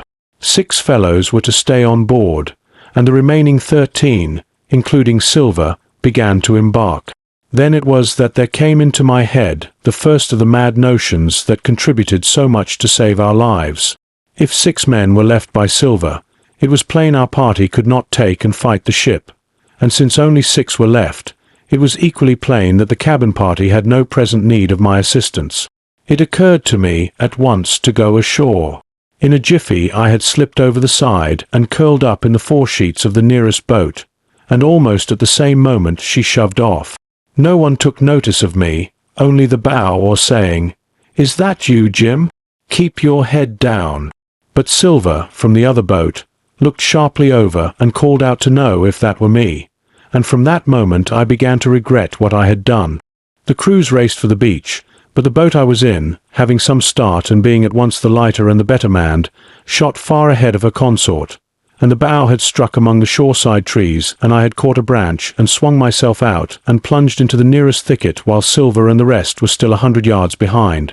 "Jim, Jim!" I heard him shouting, but you may suppose I paid no heed. Jumping, ducking, and breaking through, I ran straight before my nose till I could run no longer. 14. The first blow. I was so pleased at having given the slip to Long John that I began to enjoy myself and look around me with some interest on the strange land that I was in. I had crossed a marshy tract full of willows, bulrushes, and odd, outlandish, swampy trees, and I had now come out upon the skirts of an open piece of undulating sandy country, about a mile long, dotted with a few pines and a great number of contorted trees, not unlike the oak in growth, but pale in the foliage, like willows. On the far side of the open stood one of the hills, with 2 quaint, craggy peaks shining vividly in the sun. I now felt for the first time the joy of exploration. The isle was uninhabited. My shipmates I had left behind, and nothing lived in front of me but dumb brutes and fowls. I turned hither and thither among the trees. Here and there were flowering plants, unknown to me. Here and there I saw snakes, and one raised his head from a ledge of rock and hissed at me with a noise not unlike the spinning of a top. Little did I suppose that he was a deadly enemy, and that the noise was the famous rattle. Then I came to a long thicket of these oak-like trees, live or evergreen oaks, I heard afterwards they should be called, which grew low along the sand like brambles, the boughs curiously twisted, the foliage compact like thatch. The thicket stretched down from the top of one of the sandy knolls, spreading and growing taller as it went, until it reached the margin of the broad, reedy Fon, through which the nearest of the little rivers soaked its way into the anchorage. The marsh was steaming in the strong sun, and the outline of the spyglass trembled through the haze. All at once there began to go a sort of bustle among the bulrushes. A wild duck flew up with a quack, another followed, and soon over the whole surface of the marsh a great cloud of birds hung screaming and circling in the air. I judged at once that some of my shipmates must be drawing near along the borders of the Fon. Nor was I deceived, for soon I heard the very distant and low tones of a human voice, which, as I continued to give ear, grew steadily louder and nearer. This put me in a great fear, and I crawled under cover of the nearest live-oak and squatted there, hearkening, as silent as a mouse. Another voice answered, and then the first voice, which I now recognized to be Silver's, once more took up the story and ran on for a long while in a stream, only now and again interrupted by the other. By the sound they must have been talking earnestly and almost fiercely, but no distinct word came to my hearing. At last the speakers seemed to have paused and perhaps to have sat down, for not only did they cease to draw any nearer, but the birds themselves began to grow more quiet and to settle again to their places in the swamp. And now I began to feel that I was neglecting my business, that since I had been so foolhardy as to come ashore with these desperadoes, the least I could do was to overhear them at their councils, and that my plain and obvious duty was to draw as close as I could manage under the favourable ambush of the crouching trees. I could tell the direction of the speakers pretty exactly, not only by the sound of their voices, but by the behaviour of the few birds that still hung in alarm above the heads of the intruders. Crawling on all fours, I made steadily but slowly towards them, till at last, raising my head to an aperture among the leaves, I could see clear down into a little green dell beside the marsh, and closely set about with trees, where Long John Silver and another of the crew stood face to face in conversation. The sun beat full upon them. Silver had thrown his hat beside him on the ground, and his great, smooth, blond face, all shining with heat, was lifted to the other man's in a kind of appeal. "Mate," he was saying, "it's because I thinks gold dust of you, gold dust, and you may lay to that. If I hadn't took to you like pitch, do you think I'd have been here a warning of you? All's up, you can't make nor mend. It's to save your neck that I'm a-speaking, and if one of the Wildjans knew it, where'd I be, Tom? Now tell me, where'd I be?" "Silver," said the other man, and I observed he was not only red in the face, but spoke as hoarse as a crow, and his voice shook too, like a taut rope. "Silver," says he, "you're old, and you're honest, or has the name for it, and you've money too, which lots of poor sailors hasn't, and you're brave, or I'm mistook. And will you tell me you'll let yourself be led away with that kind of a mess of swabs? Not you. As sure as God sees me, I'd sooner lose my hand. If I turn agin my duty." And then, all of a sudden, he was interrupted by a noise. I had found one of the honest hands. Well, here, at that same moment, came news of another. Far away out in the marsh there arose, all of a sudden, a sound like the cry of anger, then another on the back of it, and then one horrid, long-drawn scream. The rocks of the spyglass re-echoed it a score of times. The whole troop of marsh birds rose again, darkening heaven, with a simultaneous whir, and long after that death yell was still ringing in my brain, silence had re-established its empire, and only the rustle of the redescending birds and the boom of the distant surges disturbed the languor of the afternoon. Tom had leaped at the sound, like a horse at the spur, but Silver had not winked an eye. He stood where he was, resting lightly on his crutch, watching his companion like a snake about to spring. "John," said the sailor, stretching out his hand. "Hands off!" cried Silver, leaping back a yard, as it seemed to me, with the speed and security of a trained gymnast. "Hands off, if you like, John Silver," said the other. "It's a black conscience that can make you feared of me. But in heaven's name, tell me, what was that?" "That," returned Silver, smiling away, but warier than ever, his eye a mere pinpoint in his big face, but gleaming like a crumb of glass. "That? Oh, I reckon that'll be Alan." And at this point Tom flashed out like a hero. "Alan!" he cried. "Then rest his soul for a true seaman. And as for you, John Silver, long you've been a mate of mine, but you're mate of mine no more. If I die like a dog, I'll die in my duty. You've killed Alan, have you? Kill me too, if you can. But I defies you." And with that, this brave fellow turned his back directly on the cook and set off walking for the beach. But he was not destined to go far. With a cry John seized the branch of a tree, whipped the crutch out of his armpit, and sent that uncouth missile hurtling through the air. It struck poor Tom, point foremost, and with stunning violence, right between the shoulders in the middle of his back. His hands flew up, he gave a sort of gasp, and fell. Whether he were injured much or little, none could ever tell. Like enough, to judge from the sound, his back was broken on the spot.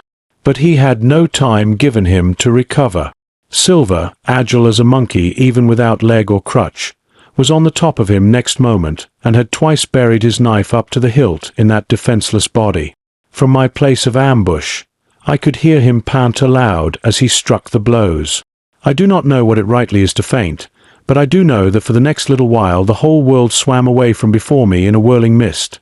Silver and the birds, and the tall spyglass hilltop, going round and topsy-turvy before my eyes, and all manner of bells ringing and distant voices shouting in my ear.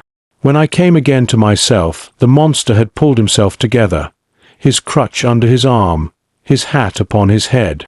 Just before him Tom lay motionless upon the sward, but the murderer minded him not a whit, cleansing his blood-stained knife the while upon a wisp of grass.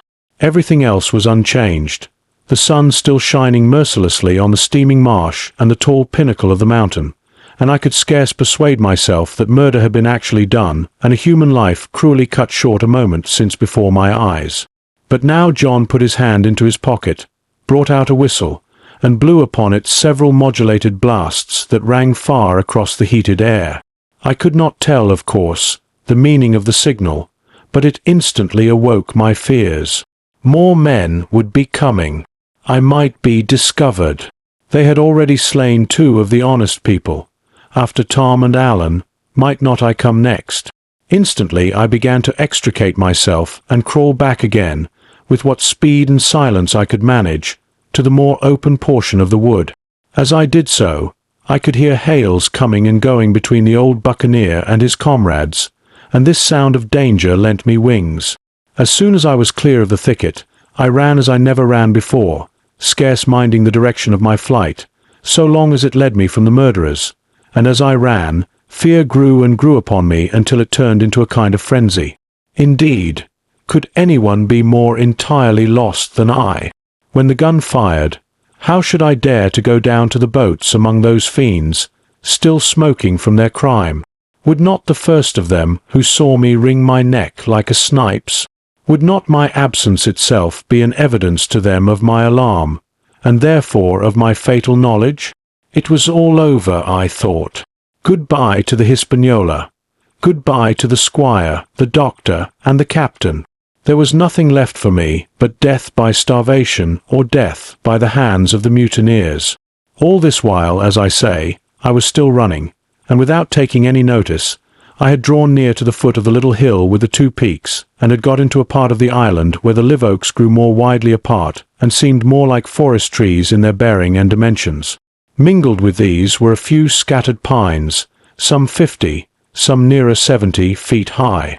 The air too smelt more freshly than down beside the marsh, and here a fresh alarm brought me to a standstill with a thumping heart. 15. The man of the island. From the side of the hill, which was here steep and stony, a spout of gravel was dislodged and fell rattling and bounding through the trees. My eyes turned instinctively in that direction, and I saw a figure leap with great rapidity behind the trunk of a pine. What it was, whether bear or man or monkey, I could in no wise tell. It seemed dark and shaggy. More I knew not. But the terror of this new apparition brought me to a stand. I was now, it seemed, cut off upon both sides. Behind me the murderers, before me this lurking nondescript. And immediately I began to prefer the dangers that I knew to those I knew not. Silver himself appeared less terrible in contrast with this creature of the woods, and I turned on my heel, and looking sharply behind me over my shoulder, began to retrace my steps in the direction of the boats. Instantly the figure reappeared, and making a wide circuit, began to head me off. I was tired, at any rate, but had I been as fresh as when I rose, I could see it was in vain for me to contend in speed with such an adversary. From trunk to trunk the creature flitted like a deer, running manlike on 2 legs, but unlike any man that I had ever seen, stooping almost double as it ran. Yet a man it was. I could no longer be in doubt about that. I began to recall what I had heard of cannibals. I was within an ace of calling for help. But the mere fact that he was a man, however wild, had somewhat reassured me, and my fear of Silver began to revive in proportion. I stood still, therefore, and cast about for some method of escape, and as I was so thinking, the recollection of my pistol flashed into my mind. As soon as I remembered I was not defenceless, courage glowed again in my heart, and I set my face resolutely for this man of the island and walked briskly towards him.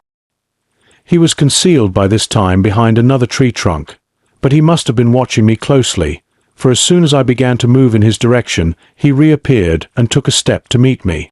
Then he hesitated, drew back, came forward again, and at last, to my wonder and confusion, threw himself on his knees and held out his clasped hands in supplication. At that I once more stopped.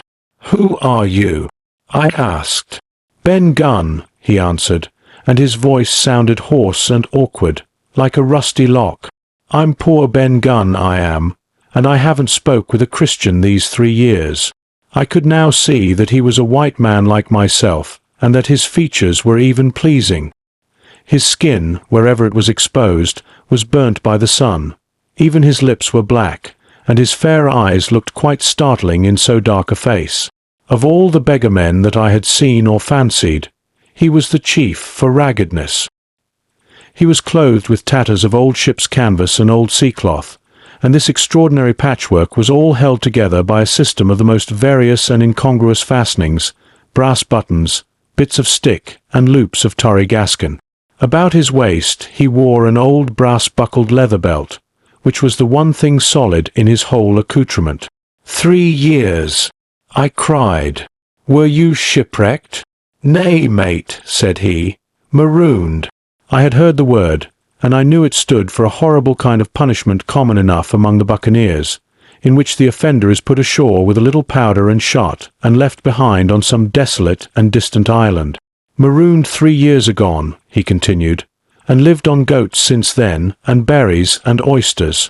Wherever a man is, says I, a man can do for himself. But, mate, my heart is sore for Christian diet.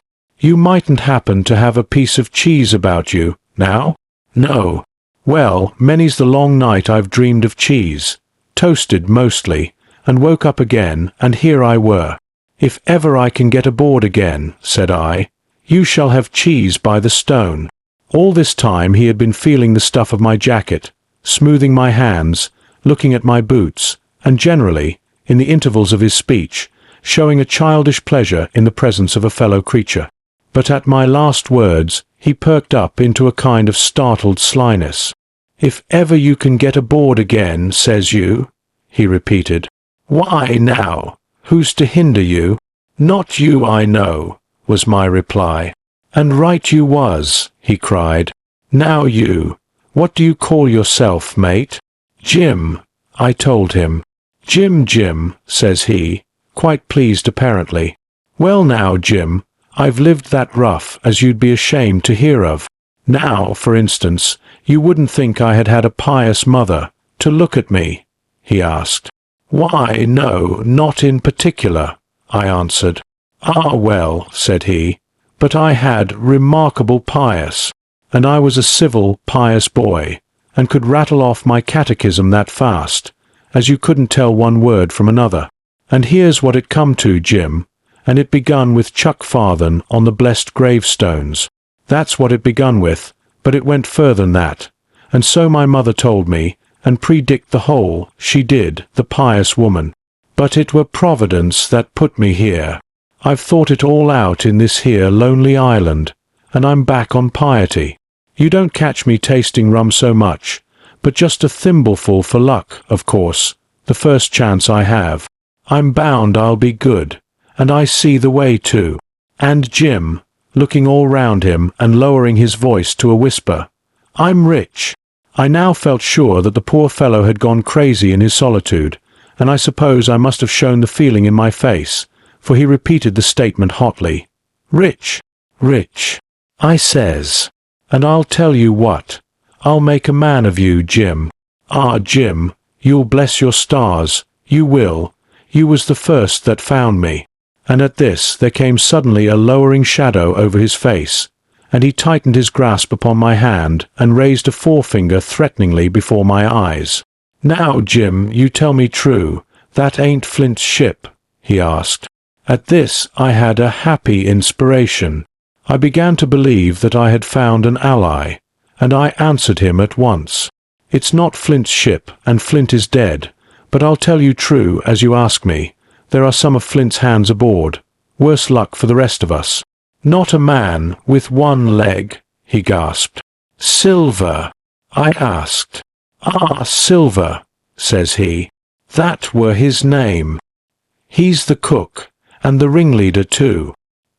He was still holding me by the wrist, and at that he give it quite a ring. If you was sent by Long John, he said, I'm as good as pork, and I know it. But where was you, do you suppose? I had made my mind up in a moment, and by way of answer told him the whole story of our voyage and the predicament in which we found ourselves. He heard me with the keenest interest, and when I had done he patted me on the head. You're a good lad, Jim, he said, and you're all in a clove hitch, ain't you? Well, you just put your trust in Ben Gunn. Ben Gunn's the man to do it. Would you think it likely now that your squire would prove a liberal-minded one in case of help? him being in a clove hitch, as you remark. I told him the squire was the most liberal of men. Aye, but you see, returned Ben Gunn, I didn't mean giving me a gate to keep, and a suit of livery clothes, and such. That's not my mark, Jim. What I mean is, would he be likely to come down to the tune of, say, £1,000 out of money that's as good as a man's own already? I am sure he would, said I. As it was, all hands were to share. And a passage home, he added with a look of great shrewdness. Why, I cried, the squire's a gentleman, and besides, if we got rid of the others, we should want you to help work the vessel home. Ah, said he, so you would, and he seemed very much relieved. Now, I'll tell you what, he went on. So much I'll tell you, and no more. I were in Flint's ship when he buried the treasure. He and 6 along, 6 strong seamen. They was ashore nigh on a week, and us standing off and on in the old Walrus. One fine day up went the signal, and here come Flint by himself in a little boat, and his head done up in a blue scarf. The sun was getting up, and mortal white he looked about the cutwater. But there he was, you mind, and the 6 all dead, dead and buried. How he done it, not a man aboard us could make out. It was battle, murder, and sudden death, leastways, him against 6. Billy Bones was the mate. Long John, he was quartermaster, and they asked him where the treasure was. Ah, says he, you can go ashore if you like and stay, he says, but as for the ship, she'll beat up for more by thunder. That's what he said. Well, I was in another ship 3 years back, and we sighted this island. Boys, said I, here's Flint's treasure, let's land and find it. The captain was displeased at that, but my messmates were all of a mind and landed. 12 days they looked for it, and every day they had the worse word for me, until one fine morning all hands went aboard. As for you, Benjamin Gunn, says they, here's a musket, they says, and a spade and pickaxe. You can stay here and find Flint's money for yourself, they says. Well, Jim, 3 years have I been here, and not a bite of Christian diet from that day to this. But now, you look here. Look at me. Do I look like a man before the mast? No, says you. Nor I weren't, neither, I says. And with that he winked and pinched me hard. Just you mention them words to your squire, Jim, he went on. Nor he weren't, neither. That's the words.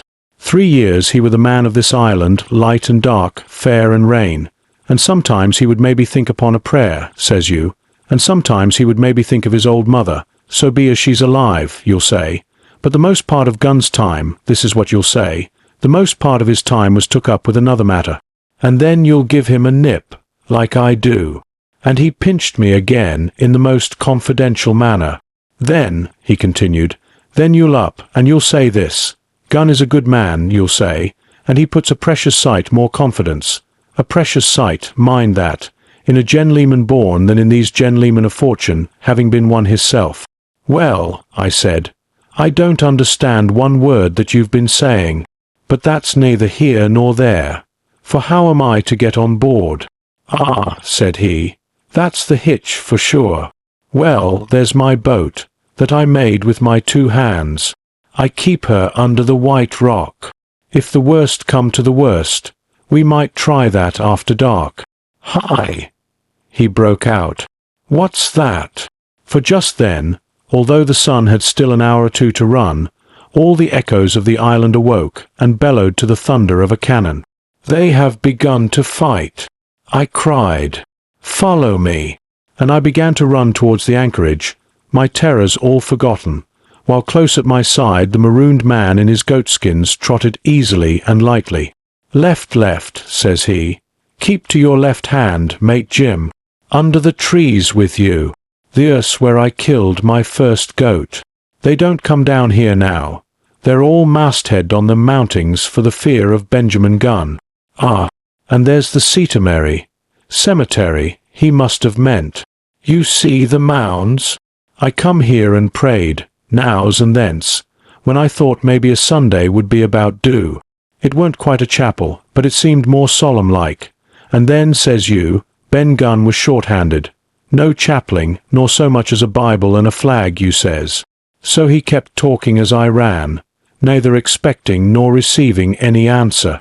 The cannon shot was followed, after a considerable interval, by a volley of small arms. Another pause, and then, not a quarter of a mile in front of me, I beheld the Union Jack flutter in the air above a wood. Part 4. The Stockade. 16. Narrative continued by the Doctor. How the ship was abandoned. It was about 1:30, 3 bells in the sea phrase, that the 2 boats went ashore from the Hispaniola. The captain, the squire, and I were talking matters over in the cabin. Had there been a breath of wind, we should have fallen on the 6 mutineers who were left aboard with us, slipped our cable, and away to sea. But the wind was wanting, and to complete our helplessness, down came Hunter with the news that Jim Hawkins had slipped into a boat and was gone ashore with the rest. It never occurred to us to doubt Jim Hawkins, but we were alarmed for his safety. With the men in the temper they were in, it seemed an even chance if we should see the lad again. We ran on deck. The pitch was bubbling in the seams. The nasty stench of the place turned me sick. If ever a man smelt fever and dysentery, it was in that abominable anchorage. The 6 scoundrels were sitting grumbling under a sail in the forecastle. Ashore we could see the gigs made fast, and a man sitting in each, hard by where the river runs in. One of them was whistling Lilla-Bolero. Waiting was a strain, and it was decided that Hunter and I should go ashore with the jolly boat in quest of information. The gigs had leaned to their right, but Hunter and I pulled straight in the direction of the Stockade upon the chart. The 2 who were left guarding their boats seemed in a bustle at our appearance.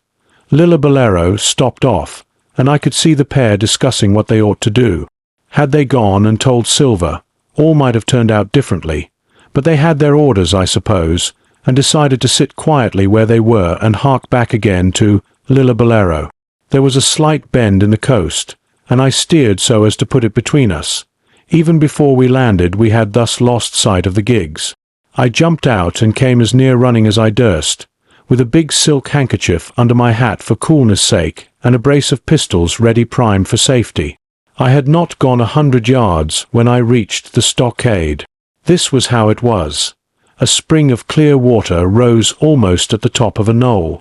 Well on the knoll, and enclosing the spring, they had clapped a stout log-house fit to hold 20 of people on a pinch and loophole for musketry on either side. All round this they had cleared a wide space, and then the thing was completed by a paling 6 feet high, without door or opening, too strong to pull down without time and labour, and too open to shelter the besiegers. The people in the log-house had them in every way. They stood quiet in shelter and shot the others like partridges. All they wanted was a good watch and food, for, short of a complete surprise, they might have held the place against a regiment. What particularly took my fancy was the spring, for though we had a good enough place of it in the cabin of the Hispaniola, with plenty of arms and ammunition, and things to eat and excellent wines, there had been one thing overlooked. We had no water. I was thinking this over when there came ringing over the island the cry of a man at the point of death. I was not new to violent death. I have served His Royal Highness the Duke of Cumberland, and got a wound myself at Fontenoy, but I know my pulse went dot and carry one. Jim Hawkins is gone, was my first thought. It is something to have been an old soldier, but more still to have been a doctor. There is no time to dilly-dally in our work, and so now I made up my mind instantly, and with no time lost returned to the shore and jumped on board the jolly boat. By good fortune Hunter pulled a good oar. We made the water fly, and the boat was soon alongside and I aboard the schooner. I found them all shaken, as was natural. The squire was sitting down, as white as a sheet, thinking of the harm he had led us to, the good soul, and one of the 6 forecastle hands was little better. "There's a man," says Captain Smollett, nodding towards him, "new to this work." He came nigh-hand fainting, Doctor, when he heard the cry. Another touch of the rudder, and that man would join us. I told my plan to the captain, and between us we settled on the details of its accomplishment. We put old Redruth in the gallery between the cabin and the forecastle, with 3 or 4 loaded muskets and a mattress for protection. Hunter brought the boat round under the sternport, and Joyce and I set to work loading her with powder tins, muskets, bags of biscuits, kegs of pork, a cask of cognac, and my invaluable medicine chest. In the meantime, the squire and the captain stayed on deck, and the latter hailed the coxswain, who was the principal man aboard. "Mr. Hands," he said, "here are 2 of us with a brace of pistols each. If any one of you 6 make a signal of any description, that man's dead." They were a good deal taken aback, and after a little consultation one and all tumbled down the fore companion, thinking no doubt to take us on the rear.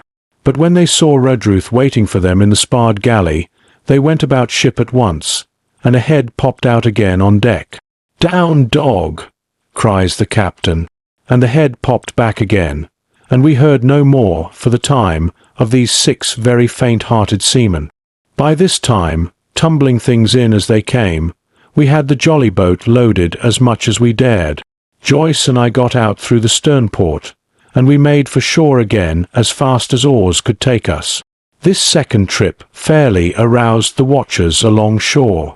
Lillibulero was dropped again, and just before we lost sight of them behind the little point, one of them whipped ashore and disappeared.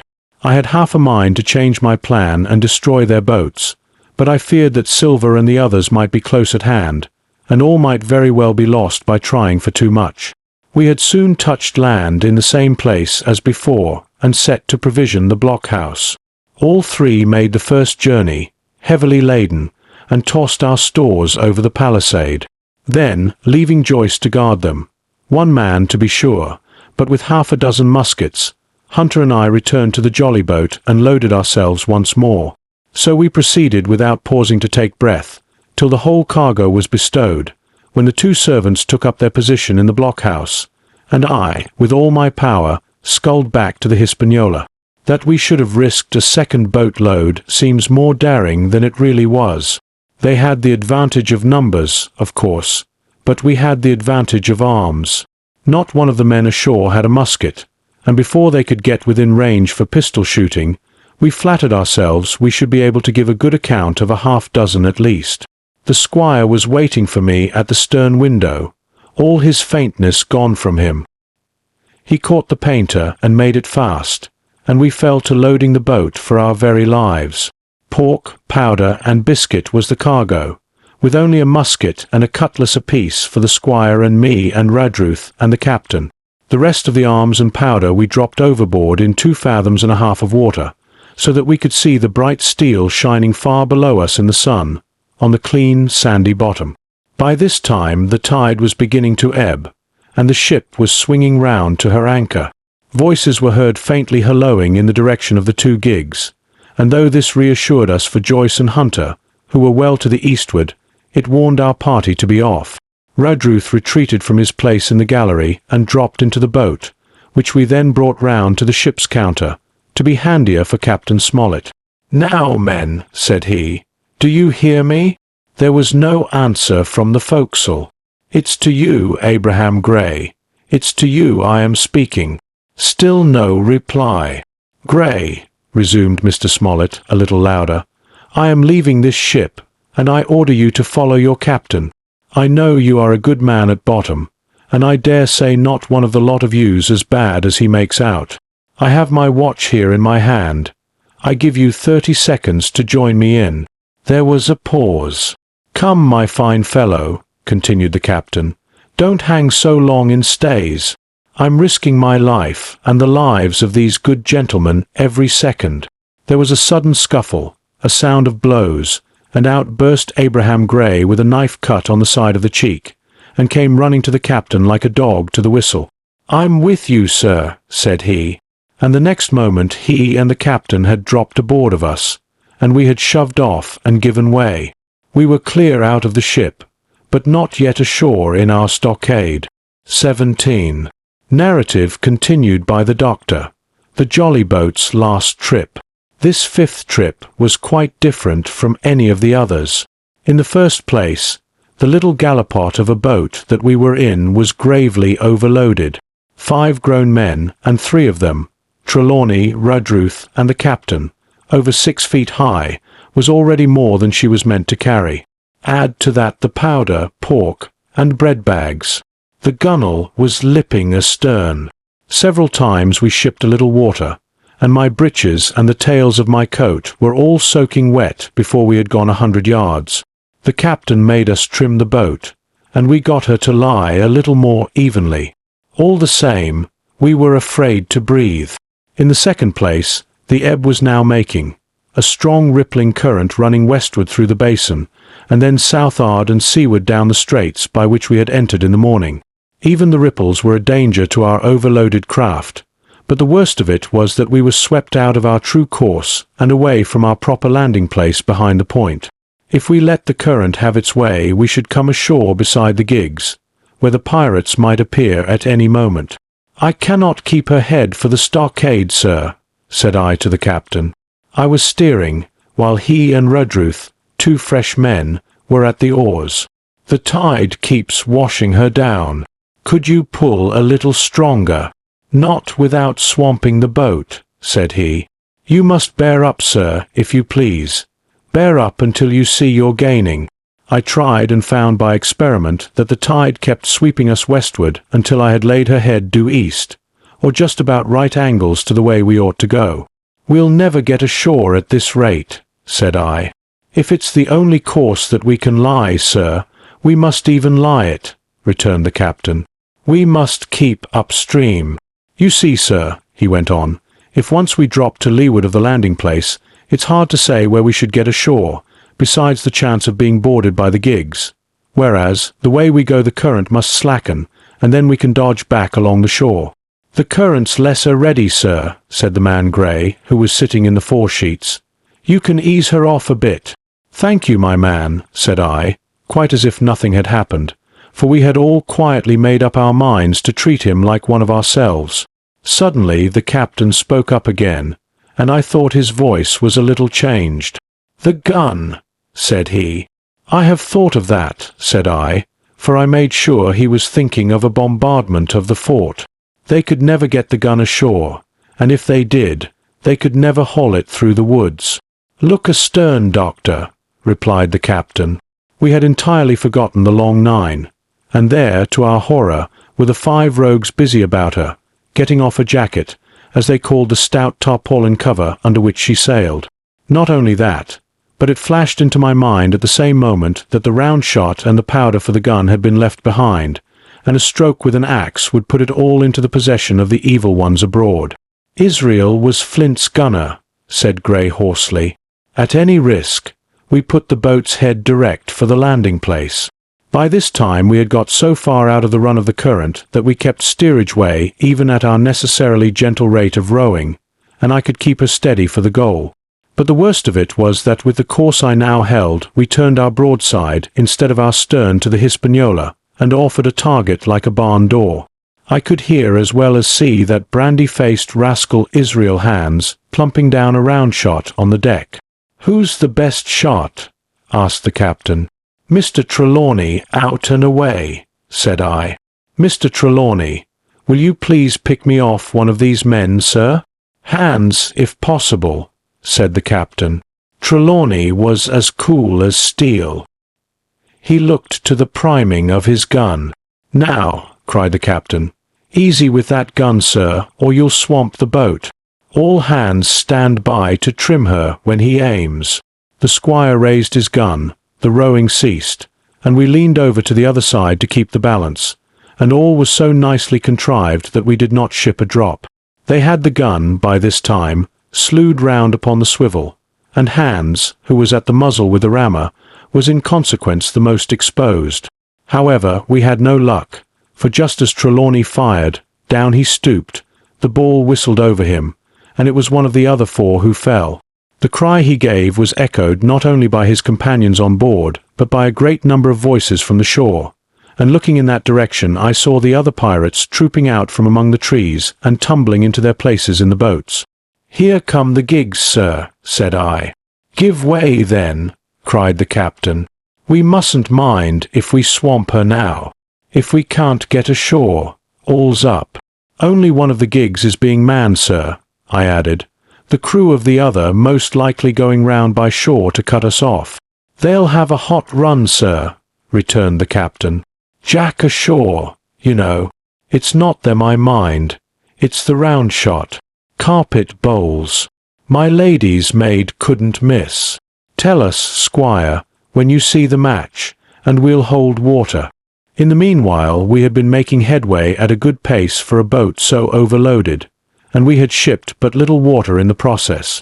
We were now close in, 30 or 40 strokes, and we should beach her, for the ebb had already disclosed a narrow belt of sand below the clustering trees.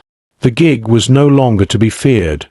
The little point had already concealed it from our eyes. The ebb-tide, which had so cruelly delayed us, was now making reparation and delaying our assailants. The one source of danger was the gun. If I durst, said the captain, I'd stop and pick off another man. But it was plain that they meant nothing should delay their shot. They had never so much as looked at their fallen comrade, though he was not dead, and I could see him trying to crawl away. "Ready!" cried the squire. "Hold!" cried the captain, quick as an echo, and he and Rudruth backed with a great heave that sent her stern bodily under water. The report fell in at the same instant of time.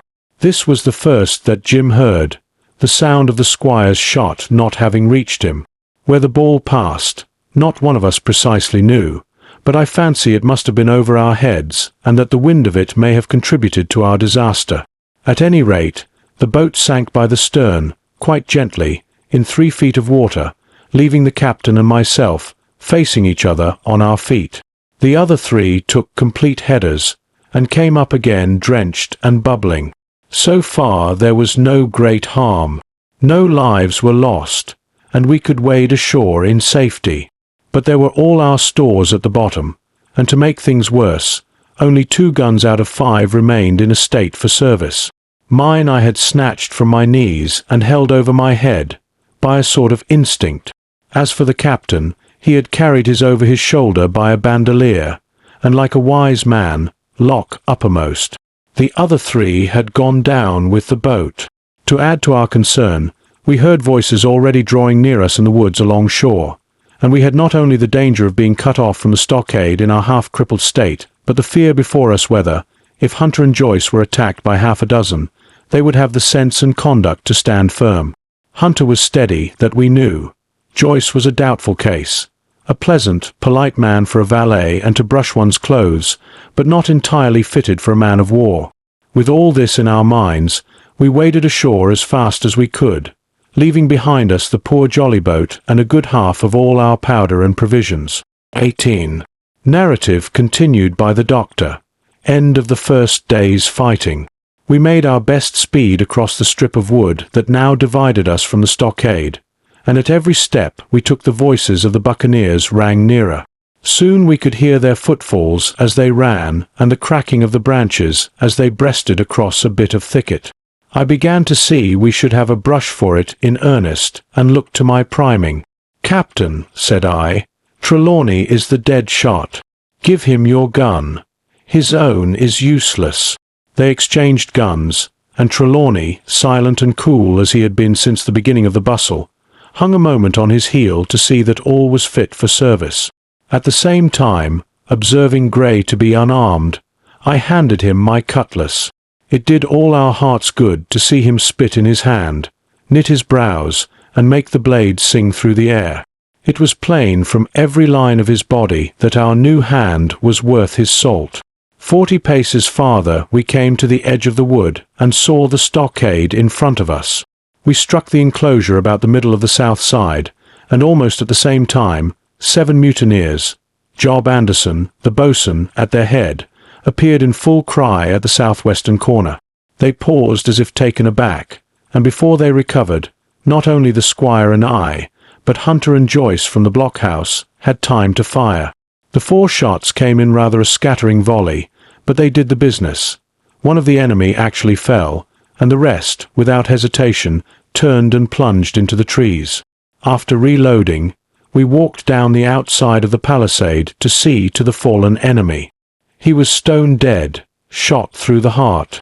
We began to rejoice over our good success when just at that moment a pistol cracked in the bush, a ball whistled close past my ear, and poor Tom Redruth stumbled and fell his length on the ground.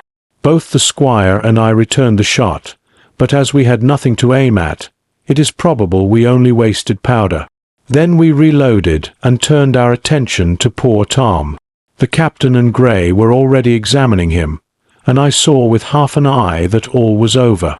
I believe the readiness of our return volley had scattered the mutineers once more, for we were suffered without further molestation to get the poor old gamekeeper hoisted over the stockade and carried, groaning and bleeding, into the log-house. Poor old fellow, he had not uttered one word of surprise, complaint, fear, or even acquiescence from the very beginning of our troubles till now, when we had laid him down in the log-house to die. He had lain like a Trojan behind his mattress in the gallery. He had followed every order silently, doggedly, and well. He was the oldest of our party by a score of years, and now, sullen, old, serviceable servant, it was he that was to die. The squire dropped down beside him on his knees and kissed his hand, crying like a child. "Be I going, doctor?" he asked. "Tom, my man," said I, "you're going home." "I wish I had had a lick at them with the gun first," he replied. "Tom," said the squire, "say you forgive me, won't you?" "Would that be respectful like, from me to you, squire?" was the answer. "Howsoever, so be it, amen."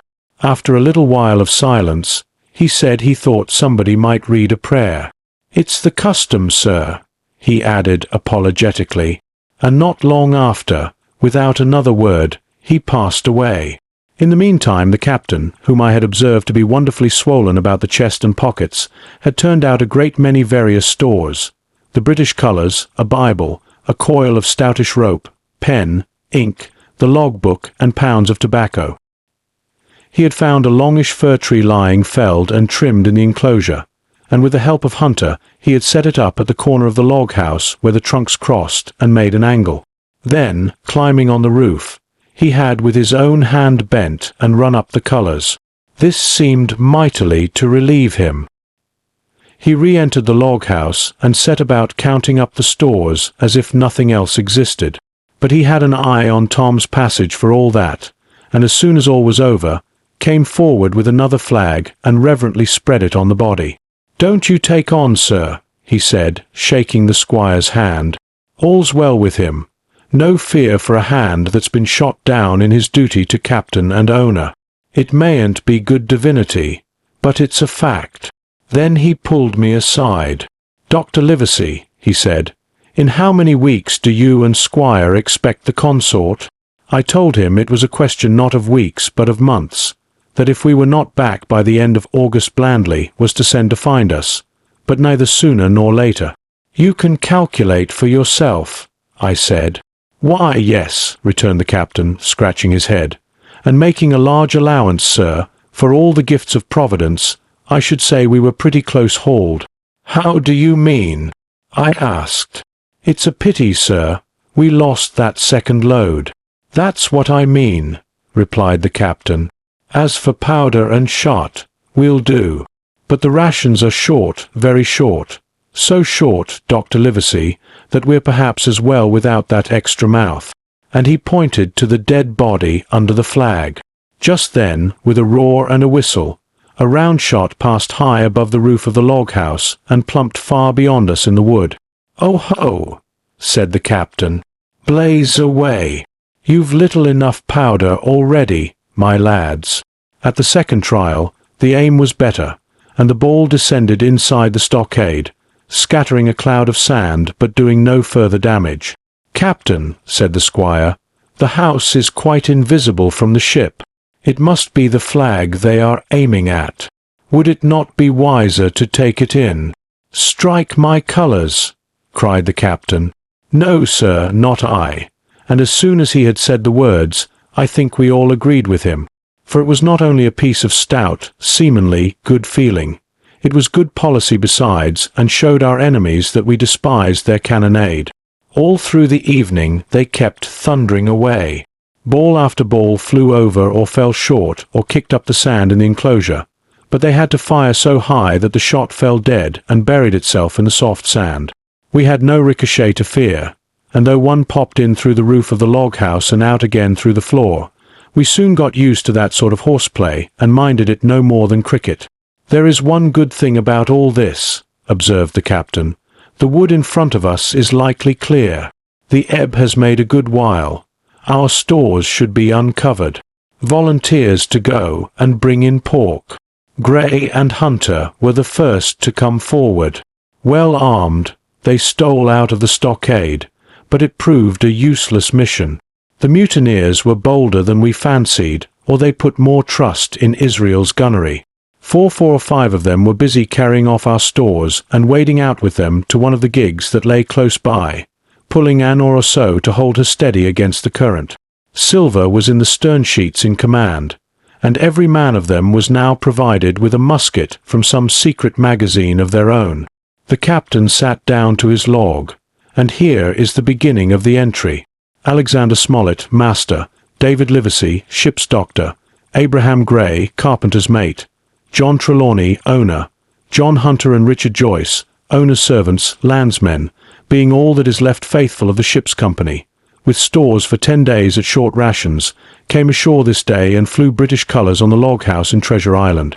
Thomas Radruth, owner's servant, landsman, shot by the mutineers; James Hawkins, cabin boy.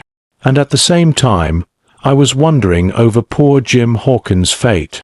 A hail on the land side. "Somebody hailing us," said Hunter, who was on guard. "Doctor, Squire, Captain." "Hello, Hunter, is that you?" came the cries, and I ran to the door in time to see Jim Hawkins, safe and sound, come climbing over the stockade. 19. Narrative resumed by Jim Hawkins. The garrison in the stockade.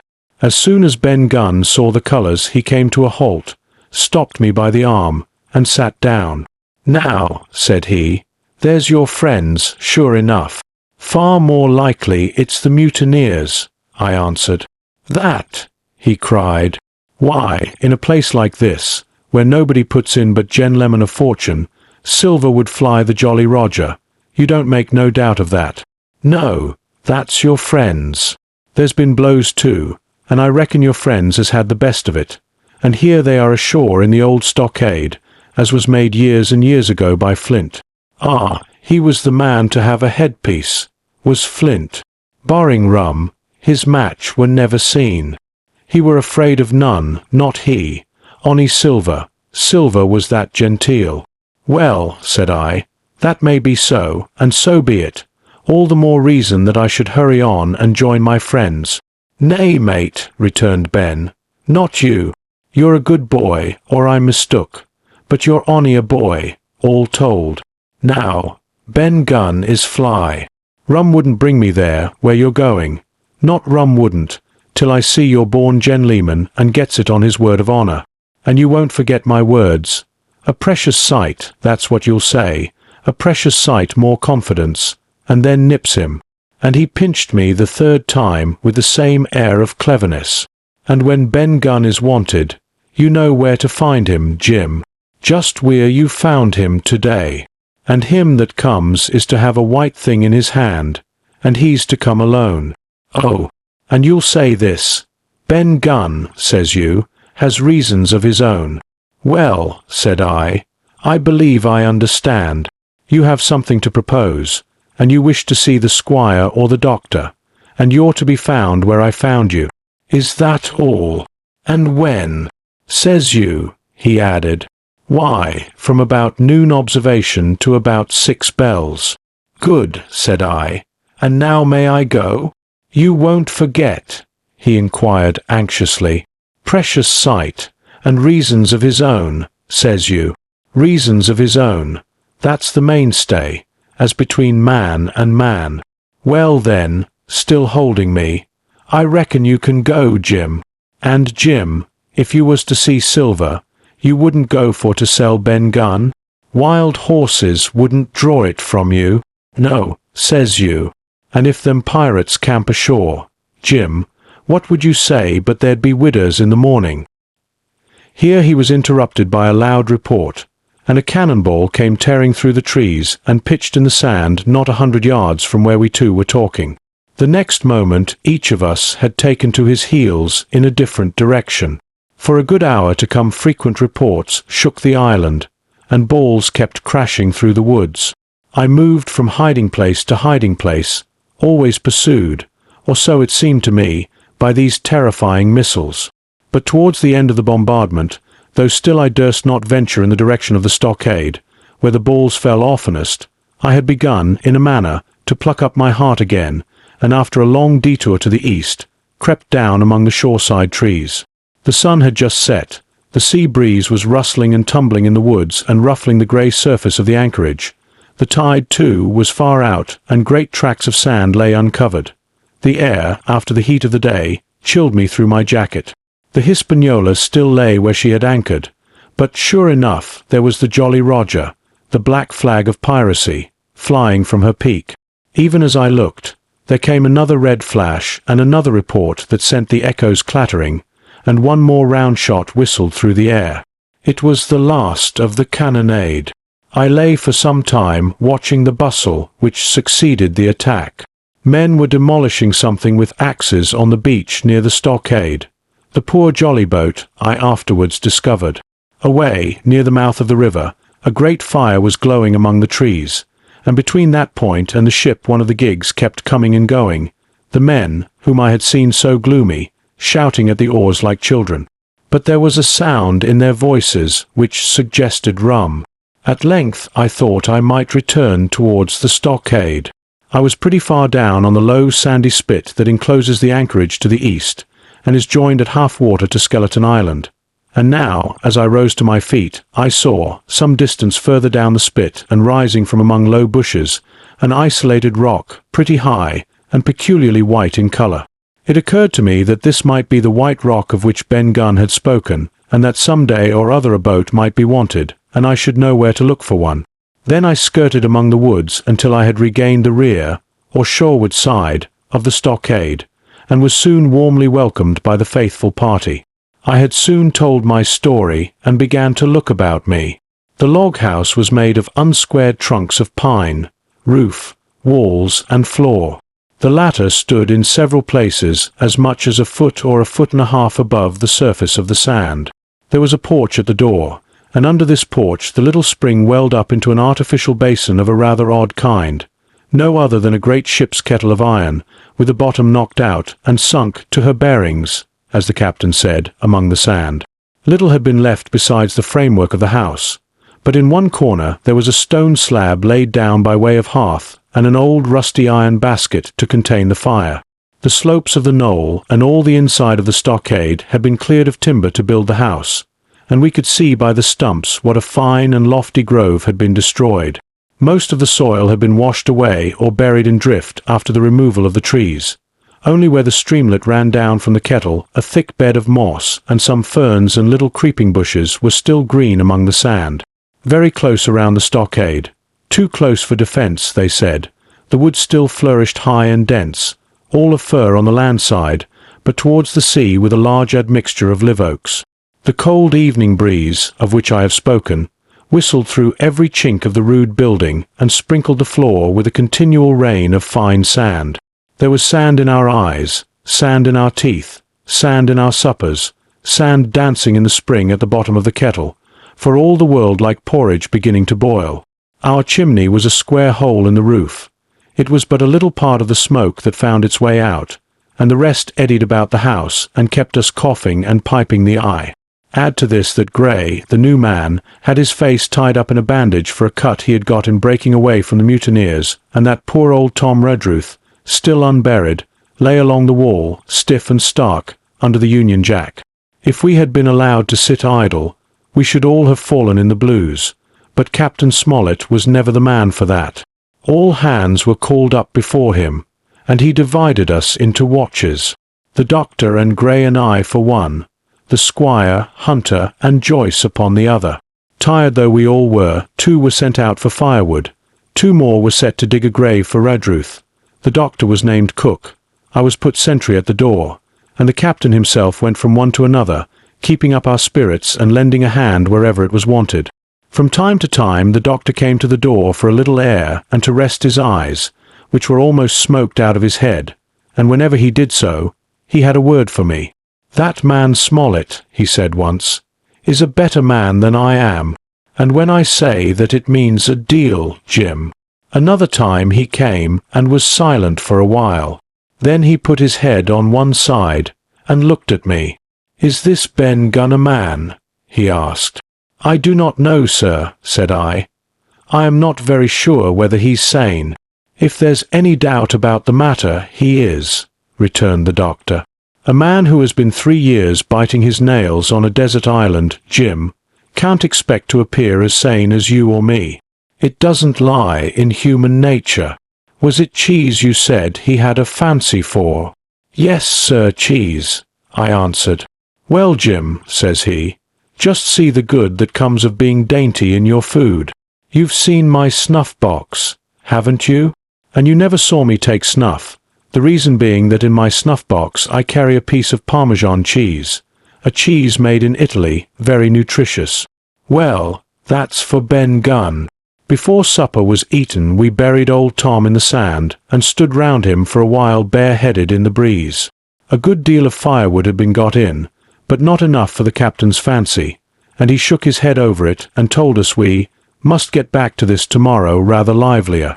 Then, when we had eaten our pork and each had a good stiff glass of brandy grog, the 3 chiefs got together in a corner to discuss our prospects. It appears they were at their wits' end what to do, the stores being so low that we must have been starved into surrender long before help came. But our best hope, it was decided, was to kill off the buccaneers until they either hauled down their flag or ran away with the Hispaniola.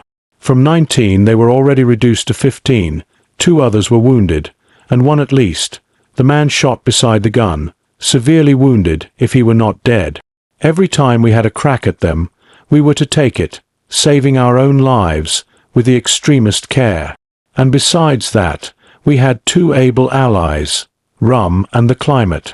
As for the first, though we were about half a mile away, we could hear them roaring and singing late into the night.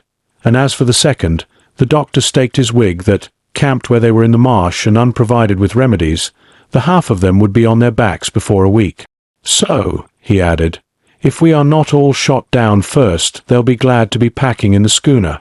It's always a ship, and they can get to buccaneering again, I suppose." "First ship that ever I lost," said Captain Smollett. "I was dead tired, as you may fancy, and when I got to sleep, which was not till after a great deal of tossing, I slept like a log of wood. The rest had long been up, and had already breakfasted, and increased the pile of firewood by about half as much again, when I was wakened by a bustle and the sound of voices. "Flag of truce," I heard someone say, and then, immediately after, with a cry of surprise, "Silver himself," and at that, up I jumped, and rubbing my eyes, ran to a loophole in the wall. 20. Silver's embassy. Sure enough, there were 2 men just outside the stockade, one of them waving a white cloth, the other, no less a person than Silver himself, standing placidly by. It was still quite early, and the coldest morning that I think I ever was abroad in, a chill that pierced into the marrow. The sky was bright and cloudless overhead, and the tops of the trees shone rosily in the sun. But where Silver stood with his lieutenant, all was still in shadow, and they waded knee-deep in a low white vapour that had crawled during the night out of the morass. The chill and the vapour taken together told a poor tale of the island. It was plainly a damp, feverish, unhealthy spot. "Keep indoors, men," said the captain. 10 to 1 this is a trick." Then he hailed the buccaneer. "Who goes? Stand, or we fire." "Flag of truce," cried Silver. The captain was in the porch, keeping himself carefully out of the way of a treacherous shot, should any be intended. He turned and spoke to us. "Doctor's watch on the lookout. Dr. Livesey take the north side, if you please. Jim, the east. Gray, west. The watch below, all hands to load muskets. Lively, men, and careful. and then he turned again to the mutineers. "And what do you want with your flag of truce?" he cried. This time it was the other man who replied. "Captain Silver, sir, to come on board and make terms," he shouted. "Captain Silver! Don't know him." "Who's he?" cried the captain, and we could hear him adding to himself, "Captain, is it? My heart, and here's promotion." Long John answered for himself. "Me, sir. These poor lads have chosen me captain, after your desertion, sir," laying a particular emphasis upon the word desertion. "We're willing to submit, if we can come to terms, and no bones about it. All I ask is your word, Captain Smollett, to let me safe and sound out of this here stockade, and 1 minute to get out a shot before a gun is fired." "My man," said Captain Smollett, "I have not the slightest desire to talk to you. If you wish to talk to me, you can come, that's all. If there's any treachery, it'll be on your side, and the Lord help you." "That's enough, Captain," shouted Long John cheerily. "A word from you's enough. I know a gentleman, and you may lay to that." We could see the man who carried the flag of truce attempting to hold Silver back. Nor was that wonderful, seeing how cavalier had been the captain's answer. But Silver laughed at him aloud and slapped him on the back as if the idea of alarm had been absurd. Then he advanced to the stockade, threw over his crutch, got a leg up, and with great vigour and skill succeeded in surmounting the fence and dropping safely to the other side. I will confess that I was far too much taken up with what was going on to be of the slightest use as sentry. Indeed, I had already deserted my eastern loophole and crept up behind the captain, who had now seated himself on the threshold, with his elbows on his knees, his head in his hands, and his eyes fixed on the water as it bubbled out of the old iron kettle in the sand. He was whistling, "Come, lasses and lads." Silver had terrible hard work getting up the knoll. What with the steepness of the incline, the thick tree stumps, and the soft sand, he and his crutch were as helpless as a ship in stays. But he stuck to it like a man in silence, and at last arrived before the captain, whom he saluted in the handsomest style. He was tricked out in his best. An immense blue coat, thick with brass buttons, hung as low as to his knees, and a fine laced hat was set on the back of his head. "Here you are, my man," said the captain, raising his head. "You had better sit down." "You ain't a-going to let me inside, Captain," complained Long John. "It's a main cold morning, to be sure, sir, to sit outside upon the sand." "Why, Silver," said the captain, "if you had pleased to be an honest man, you might have been sitting in your galley. It's your own doing. You're either my ship's cook, and then you were treated handsome, or Captain Silver, a common mutineer and pirate, and then you can go hang." "Well, well, Captain," returned the sea cook, sitting down as he was bidden on the sand, "you'll have to give me a hand up again, that's all. A sweet, pretty place you have of it here. Ah, there's Jim. The top of the morning to you, Jim. Doctor, here's my service. Why, there you all are together like a happy family, in a manner of speaking. If you have anything to say, my man, better say it," said the captain. "Right you were, Captain Smollett," replied Silver. "Duty is duty, to be sure. Well now, you look here. That was a good lay of yours last night. I don't deny it was a good lay. Some of you pretty handy with a handspike, and I'll not deny neither but what some of my people was shook. Maybe all was shook. Maybe I was shook myself. Maybe that's why I'm here for terms. But you mark me, Captain, it won't do twice, by thunder. We'll have to do sentry go and ease off a point or so on the rum. Maybe you think we were all a sheet in the wind's eye. But I'll tell you I was sober. I was ony dog tired, and if I'd awoke a second sooner, I'd a caught you at the act, I would. He wasn't dead when I got round to him, not he. Well, says Captain Smollett as cool as can be. All that Silver said was a riddle to him, but you would never have guessed it from his tone. As for me, I began to have an inkling. Ben Gunn's last words came back to my mind. I began to suppose that he had paid the buccaneers a visit while they all lay drunk together round their fire, and I reckoned up with glee that we had only 14 enemies to deal with. "Well, here it is," said Silver. "We want that treasure, and we'll have it. That's our point. You would just as soon save your lives, I reckon, and that's yours. You have a chart, haven't you?" "That's as may be," replied the captain. "Oh, well, you have, I know that," returned Long John. "You needn't be so husky with a man. There ain't a particle of service in that, and you may lay to it. What I mean is, we want your chart. Now, I never meant you no harm myself." "That won't do with me, my man," interrupted the captain. "We know exactly what you meant to do, and we don't care, for now, you see, you can't do it." And the captain looked at him calmly and proceeded to fill a pipe. "If Abe Gray," Silver broke out. "Avast there!" cried Mr. Smollett. "Gray told me nothing, and I asked him nothing. And what's more, I would see you and him and this whole island blown clean out of the water into blazes first. So there's my mind for you, my man, on that." This little whiff of temper seemed to cool Silver down. He had been growing nettled before, but now he pulled himself together. "Like enough," said he. "I would set no limits to what gentlemen might consider shipshape, or might not, as the case were. And seein' as how you are about to take a pipe, Captain, I'll make so free as do likewise." And he filled a pipe and lighted it, and the two men sat silently smoking for quite a while, now looking each other in the face, now stopping their tobacco, now leaning forward to spit. It was as good as the play to see them. "Now," resumed Silver, "here it is. You give us the chart to get the treasure by, and drop shooting poor seamen and stoving of their heads in while asleep. You do that, and we'll offer you a choice. Either you come aboard along of us, once the treasure shipped, and then I'll give you my affidavy, upon my word of honour, to clap you somewhere safe ashore. Or if that ain't to your fancy, some of my hands being rough and having old scores on account of hazing, then you can stay here, you can.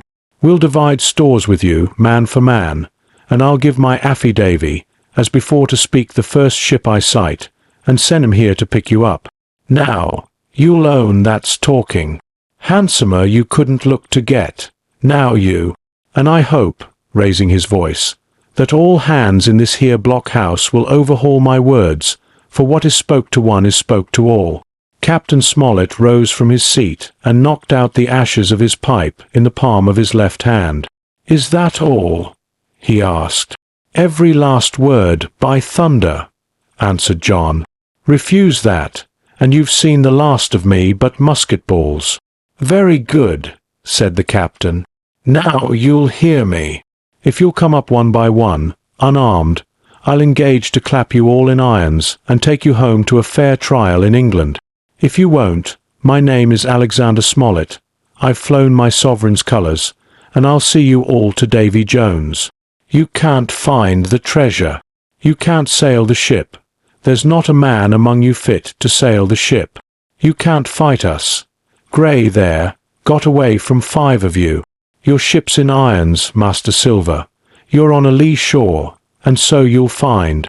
I stand here and tell you so, and they're the last good words you'll get from me, for in the name of heaven, I'll put a bullet in your back when next I meet you. Tramp, my lad. Bundle out of this, please, hand over hand, and double quick." Silver's face was a picture. His eyes started in his head with wrath. He shook the fire out of his pipe. "Give me a hand up," he cried. "Not I," returned the captain. "Who'll give me a hand up?" he roared. Not a man among us moved. Growling the foulest imprecations, he crawled along the sand till he got hold of the porch and could hoist himself again upon his crutch. Then he spat into the spring. "There," he cried, "that's what I think of ye. Before an hour's out, I'll stove in your old blockhouse like a rum puncheon. Laugh, by thunder, laugh. Before an hour's out, ye'll laugh upon the other side. Them that die'll be the lucky ones." And with a dreadful oath he stumbled off, ploughed down the sand, was helped across the stockade, after 4 or 5 failures, by the man with the flag of truce, and disappeared in an instant afterwards among the trees. 21. The attack. As soon as Silver disappeared, the captain, who had been closely watching him, turned towards the interior of the house and found not a man of us at his post but Grey. It was the first time we had ever seen him angry. "Quarters!" he roared, and then, as we all slunk back to our places, "Grey," he said, "I'll put your name in the log. You've stood by your duty like a seaman. Mr. Trelawney, I'm surprised at you, sir. Doctor, I thought you had worn the king's coat. If that was how you served at Fontenoy, sir, you'd have been better in your berth." The doctor's watch were all back at their loopholes, the rest were busy loading the spare muskets, and everyone with a red face, you may be certain, and a flea in his ear, as the saying is. The captain looked on for a while in silence. Then he spoke. "My lads," said he, "I've given Silver a broadside. I pitched it in red-hot on purpose, and before the hour's out, as he said, we shall be boarded. We're outnumbered, I needn't tell you that, but we fight in shelter, and a minute ago I should have said we fought with discipline. I've no manner of doubt that we can drub them, if you choose." Then he went the rounds and saw, as he said, that all was clear. On the 2 short sides of the house, east and west, there were only 2 loopholes. On the south side, where the porch was, 2 again, and on the north side, 5. There was a round score of muskets for the 7 of us.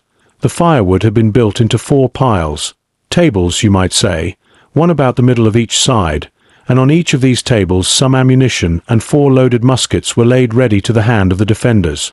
In the middle, the cutlasses lay ranged. "Toss out the fire," said the captain.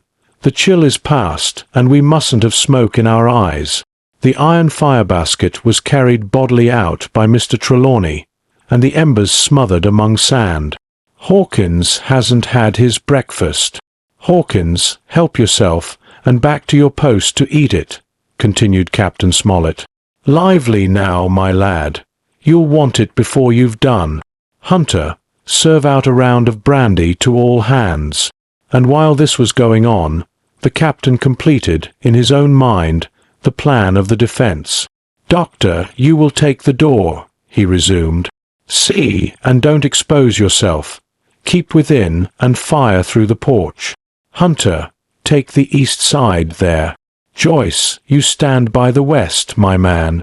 Mr. Trelawney, you are the best shot. You and Grey will take this long north side, with the 5 loopholes. It's there the danger is. If they can get up to it and fire in upon us through our own ports, things would begin to look dirty. Hawkins, neither you nor I are much account at the shooting. We'll stand by to load and bear a hand." As the captain had said, the chill was past. As soon as the sun had climbed above our girdle of trees, it fell with all its force upon the clearing and drank up the vapours at a draught. Soon the sand was baking and the resin melting in the logs of the blockhouse. Jackets and coats were flung aside, shirts thrown open at the neck and rolled up to the shoulders, and we stood there, each at his post, in a fever of heat and anxiety. An hour passed away. "Hang them," said the captain. "This is as dull as the doldrums. Grey, whistle for a wind." And just at that moment came the first news of the attack. "If you please, sir," said Joyce, "if I see anyone, am I to fire?" "I told you so," cried the captain. "Thank you, sir," returned Joyce with the same quiet civility. Nothing followed for a time, but the remark had set us all on the alert, straining ears and eyes. The musketeers with their pieces balanced in their hands, the captain out in the middle of the blockhouse with his mouth very tight and a frown on his face. So some seconds passed, till suddenly Joyce whipped up his musket and fired.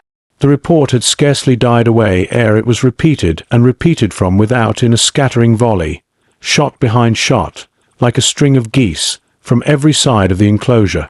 Several bullets struck the log-house, but not one entered, and as the smoke cleared away and vanished, the stockade and the woods around it looked as quiet and empty as before.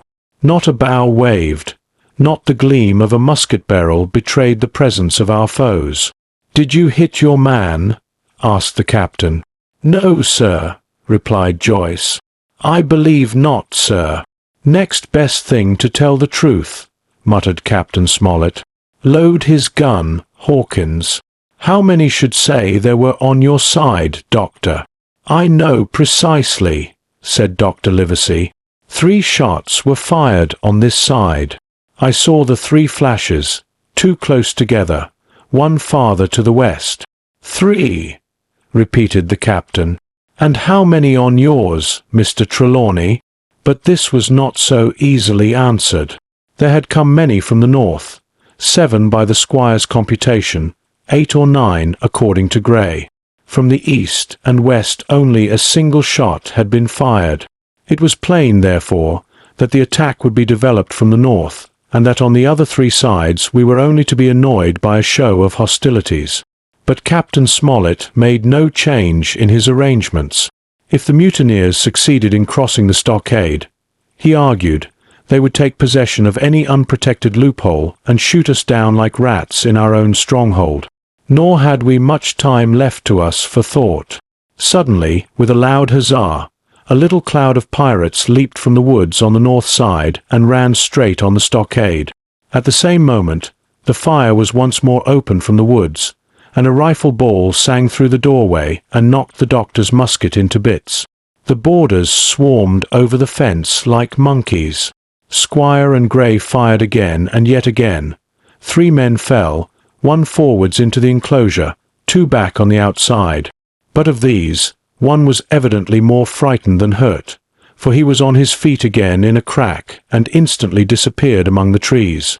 2 had bit the dust, 1 had fled, for had made good their footing inside our defences, while from the shelter of the woods 7 or 8 men, each evidently supplied with several muskets, kept up a hot though useless fire on the log-house. The 4 who had boarded made straight before them for the building, shouting as they ran, and the men among the trees shouted back to encourage them.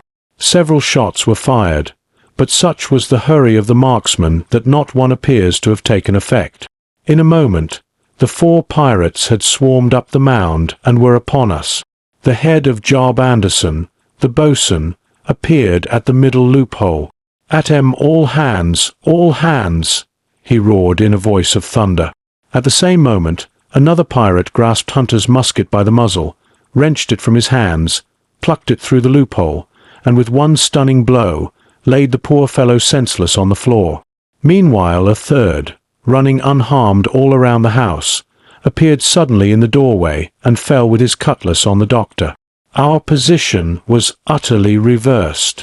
A moment since we were firing, under cover, at an exposed enemy. Now it was we who lay uncovered and could not return a blow. The log-house was full of smoke, to which we owed our comparative safety. Cries and confusion, the flashes and reports of pistol shots, and one loud groan rang in my ears. "Out, lads, out, and fight 'em in the open." "Cutlasses!" cried the captain. I snatched a cutlass from the pile, and someone, at the same time snatching another, gave me a cut across the knuckles which I hardly felt. I dashed out of the door into the clear sunlight. Someone was close behind, I knew not whom. Right in front, the doctor was pursuing his assailant down the hill, and just as my eyes fell upon him, beat down his guard and sent him sprawling on his back with a great slash across the face. "Round the house, lads! Round the house!" cried the captain, and even in the hurly-burly I perceived a change in his voice. Mechanically I obeyed, turned eastwards, and with my cutlass raised, ran round the corner of the house. Next moment I was face to face with Anderson. He roared aloud, and his hanger went up above his head, flashing in the sunlight. I had not time to be afraid, but as the blow still hung impending, leaped in a trice upon one side, and missing my foot in the soft sand, rolled headlong down the slope.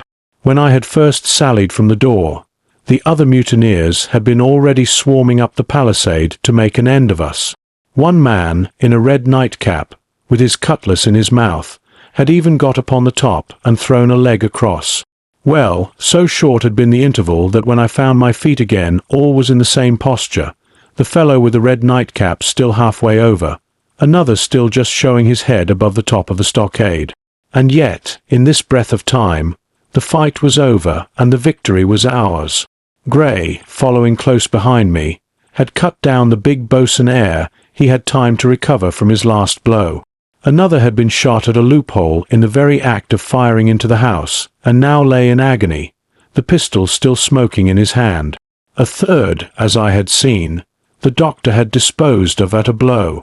Of the 4 who had scaled the palisade, one only remained unaccounted for, and he, having left his cutlass on the field, was now clambering out again with the fear of death upon him. "Fire! Fire from the house!" cried the doctor. "And you, lads, back into cover." But his words were unheeded. No shot was fired, and the last boarder made good his escape and disappeared with the rest into the wood. In 3 seconds nothing remained of the attacking party but the 5 who had fallen, 4 on the inside and 1 on the outside of the palisade. The doctor and Gray and I ran full speed for shelter. The survivors would soon be back where they had left their muskets, and at any moment the fire might recommence. The house was by this time somewhat cleared of smoke, and we saw at a glance the price we had paid for victory. Hunter lay beside his loophole, stunned, Joyce by his, shot through the head, never to move again, while right in the centre the squire was supporting the captain, one as pale as the other. "The captain's wounded," said Mr. Trelawney. "Have they run?" asked Mr. Smollett. "All that could, you may be bound," returned the doctor. "But there's 5 of them will never run again." "5!" cried the captain. "Come, that's better. 5 against 3 leaves us 4 to 9. That's better odds than we had at starting. We were 7 to 19 then, or thought we were, and that's as bad to bear. Asterisk. Asterisk, the mutineers were soon only 8 in number, for the man shot by Mr. Trelawney on board the schooner died that same evening of his wound. But this was, of course, not known till after by the faithful party. Part 5. My Sea Adventure. 22. How I began my sea adventure. There was no return of the mutineers, not so much as another shot out of the woods. They had got their rations for that day, as the captain put it, and we had the place to ourselves and a quiet time to overhaul the wounded and get dinner. Squire and I cooked outside in spite of the danger, and even outside we could hardly tell what we were at, for horror of the loud groans that reached us from the doctor's patients. Out of the 8 men who had fallen in the action, only 3 still breathed, that one of the pirates who had been shot at the loophole, Hunter, and Captain Smollett, and of these, the first 2 were as good as dead. The mutineer indeed died under the doctor's knife, and Hunter, do what we could, never recovered consciousness in this world. He lingered all day, breathing loudly like the old buccaneer at home in his apoplectic fit, but the bones of his chest had been crushed by the blow and his skull fractured in falling, and sometime in the following night, without sign or sound, he went to his Maker. As for the captain, his wounds were grievous indeed, but not dangerous. No organ was fatally injured. Anderson's ball, for it was Job that shot him first, had broken his shoulder blade and touched the lung, not badly. The second had only torn and displaced some muscles in the calf. He was sure to recover, the doctor said, but in the meantime, and for weeks to come, he must not walk nor move his arm, nor so much as speak when he could help it. My own accidental cut across the knuckles was a flea bite. Dr. Livesey patched it up with plaster and pulled my ears for me into the bargain. After dinner the squire and the doctor sat by the captain's side a while in consultation, and when they had talked to their heart's content, it being then a little past noon, the doctor took up his hat and pistols, girt on a cutlass, put the chart in his pocket, and with a musket over his shoulder crossed the palisade on the north side and set off briskly through the trees. Gray and I were sitting together at the far end of the blockhouse, to be out of earshot of our officers consulting, and Gray took his pipe out of his mouth and fairly forgot to put it back again, so thunderstruck he was at this occurrence. "Why, in the name of Davy Jones," said he, "is Dr. Livesey mad?"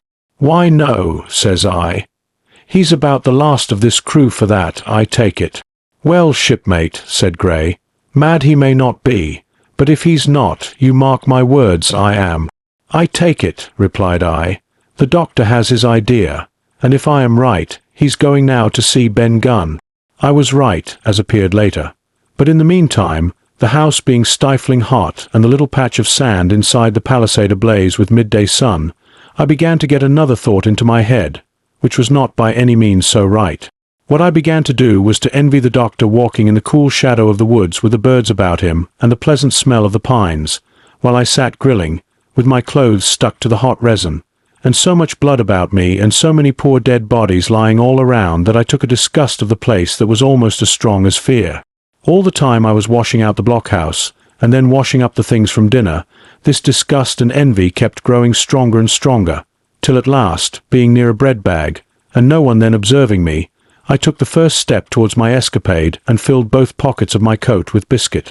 I was a fool, if you like, and certainly I was going to do a foolish, overbold act, but I was determined to do it with all the precautions in my power.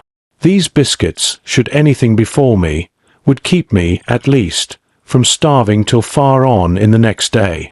The next thing I laid hold of was a brace of pistols, and as I already had a powder horn and bullets, I felt myself well supplied with arms. As for the scheme I had in my head, it was not a bad one in itself. I was to go down the sandy spit that divides the anchorage on the east from the open sea, find the white rock I had observed last evening, and ascertain whether it was there or not that Ben Gunn had hidden his boat, a thing quite worth doing, as I still believe. But as I was certain I should not be allowed to leave the enclosure, my only plan was to take French leave and slip out when nobody was watching, and that was so bad a way of doing it as made the thing itself wrong. But I was only a boy, and I had made my mind up. Well, as things at last fell out, I found an admirable opportunity. The squire and Gray were busy helping the captain with his bandages. The coast was clear. I made a bolt for it over the stockade and into the thickest of the trees, and before my absence was observed I was out of cry of my companions. This was my second folly, far worse than the first, as I left but 2 sound men to guard the house, but like the first, it was a help towards saving all of us. I took my way straight for the east coast of the island, for I was determined to go down the seaside of the spit to avoid all chance of observation from the anchorage. It was already late in the afternoon, although still warm and sunny. As I continued to thread the tall woods, I could hear from far before me not only the continuous thunder of the surf, but a certain tossing of foliage and grinding of boughs which showed me the sea breeze had set in higher than usual. Soon cool draughts of air began to reach me, and a few steps farther I came forth into the open borders of the grove, and saw the sea lying blue and sunny to the horizon, and the surf tumbling and tossing its foam along the beach. I have never seen the sea quiet round Treasure Island. The sun might blaze overhead, the air be without a breath, the surface smooth and blue, but still these great rollers would be running along all the external coast, thundering and thundering by day and night, and I scarce believe there is one spot in the island where a man would be out of earshot of their noise. I walked along beside the surf with great enjoyment, till, thinking I was now got far enough to the south, I took the cover of some thick bushes and crept warily up to the ridge of the spit. Behind me was the sea, in front the anchorage. The sea breeze, as though it had the sooner blown itself out by its unusual violence, was already at an end. It had been succeeded by light, variable airs from the south and southeast, carrying great banks of fog, and the anchorage, under lee of Skeleton Island, lay still and leaden as when first we entered it. The Hispaniola, in that unbroken mirror, was exactly portrayed from the truck to the waterline, the Jolly Roger hanging from her peak. Alongside lay one of the gigs, silver in the stern sheets, him I could always recognize, while a couple of men were leaning over the stern bulwarks, one of them with a red cap, the very rogue that I had seen some hours before stride legs upon the palisade. Apparently they were talking and laughing, though at that distance, upwards of a mile, I could, of course, hear no word of what was said. All at once there began the most horrid, unearthly screaming, which at first startled me badly, though I had soon remembered the voice of Captain Flint, and even thought I could make out the bird by her bright plumage as she sat perched upon her master's wrist. Soon after, the jolly boat shoved off and pulled for shore, and the man with the red cap and his comrade went below by the cabin companion. Just about the same time, the sun had gone down behind the spyglass, and as the fog was collecting rapidly, it began to grow dark in earnest. I saw I must lose no time if I were to find the boat that evening. The white rock, visible enough above the brush, was still some eighth of a mile further down the spit, and it took me a goodish while to get up with it, crawling, often on all fours, among the scrub. Night had almost come when I laid my hand on its rough sides. Right below it there was an exceedingly small hollow of green turf, hidden by banks and a thick underwood about knee-deep, that grew there very plentifully, and in the centre of the dell, sure enough, a little tent of goatskins, like what the gypsies carry about with them in England. I dropped into the hollow, lifted the side of the tent, and there was Ben Gunn's boat. Homemade if ever anything was homemade, a rude, lopsided framework of tough wood, and stretched upon that a covering of goatskin, with the hair inside. The thing was extremely small, even for me, and I can hardly imagine that it could have floated with a full-sized man. There was one thwart set as low as possible, a kind of stretcher in the bows, and a double paddle for propulsion. I had not then seen a coracle, such as the ancient Britons made, but I have seen one since, and I can give you no fairer idea of Ben Gunn's boat than by saying it was like the first and the worst coracle ever made by man. But the great advantage of the coracle it certainly possessed, for it was exceedingly light and portable. Well, now that I had found the boat, you would have thought I had had enough of truantry for once, but in the meantime I had taken another notion and become so obstinately fond of it that I would have carried it out, I believe, in the teeth of Captain Smollett himself. This was to slip out under cover of the night, cut the Hispaniola adrift, and let her go ashore where she fancied. I had quite made up my mind that the mutineers, after their repulse of the morning, had nothing nearer their hearts than to up anchor and away to sea. This, I thought, it would be a fine thing to prevent, and now that I had seen how they left their watchman unprovided with a boat, I thought it might be done with little risk. Down I sat to wait for darkness, and made a hearty meal of biscuit. It was a night out of 10,000 for my purpose. The fog had now buried all heaven. As the last rays of daylight dwindled and disappeared, absolute blackness settled down on Treasure Island.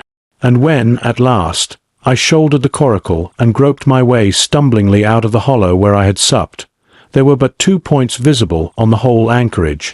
One was the great fire on shore, by which the defeated pirates lay carousing in the swamp. The other, a mere blur of light upon the darkness, indicated the position of the anchored ship. She had swung round to the ebb. Her bow was now towards me. The only lights on board were in the cabin, and what I saw was merely a reflection on the fog of the strong rays that flowed from the stern window. The ebb had already run some time, and I had to wade through a long belt of swampy sand, where I sank several times above the ankle, before I came to the edge of the retreating water, and wading a little way in, with some strength and dexterity, set my coracle, keel downwards, on the surface. 23. The ebb-tide runs. The Coracle, as I had ample reason to know before I was done with her, was a very safe boat for a person of my height and weight, both buoyant and clever in a seaway, but she was the most cross-grained, lopsided craft to manage. Do as you pleased, she always made more leeway than anything else, and turning round and round was the manoeuvre she was best at. Even Ben Gunn himself has admitted that she was queer to handle till you knew her way. Certainly, I did not know her way. She turned in every direction but the one I was bound to go. The most part of the time we were broadside on, and I am very sure I never should have made the ship at all but for the tide. By good fortune, paddle as I pleased, the tide was still sweeping me down, and there lay the Hispaniola right in the fairway, hardly to be missed. First she loomed before me like a blot of something yet blacker than darkness, then her spars and hull began to take shape, and the next moment, as it seemed, for, the farther I went, the brisker grew the current of the ebb, I was alongside of her hawser and had laid hold. The hawser was as taut as a bowstring, and the current so strong she pulled upon her anchor. All round the hull, in the blackness, the rippling current bubbled and chattered like a little mountain stream. One cut with my sea gully, and the Hispaniola would go humming down the tide. So far so good, but it next occurred to my recollection that a taut hawser, suddenly cut, is a thing as dangerous as a kicking horse. 10 to 1, if I was so foolhardy as to cut the Hispaniola from her anchor, I and the Coracle would be knocked clean out of the water. This brought me to a full stop, and if fortune had not again particularly favoured me, I should have had to abandon my design. But the light airs which had begun blowing from the southeast and south had hauled round after nightfall into the southwest. Just while I was meditating, a puff came, caught the Hispaniola, and forced her up into the current, and to my great joy, I felt the hawser slacken in my grasp, and the hand by which I held it dip for a second under water. With that I made my mind up, took out my gully, opened it with my teeth, and cut one strand after another, till the vessel swung only by 2. Then I lay quiet, waiting to sever these last, when the strain should be once more lightened by a breath of wind. All this time I had heard the sound of loud voices from the cabin, but to say truth, my mind had been so entirely taken up with other thoughts that I had scarcely given ear. Now, however, when I had nothing else to do, I began to pay more heed. One I recognized for the coxswain's, Israel Hands, that had been Flint's gunner in former days. The other was, of course, my friend of the red nightcap. Both men were plainly the worse of drink, and they were still drinking, for even while I was listening, one of them, with a drunken cry, opened the stern window and threw out something, which I divined to be an empty bottle. But they were not only tipsy. It was plain that they were furiously angry. Oaths flew like hailstones, and every now and then there came forth such an explosion as I thought was sure to end in blows. But each time the quarrel passed off, and the voices grumbled lower for a while, until the next crisis came, and in its turn passed away without result. On shore, I could see the glow of the great campfire burning warmly through the shoreside trees. Someone was singing a dull, old, droning sailor's song, with a droop and a quaver at the end of every verse, and seemingly no end to it at all but the patience of the singer. I had heard it on the voyage more than once, and remembered these words, "But one man of her crew alive, what put to sea with 75?" And I thought it was a ditty rather too dolefully appropriate for a company that had met such cruel losses in the morning. But, indeed, from what I saw, all these buccaneers were as callous as the sea they sailed on. At last the breeze came. The schooner sidled and drew nearer in the dark. I felt the hawser slacken once more, and with a good tough effort cut the last fibres through. The breeze had but little action on the Coracle, and I was almost instantly swept against the bows of the Hispaniola. At the same time, the schooner began to turn upon her heel, spinning slowly, end for end, across the current. I wrought like a fiend, for I expected every moment to be swamped, and since I found I could not push the Coracle directly off, I now shoved straight astern. At length I was clear of my dangerous neighbour, and just as I gave the last impulsion, my hands came across a light cord that was trailing overboard across the stern bulwarks. Instantly I grasped it. Why I should have done so I can hardly say. It was at first mere instinct, but once I had it in my hands and found it fast, curiosity began to get the upper hand, and I determined I should have one look through the cabin window. I pulled in hand over hand on the cord, and when I judged myself near enough, rose at infinite risk to about half my height, and thus commanded the roof and a slice of the interior of the cabin. By this time the schooner and her little consort were gliding pretty swiftly through the water. Indeed, we had already fetched up level with the campfire. The ship was talking, as sailors say, loudly, treading the innumerable ripples with an incessant weltering splash, and until I got my eye above the window-sill, I could not comprehend why the watchman had taken no alarm. One glance, however, was sufficient, and it was only one glance that I durst take from that unsteady skiff. It showed me Hans and his companion locked together in deadly wrestle, each with a hand upon the other's throat. I dropped upon the thwart again, none too soon, for I was near overboard. I could see nothing for the moment but these two furious, encrimsoned faces swaying together under the smoky lamp, and I shut my eyes to let them grow once more familiar with the darkness. The endless ballad had come to an end at last, and the whole diminished company about the campfire had broken into the chorus I had heard so often. 15 men on the dead man's chest. Yo-ho-ho, and a bottle of rum. Drink, and the devil had done for the rest. Yo-ho-ho, and a bottle of rum. I was just thinking how busy drink and the devil were at that very moment in the cabin of the Hispaniola, when I was surprised by a sudden lurch of the Coracle. At the same moment, she yawed sharply and seemed to change her course. The speed in the meantime had strangely increased. I opened my eyes at once. All round me were little ripples, combing over with a sharp, bristling sound and slightly phosphorescent. The Hispaniola herself, a few yards in whose wake I was still being whirled along, seemed to stagger in her course, and I saw her spars toss a little against the blackness of the night. Nay, as I looked longer, I made sure she also was wheeling to the southward. I glanced over my shoulder, and my heart jumped against my ribs. There, right behind me, was the glow of the campfire. The current had turned at right angles, sweeping round along with it the tall schooner and the little dancing Coracle. Ever quickening, ever bubbling higher, ever muttering louder, it went spinning through the narrows for the open sea. Suddenly the schooner in front of me gave a violent yaw, turning, perhaps, through 20 degrees, and almost at the same moment one shout followed another from on board.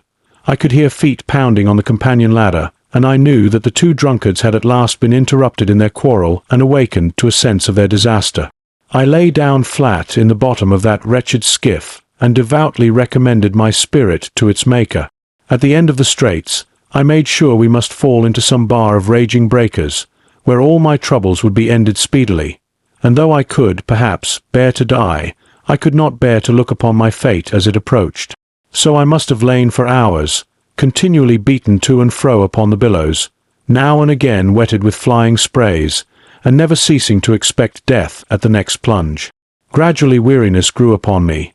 A numbness, an occasional stupor, fell upon my mind even in the midst of my terrors, until sleep at last supervened, and in my sea-tossed Coracle I lay and dreamed of home and the old Admiral Benbow. 24. The Cruise of the Coracle. It was broad day when I awoke and found myself tossing at the southwest end of Treasure Island. The sun was up, but was still hid from me behind the great bulk of the spyglass, which on this side descended almost to the sea in formidable cliffs. Holbein Head and Misermast Hill were at my elbow, the hill bare and dark, the head bound with cliffs 40 or 50 feet high and fringed with great masses of fallen rock. I was scarce a quarter of a mile to seaward, and it was my first thought to paddle in and land. That notion was soon given over. Among the fallen rocks the breakers spouted and bellowed. Loud reverberations, heavy sprays flying and falling, succeeded one another from second to second, and I saw myself, if I ventured nearer, dashed to death upon the rough shore or spending my strength in vain to scale the beetling crags. Nor was that all, for crawling together on flat tables of rock or letting themselves drop into the sea with loud reports I beheld huge slimy monsters, soft snails, as it were, of incredible bigness, 2 or 3 score of them together, making the rocks to echo with their barkings. I have understood since that they were sea lions, and entirely harmless. But the look of them, added to the difficulty of the shore and the high running of the surf, was more than enough to disgust me of that landing place. I felt willing rather to starve at sea than to confront such perils. In the meantime I had a better chance, as I supposed, before me. North of Holbein Head, the land runs in a long way, leaving at low tide a long stretch of yellow sand. To the north of that, again, there comes another cape, Cape of the Woods, as it was marked upon the chart, buried in tall green pines, which descended to the margin of the sea. I remembered what Silver had said about the current that sets northward along the whole west coast of Treasure Island, and seeing from my position that I was already under its influence, I preferred to leave Holbein Head behind me and reserve my strength for an attempt to land upon the kindlier-looking Cape of the Woods. There was a great, smooth swell upon the sea, the wind blowing steady and gentle from the south.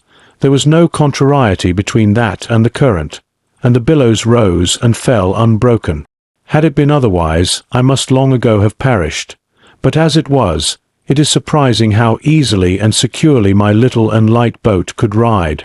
Often, as I still lay at the bottom and kept no more than an eye above the gunwale, I would see a big blue summit heaving close above me, yet the Coracle would but bounce a little, dance as if on springs, and subside on the other side into the trough as lightly as a bird. I began after a little to grow very bold, and sat up to try my skill at paddling. But even a small change in the disposition of the weight will produce violent changes in the behavior of a coracle, and I had hardly moved before the boat, giving up at once her gentle dancing movement, ran straight down a slope of water so steep that it made me giddy, and struck her nose, with a spout of spray, deep into the side of the next wave.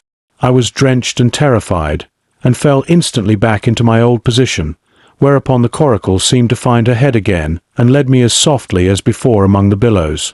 It was plain she was not to be interfered with, and at that rate, since I could in no way influence her course, what hope had I left of reaching land? I began to be horribly frightened, but I kept my head, for all that. First, moving with all care, I gradually bailed out the coracle with my sea cap. Then, getting my eye once more above the gunwale, I set myself to study how it was she managed to slip so quietly through the rollers. I found each wave, instead of the big, smooth, glossy mountain it looks from shore or from a vessel's deck, was for all the world like any range of hills on dry land, full of peaks and smooth places and valleys. The coracle, left to herself, turning from side to side, threaded, so to speak, her way through these lower parts, and avoided the steep slopes and higher, toppling summits of the wave. Well now, thought I to myself, it is plain I must lie where I am and not disturb the balance, but it is plain also that I can put the paddle over the side and from time to time, in smooth places, give her a shove or two towards land. No sooner thought upon than done. There I lay on my elbows in the most trying attitude, and every now and again gave a weak stroke or two to turn her head to shore. It was very tiring and slow work, yet I did visibly gain ground, and as we drew near the Cape of the Woods, though I saw I must infallibly miss that point, I had still made some 100 yards of easting. I was, indeed, close in. I could see the cool green tree-tops swaying together in the breeze, and I felt sure I should make the next promontory without fail. It was high time, for I now began to be tortured with thirst.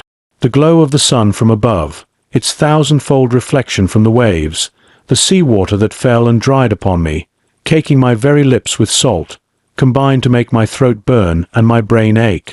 The sight of the trees so near at hand had almost made me sick with longing, but the current had soon carried me past the point, and as the next reach of sea opened out, I beheld a sight that changed the nature of my thoughts.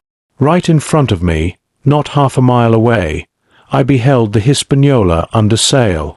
I made sure, of course, that I should be taken, but I was so distressed for want of water that I scarce knew whether to be glad or sorry at the thought, and long before I had come to a conclusion, surprise had taken entire possession of my mind, and I could do nothing but stare and wonder. The Hispaniola was under her mainsail and 2 jibs, and the beautiful white canvas shone in the sun like snow or silver.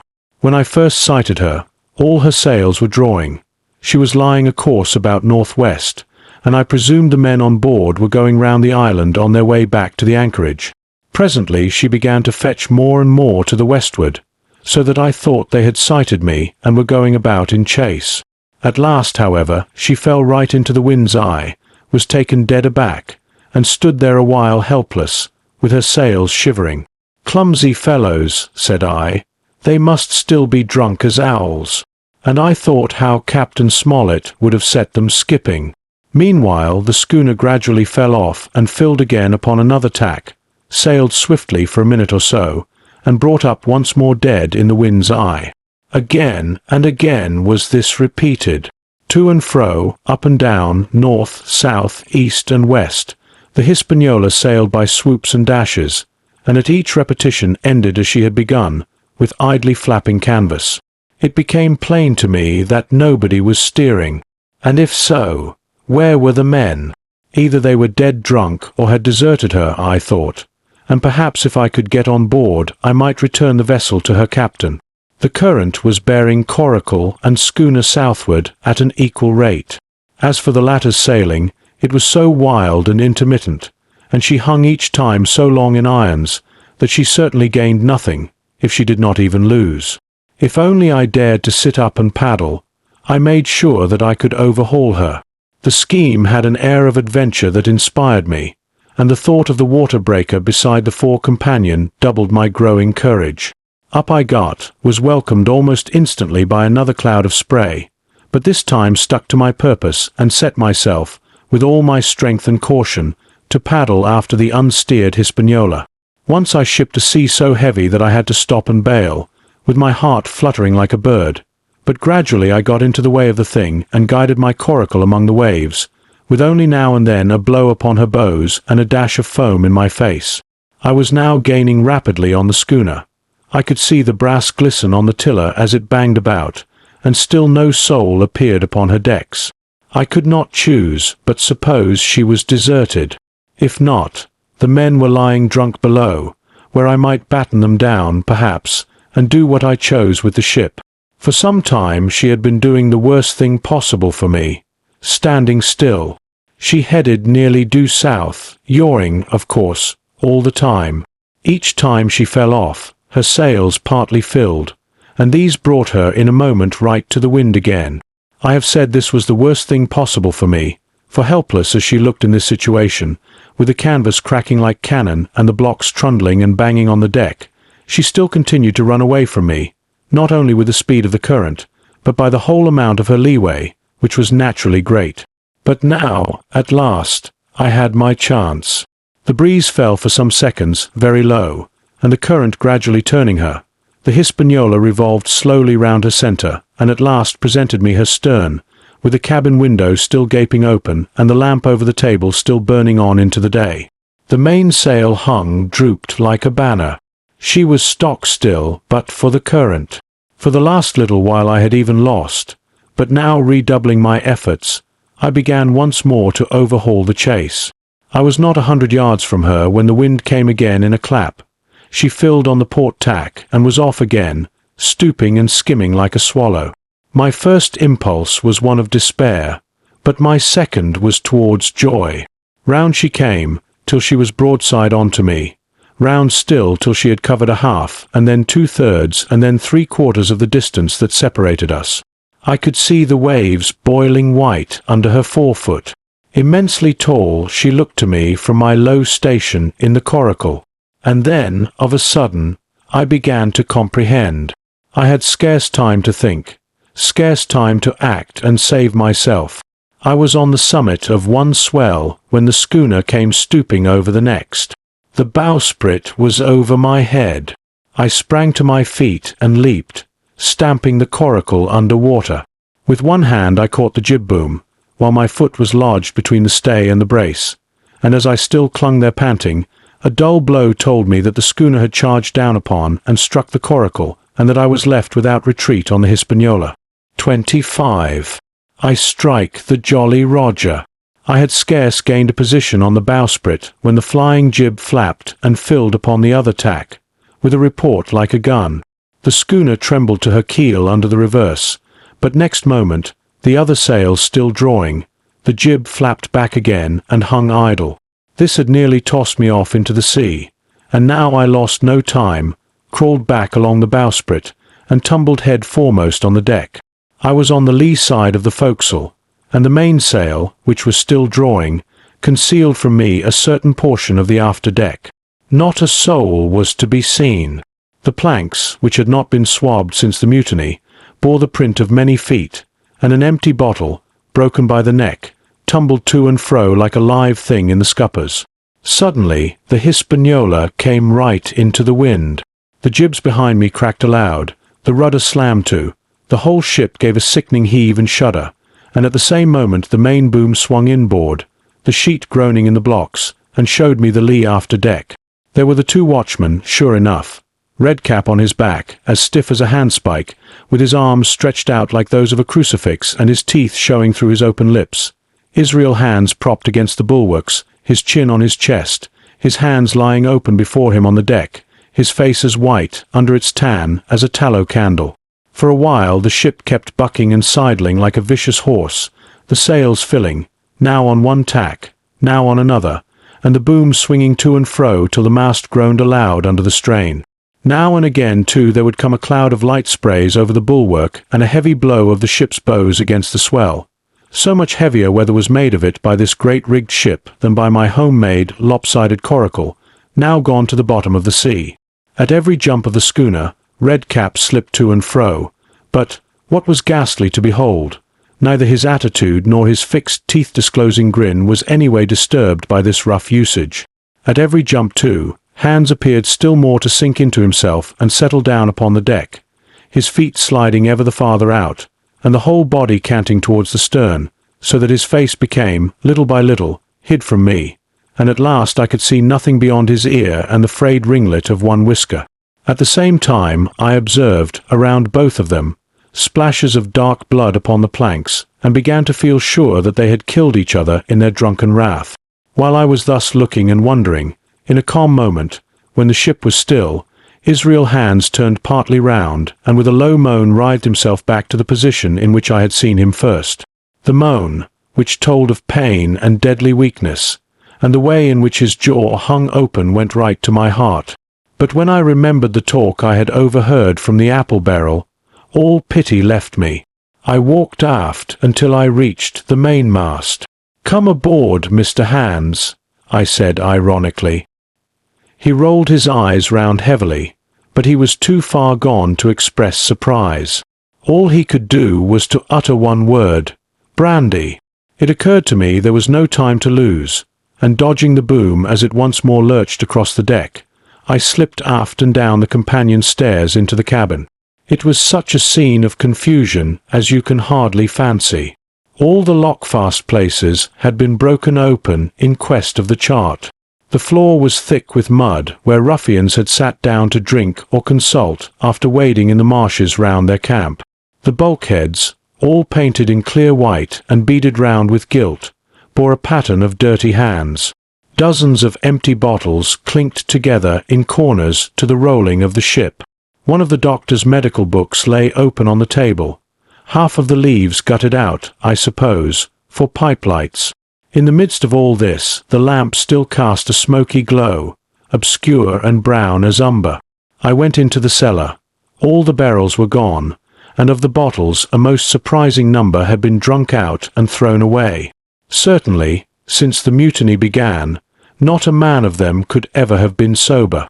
Foraging about, I found a bottle with some brandy left, for Hans, and for myself I routed out some biscuit, some pickled fruits, a great bunch of raisins, and a piece of cheese.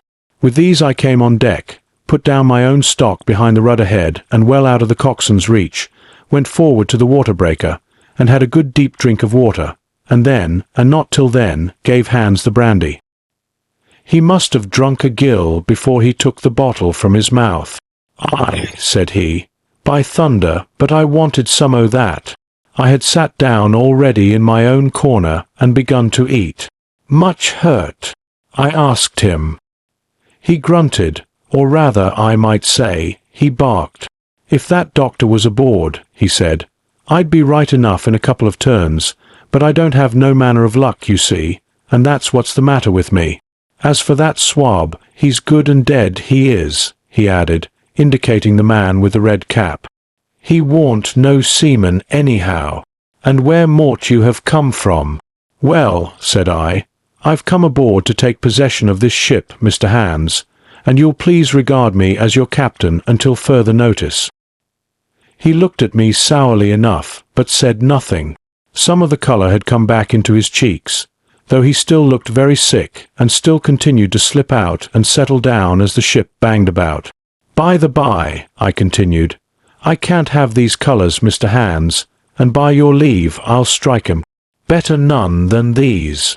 And again dodging the boom, I ran to the colour lines, handed down their cursed black flag, and chucked it overboard. "God save the King," said I, waving my cap, "and there's an end to Captain Silver."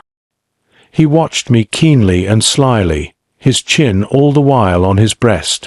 "I reckon," he said at last, "I reckon, Captain Hawkins, you'll kind of want to get ashore now. S'pose we talks."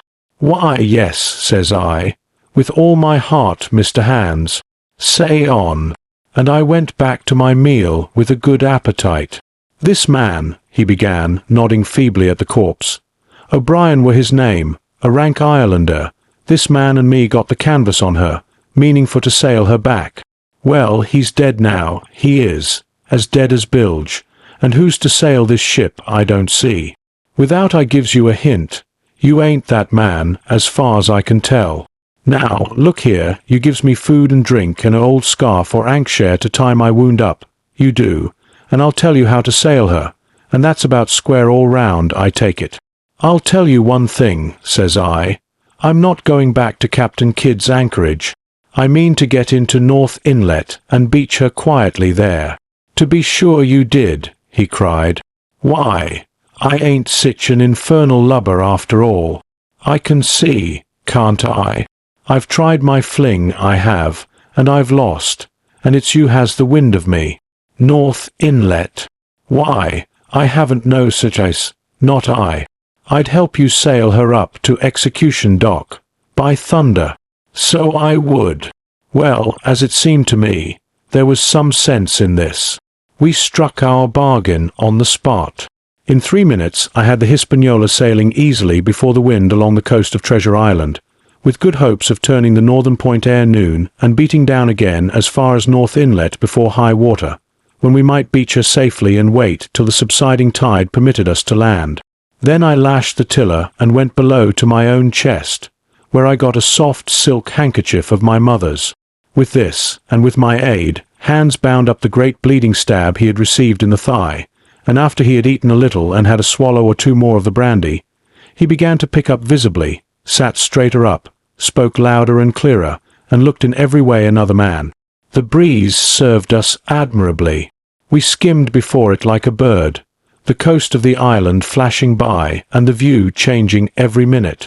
Soon we were past the high lands and bowling beside low, sandy country, sparsely dotted with dwarf pines, and soon we were beyond that again and had turned the corner of the rocky hill that ends the island on the north. I was greatly elated with my new command, and pleased with the bright, sunshiny weather and these different prospects of the coast. I had now plenty of water and good things to eat, and my conscience, which had smitten me hard for my desertion, was quieted by the great conquest I had made. I should, I think, have had nothing left me to desire but for the eyes of the coxswain as they followed me derisively about the deck, and the odd smile that appeared continually on his face. It was a smile that had in it something both of pain and weakness, a haggard old man's smile, but there was, besides that, a grain of derision, a shadow of treachery, in his expression as he craftily watched and watched and watched me at my work. 26. Israel Hands. The wind, serving us to a desire, now hauled into the west. We could run so much the easier from the northeast corner of the island to the mouth of the North Inlet. Only, as we had no power to anchor and dared not beach her till the tide had flowed a good deal farther, time hung on our hands. The coxswain told me how to lay the ship to. After a good many trials I succeeded, and we both sat in silence over another meal.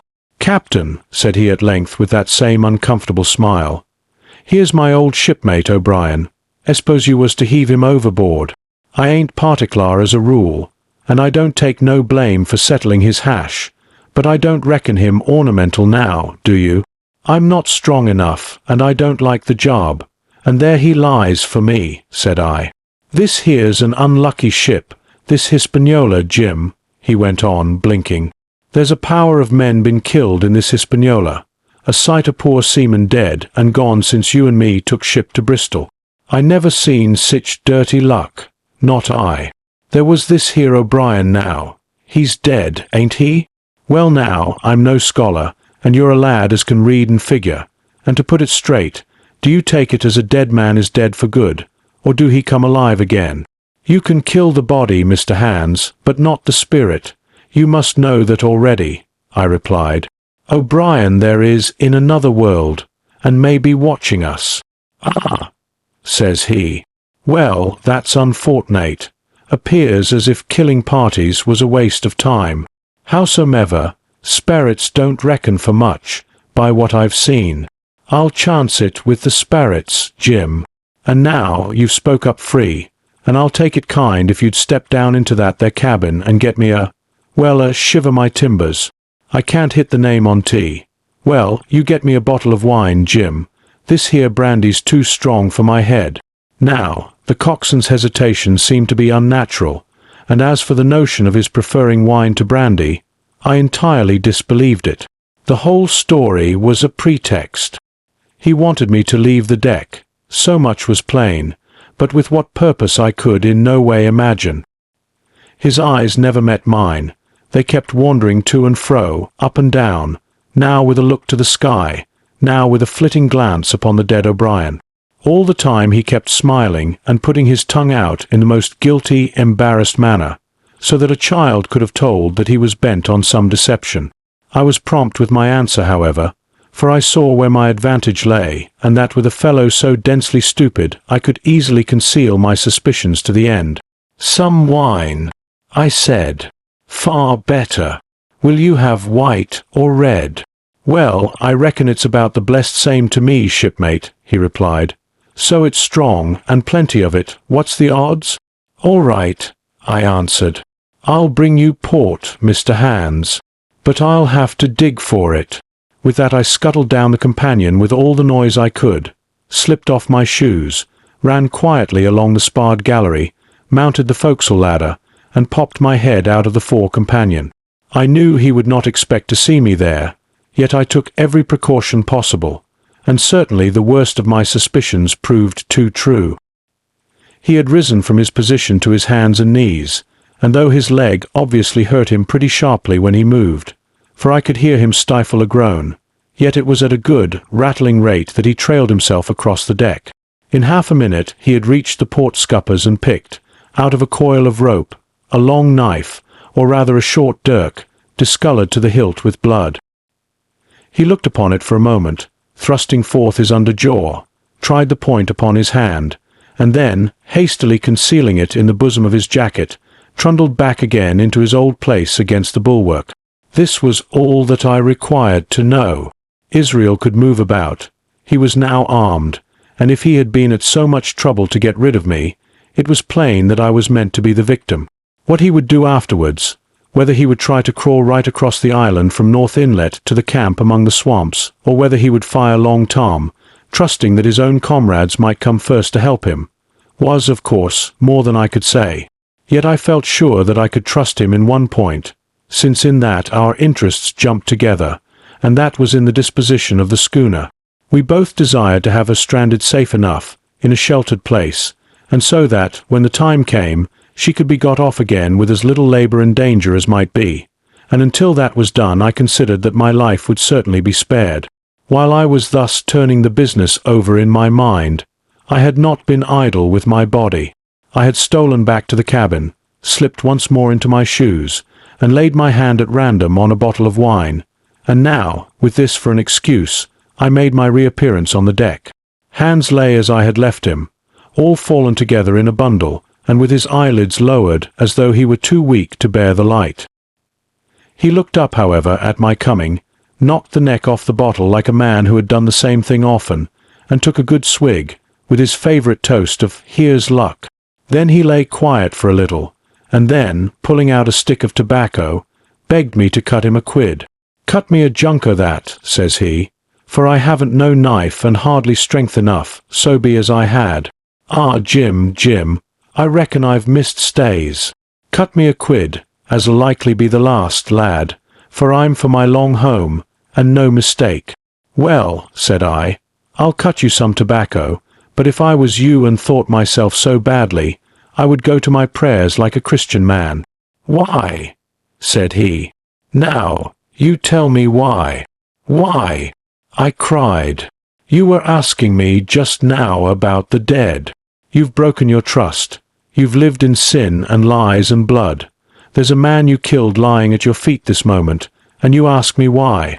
For God's mercy, Mr. Hands, that's why." I spoke with a little heat, thinking of the bloody dirk he had hidden in his pocket and designed, in his ill thoughts, to end me with.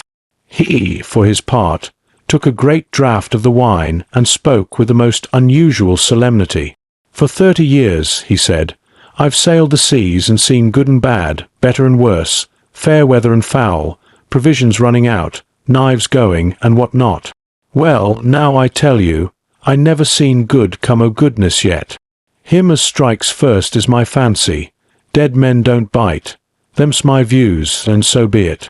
And now, you look here," he added, suddenly changing his tone. "We've had about enough of this foolery. The tide's made good enough by now. You just take my orders, Captain Hawkins, and we'll sail slap in and be done with it." All told, we had scarce 2 miles to run, but the navigation was delicate. The entrance to this northern anchorage was not only narrow and shoal, but lay east and west, so that the schooner must be nicely handled to be got in.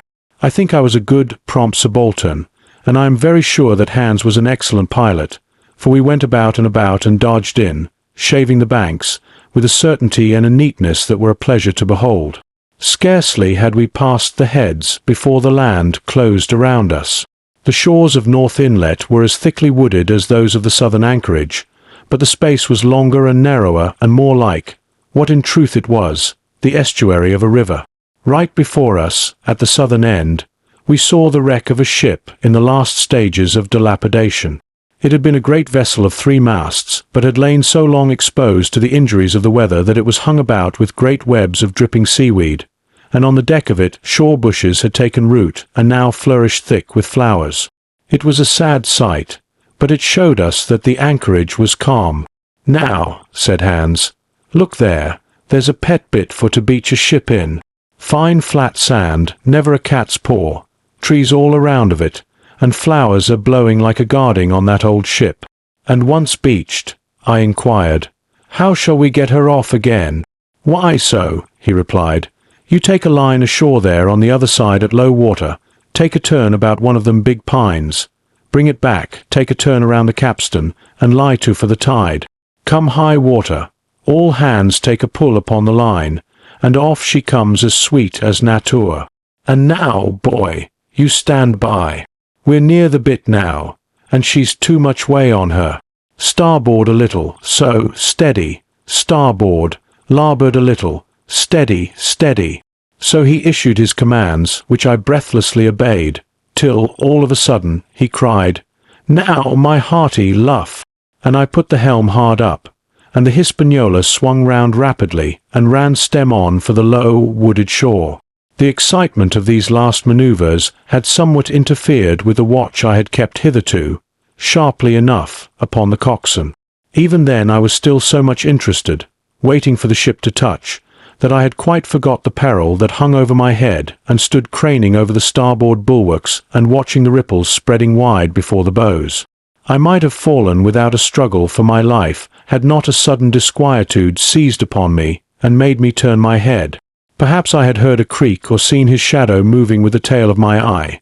Perhaps it was an instinct like a cat's. But sure enough, when I looked round, there was Hans already halfway towards me, with a dirk in his right hand. We must both have cried out aloud when our eyes met, but while mine was the shrill cry of terror, his was a roar of fury like a charging bully's. At the same instant, he threw himself forward, and I leapt sideways towards the bows. As I did so, I let go of the tiller, which sprang sharp to leeward, and I think this saved my life, for it struck Hans across the chest and stopped him, for the moment dead. Before he could recover, I was safe out of the corner where he had me trapped, with all the deck to dodge about. Just forward of the mainmast I stopped, drew a pistol from my pocket, took a cool aim, though he had already turned and was once more coming directly after me, and drew the trigger. The hammer fell, but there followed neither flash nor sound. The priming was useless with sea water. I cursed myself for my neglect. Why had not I, long before, reprimed and reloaded my only weapons? Then I should not have been as now, a mere fleeing sheep before this butcher. Wounded as he was, it was wonderful how fast he could move, his grizzled hair tumbling over his face, and his face itself as red as a red ensign with his haste and fury. I had no time to try my other pistol, nor indeed much inclination, for I was sure it would be useless. One thing I saw plainly: I must not simply retreat before him, or he would speedily hold me boxed into the bows, as a moment since he had so nearly boxed me in the stern. Once so caught, and 9 or 10 inches of the blood-stained dirk would be my last experience on this side of eternity. I placed my palms against the mainmast, which was of a goodish bigness, and waited, every nerve upon the stretch. Seeing that I meant to dodge, he also paused, and a moment or two passed in feints on his part and corresponding movements upon mine. It was such a game as I had often played at home about the rocks of Black Hill Cove, but never before, you may be sure, with such a wildly beating heart as now. Still, as I say, it was a boy's game, and I thought I could hold my own at it against an elderly seaman with a wounded thigh. Indeed, my courage had begun to rise so high that I allowed myself a few darting thoughts on what would be the end of the affair, and while I saw certainly that I could spin it out for long, I saw no hope of any ultimate escape. Well, while things stood thus, suddenly the Hispaniola struck, staggered, ground for an instant in the sand, and then, swift as a blow, canted over to the port side till the deck stood at an angle of 45 degrees, and about a puncheon of water splashed into the scupper holes and lay, in a pool, between the deck and bulwark. We were both of us capsized in a second, and both of us rolled, almost together, into the scuppers, the dead Redcap, with his arms still spread out, tumbling stiffly after us. So near were we, indeed, that my head came against the coxswain's foot with a crack that made my teeth rattle. Blow and all, I was the first afoot again, for hands had got involved with the dead body. The sudden canting of the ship had made the deck no place for running on. I had to find some new way of escape, and that upon the instant, for my foe was almost touching me. Quick as thought, I sprang into the mizzen shrouds, rattled up hand over hand, and did not draw a breath till I was seated on the cross-trees. I had been saved by being prompt. The dirk had struck not half a foot below me as I pursued my upward flight, and there stood Israel Hands with his mouth open and his face upturned to mine, a perfect statue of surprise and disappointment.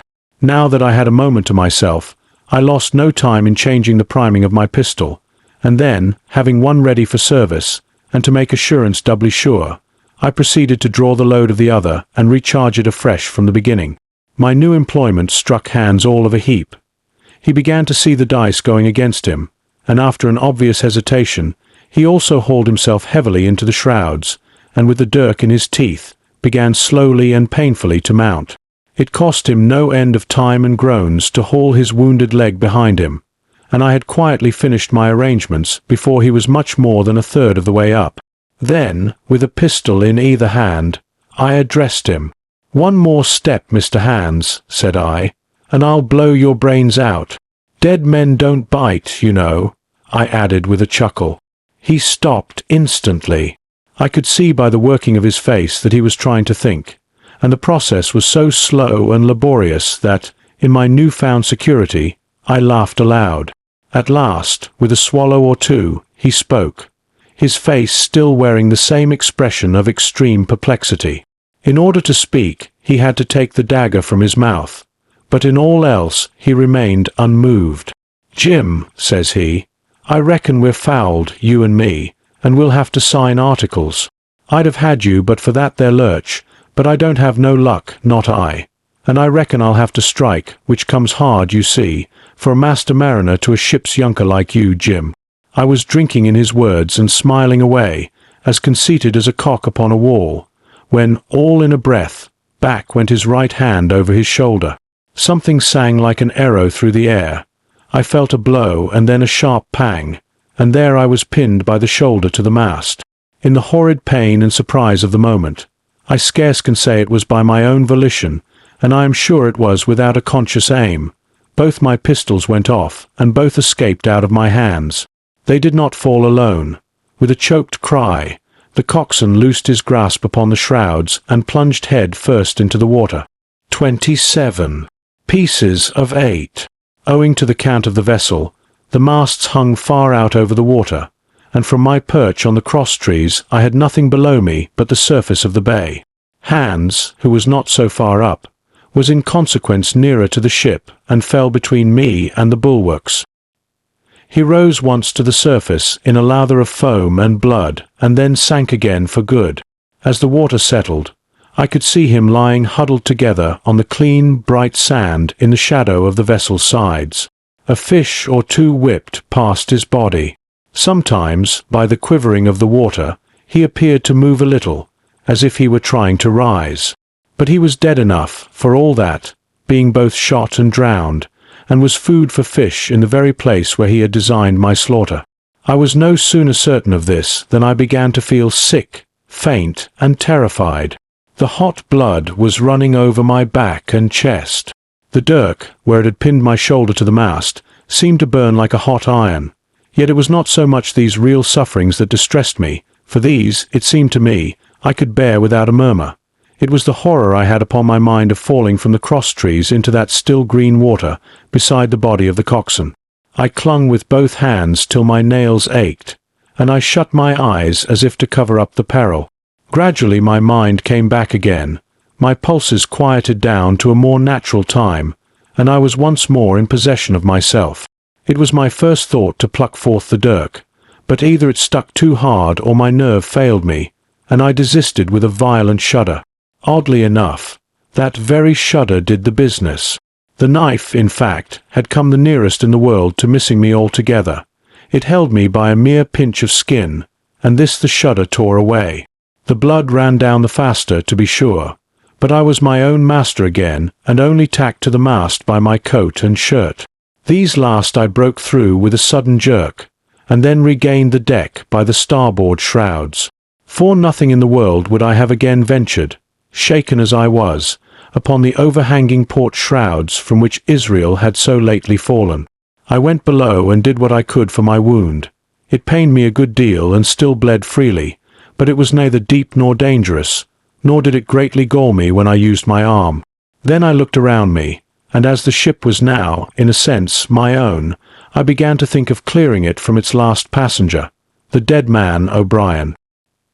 He had pitched, as I have said, against the bulwarks, where he lay like some horrible, ungainly sort of puppet, life-size, indeed, but how different from life's colour or life's comeliness. In that position I could easily have my way with him, and as the habit of tragical adventures had worn off almost all my terror for the dead, I took him by the waist as if he had been a sack of bran, and with one good heave, tumbled him overboard. He went in with a sounding plunge. The red cap came off and remained floating on the surface, and as soon as the splash subsided, I could see him and Israel lying side by side, both wavering with the tremulous movement of the water. O'Brien, though still quite a young man, was very bald.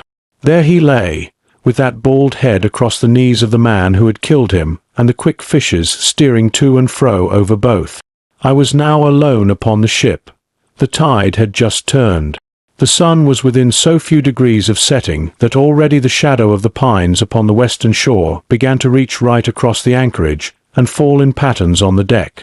The evening breeze had sprung up, and though it was well warded off by the hill with the two peaks upon the east, the cordage had begun to sing a little softly to itself, and the idle sails to rattle to and fro. I began to see a danger to the ship. The jibs I speedily doused and brought tumbling to the deck, but the mainsail was a harder matter. Of course, when the schooner canted over, the boom had swung outboard, and the cap of it and a foot or two of sail hung even under water. I thought this made it still more dangerous, yet the strain was so heavy that I half feared to meddle. At last I got my knife and cut the halyards. The peak dropped instantly, a great belly of loose canvas floated broad upon the water, and since, pull as I liked, I could not budge the downhaul, that was the extent of what I could accomplish.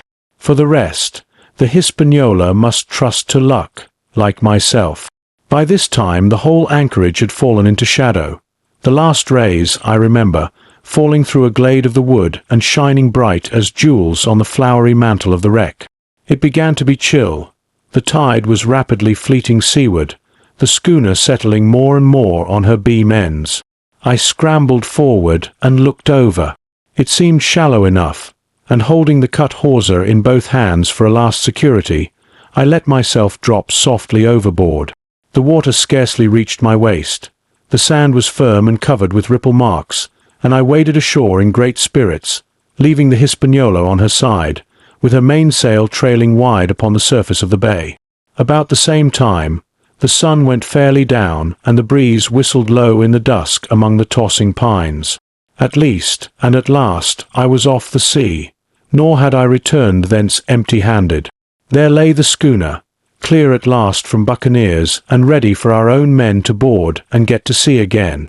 I had nothing nearer my fancy than to get home to the Stockade and boast of my achievements. Possibly I might be blamed a bit for my truantry, but the recapture of the Hispaniola was a clenching answer, and I hoped that even Captain Smollett would confess I had not lost my time.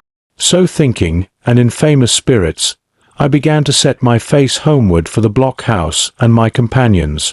I remembered that the most easterly of the rivers which drain into Captain Kidd's anchorage ran from the two-peaked hill upon my left, and I bent my course in that direction that I might pass the stream while it was small.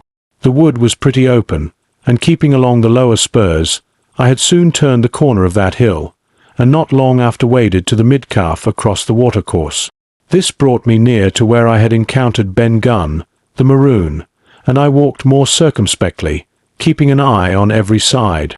The dusk had come nigh hand completely, and as I opened out the cleft between the two peaks, I became aware of a wavering glow against the sky, where, as I judged, the man of the island was cooking his supper before a roaring fire. And yet I wondered, in my heart, that he should show himself so careless. For if I could see this radiance, might it not reach the eyes of Silver himself, where he camped upon the shore among the marshes? Gradually the night fell blacker. It was all I could do to guide myself even roughly towards my destination. The double hill behind me and the spyglass on my right hand loomed faint and fainter. The stars were few and pale, and in the low ground where I wandered I kept tripping among bushes and rolling into sandy pits. Suddenly a kind of brightness fell about me. I looked up. A pale glimmer of moonbeams had alighted on the summit of the spyglass, and soon after I saw something broad and silvery moving low down behind the trees, and knew the moon had risen. With this to help me, I passed rapidly over what remained to me of my journey, and sometimes walking, sometimes running, impatiently drew near to the stockade. Yet, as I began to thread the grove that lies before it, I was not so thoughtless but that I slacked my pace and went a trifle warily. It would have been a poor end of my adventures to get shot down by my own party in mistake. The moon was climbing higher and higher. Its light began to fall here and there in masses through the more open districts of the wood, and right in front of me a glow of a different color appeared among the trees. It was red and hot, and now and again it was a little darkened, as it were, the embers of a bonfire smouldering. For the life of me I could not think what it might be. At last I came right down upon the borders of the clearing. The western end was already steeped in moonshine. The rest, and the blockhouse itself, still lay in a black shadow checkered with long silvery streaks of light. On the other side of the house an immense fire had burned itself into clear embers and shed a steady red reverberation, contrasted strongly with the mellow paleness of the moon. There was not a soul stirring nor a sound beside the noises of the breeze. I stopped, with much wonder in my heart, and perhaps a little terror also. It had not been our way to build great fires. We were, indeed, by the captain's orders, somewhat niggardly of firewood, and I began to fear that something had gone wrong while I was absent.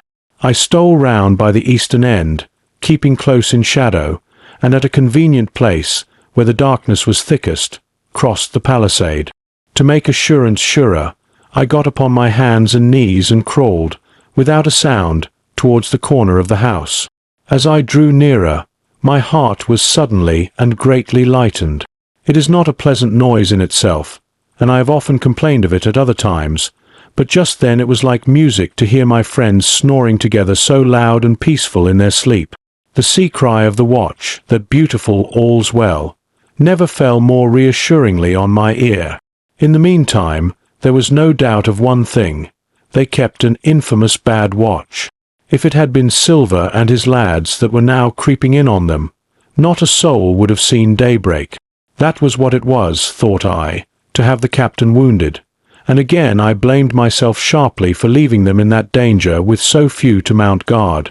By this time I had got to the door and stood up. All was dark within, so that I could distinguish nothing by the eye. As for sounds, there was the steady drone of the snorers and a small occasional noise, a flickering or pecking that I could in no way account for. With my arms before me, I walked steadily in. I should lie down in my own place, I thought with a silent chuckle, and enjoy their faces when they found me in the morning. My foot struck something yielding. It was a sleeper's leg, and he turned and groaned, but without awaking. And then, all of a sudden, a shrill voice broke forth out of the darkness. Pieces of 8. Pieces of 8. Pieces of 8. Pieces of 8. Pieces of 8. And so forth, without pause or change, like the clacking of a tiny mill. Silver's green parrot, Captain Flint. It was she whom I had heard pecking at a piece of bark. It was she, keeping better watch than any human being, who thus announced my arrival with her wearisome refrain. I had no time left me to recover. At the sharp, clipping tone of the parrot, the sleepers awoke and sprang up, and with a mighty oath, the voice of Silver cried, "Who goes?"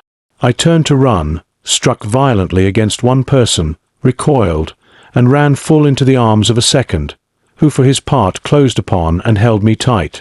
"Bring a torch, Dick," said Silver when my capture was thus assured, and one of the men left the log house and presently returned with a lighted brand. Part 6. Captain Silver. 28. In the enemy's camp. The red glare of the torch, lighting up the interior of the blockhouse, showed me the worst of my apprehensions realized.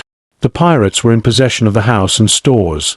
There was the cask of cognac, there were the pork and bread, as before, and what tenfold increased my horror, not a sign of any prisoner.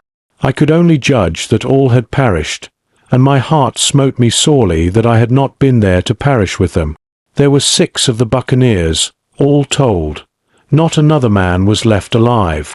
5 of them were on their feet, flushed and swollen, suddenly called out of the first sleep of drunkenness. The 6th had only risen upon his elbow. He was deadly pale, and the blood-stained bandage round his head told that he had recently been wounded, and still more recently dressed. I remembered the man who had been shot and had run back among the woods in the great attack, and doubted not that this was he. The parrot sat, preening her plumage, on Long John's shoulder. He himself, I thought, looked somewhat paler and more stern than I was used to. He still wore the fine broadcloth suit in which he had fulfilled his mission, but it was bitterly the worse for wear, daubed with clay and torn with the sharp briars of the wood.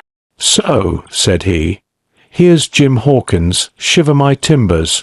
Dropped in like air. Well, come, I take that friendly."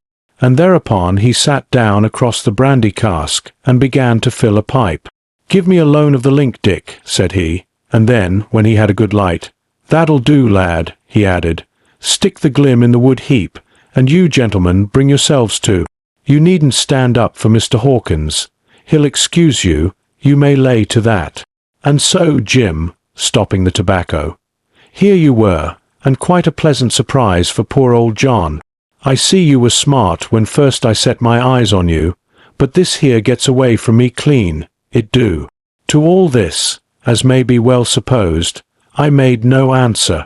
They had set me with my back against the wall, and I stood there, looking Silver in the face, pluckily enough, I hope, to all outward appearance, but with black despair in my heart. Silver took a whiff or two of his pipe with great composure, and then ran on again. "Now, you see, Jim, so be as you are here," says he.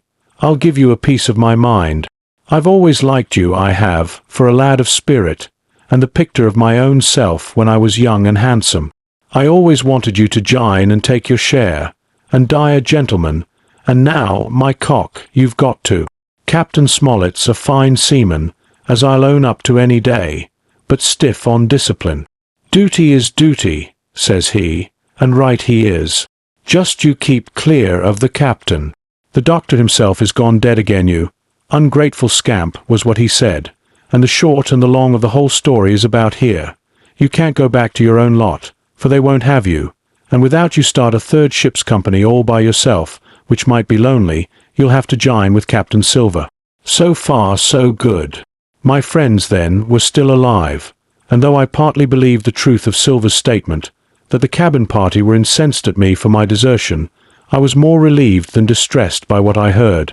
"I don't say nothing as to your being in our hands," continued Silver, "though there you are, and you may lay to it. I'm all for argument. I never seen good come out o' threatening.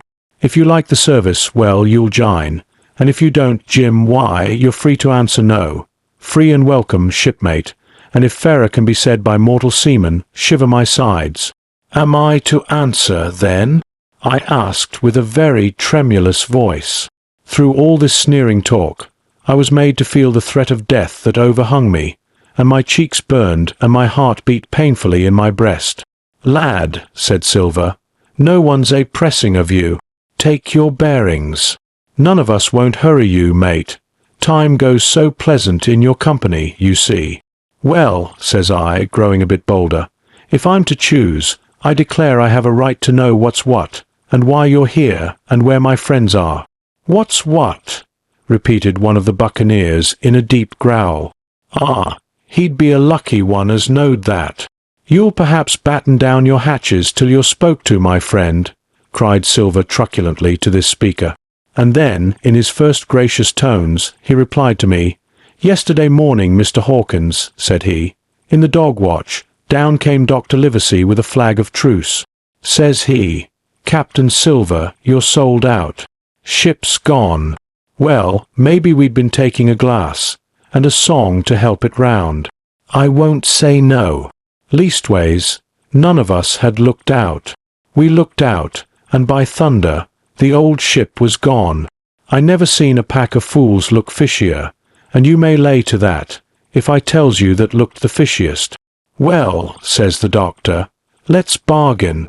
We bargained, him and I, and here we are. Stores, brandy, blockhouse, the firewood you was thoughtful enough to cut, and in a manner of speaking, the whole blessed boat, from Crosstrees to Kelson. As for them, they've tramped. I don't know wheres they are. He drew again quietly at his pipe. And lest you should take it into that head of yours, he went on, that you was included in the treaty, here's the last word that was said. How many are you, says I, to leave? 4, says he. 4, and one of us wounded. As for that boy, I don't know where he is, confound him, says he, nor I don't much care. We're about sick of him. These was his words. Is that all? I asked.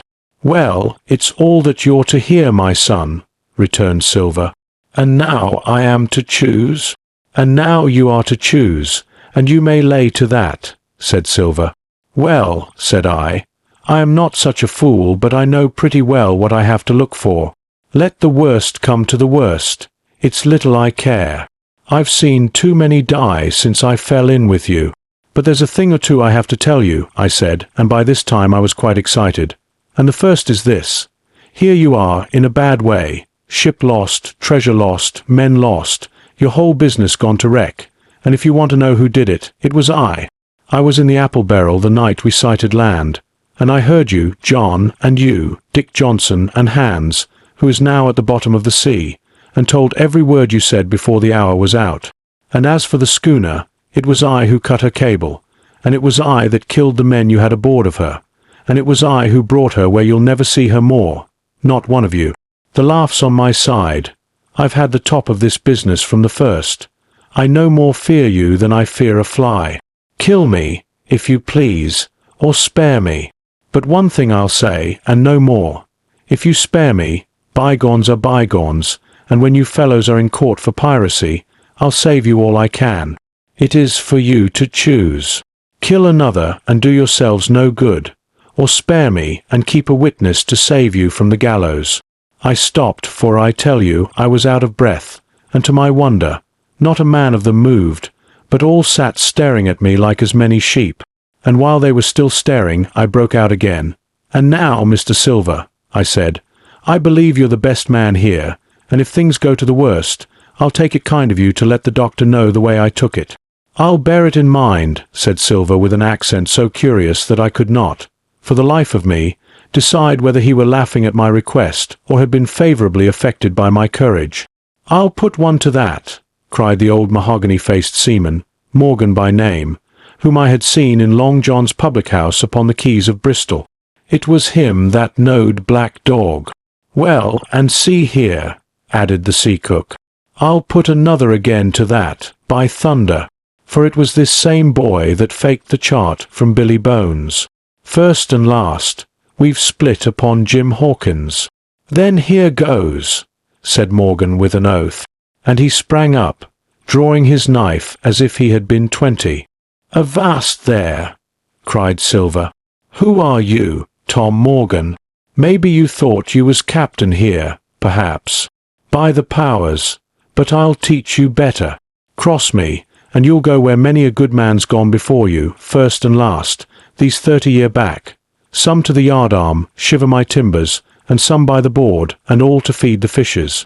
There's never a man looked me between the eyes and seen a good day a-terwards, Tom Morgan, you may lay to that." Morgan paused, but a hoarse murmur rose from the others. "Tom's right," said one. "I stood hazing long enough from one," added another. "I'll be hanged if I'll be hazed by you, John Silver." "Did any of you gentlemen want to have it out with me?" roared Silver, bending far forward from his position on the keg, with his pipe still glowing in his right hand. "Put a name on what you're at. You ain't dumb, I reckon. Him that wants shall get it. Have I lived this many years, and a son of a rum-punchin' cock his hat athwart my hawse at the latter end of it? You know the way. You're all gentlemen o' fortune by your account. Well, I'm ready. Take a cutlass, him that dares, and I'll see the colour of his inside, crutch and all, before that pipe's empty." Not a man stirred. Not a man answered. "That's your sort, is it?" he added, returning his pipe to his mouth. "Well, you're a gay lot to look at, anyway. Not much worth to fight, you ain't. Purpose you can understand King George's English. I'm captain here by 'lection. I'm captain here because I'm the best man by a long sea mile. You won't fight as gentlemen o' fortune should. Then, by thunder, you'll obey, and you may lay to it. I like that boy now. I never seen a better boy than that. He's more a man than any pair of rats of you in this here house, and what I say is this. Let me see him that'll lay a hand on him. That's what I say, and you may lay to it." There was a long pause after this. I stood straight up against the wall, my heart still going like a sledgehammer, but with a ray of hope now shining in my bosom. Silver leant back against the wall, his arms crossed, his pipe in the corner of his mouth, as calm as though he had been in church, yet his eye kept wandering furtively, and he kept the tail of it on his unruly followers. They, on their part, drew gradually together towards the far end of the blockhouse, and the low hiss of their whispering sounded in my ear continuously, like a stream. One after another they would look up, and the red light of the torch would fall for a second on their nervous faces, but it was not towards me, it was towards Silver that they turned their eyes. "You seem to have a lot to say," remarked Silver, spitting far into the air.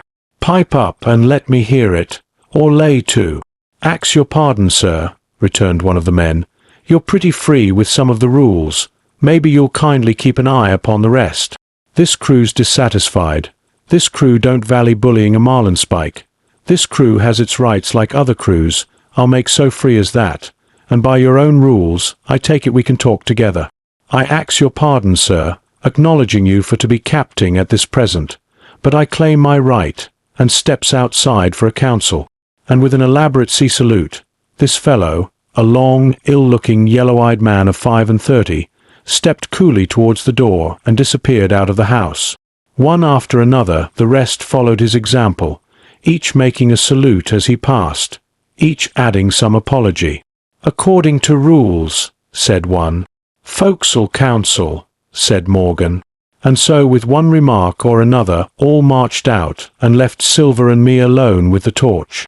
The sea cook instantly removed his pipe. "Now, look you here, Jim Hawkins," he said in a steady whisper that was no more than audible. "You're within half a plank of death, and what's a long sight worse of torture. They're going to throw me off. But, you mark, I stand by you through thick and thin. I didn't mean to. No, not till you spoke up. I was about desperate to lose that much blunt, and be hanged into the bargain. But I see you was the right sort. I says to myself, you stand by Hawkins, John, and Hawkins'll stand by you. You're his last card, and by the living thunder, John, he's yours. Back to back, says I. You save your witness, and he'll save your neck. I began dimly to understand. You mean all's lost? I asked. Aye, by gum I do, he answered. Ship gone, neck gone, that's the size of it. Once I looked into that bay, Jim Hawkins, and seen no schooner. Well, I'm tough, but I gave out. As for that lot and their counsel, mark me, they're outright fools and cowards. I'll save your life, if so be as I can, from them. But see here, Jim, tit for tat, you save Long John from swinging. I was bewildered. It seemed a thing so hopeless he was asking. He, the old buccaneer, the ringleader throughout. What I can do, that I'll do, I said. It's a bargain, cried Long John. You speak up plucky, and by thunder I've a chance. He hobbled to the torch, where it stood propped among the firewood, and took a fresh light to his pipe. Understand me, Jim, he said, returning. I've a head on my shoulders, I have. I'm on Squire's side now. I know you've got that ship safe somewheres. How you done it, I don't know, but safe it is. I guess Hans and O'Brien turned soft. I never much believed in neither of them. Now you mark me. I ask no questions, nor I won't let others.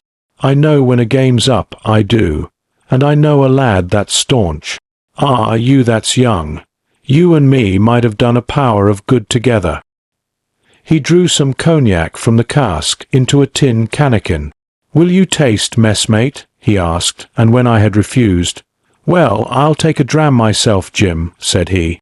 I need a corker, for there's trouble on hand. And talking of trouble, why did that doctor give me the chart, Jim? My face expressed a wonder so unaffected that he saw the needlessness of further questions. Ah, well, he did though, said he.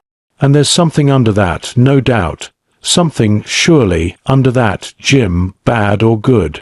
And he took another swallow of the brandy, shaking his great fair head like a man who looks forward to the worst. 29. The black spot again. The council of buccaneers had lasted some time, when one of them re-entered the house, and with a repetition of the same salute, which had in my eyes an ironical air, begged for a moment's loan of the torch. Silver briefly agreed, and this emissary retired again, leaving us together in the dark.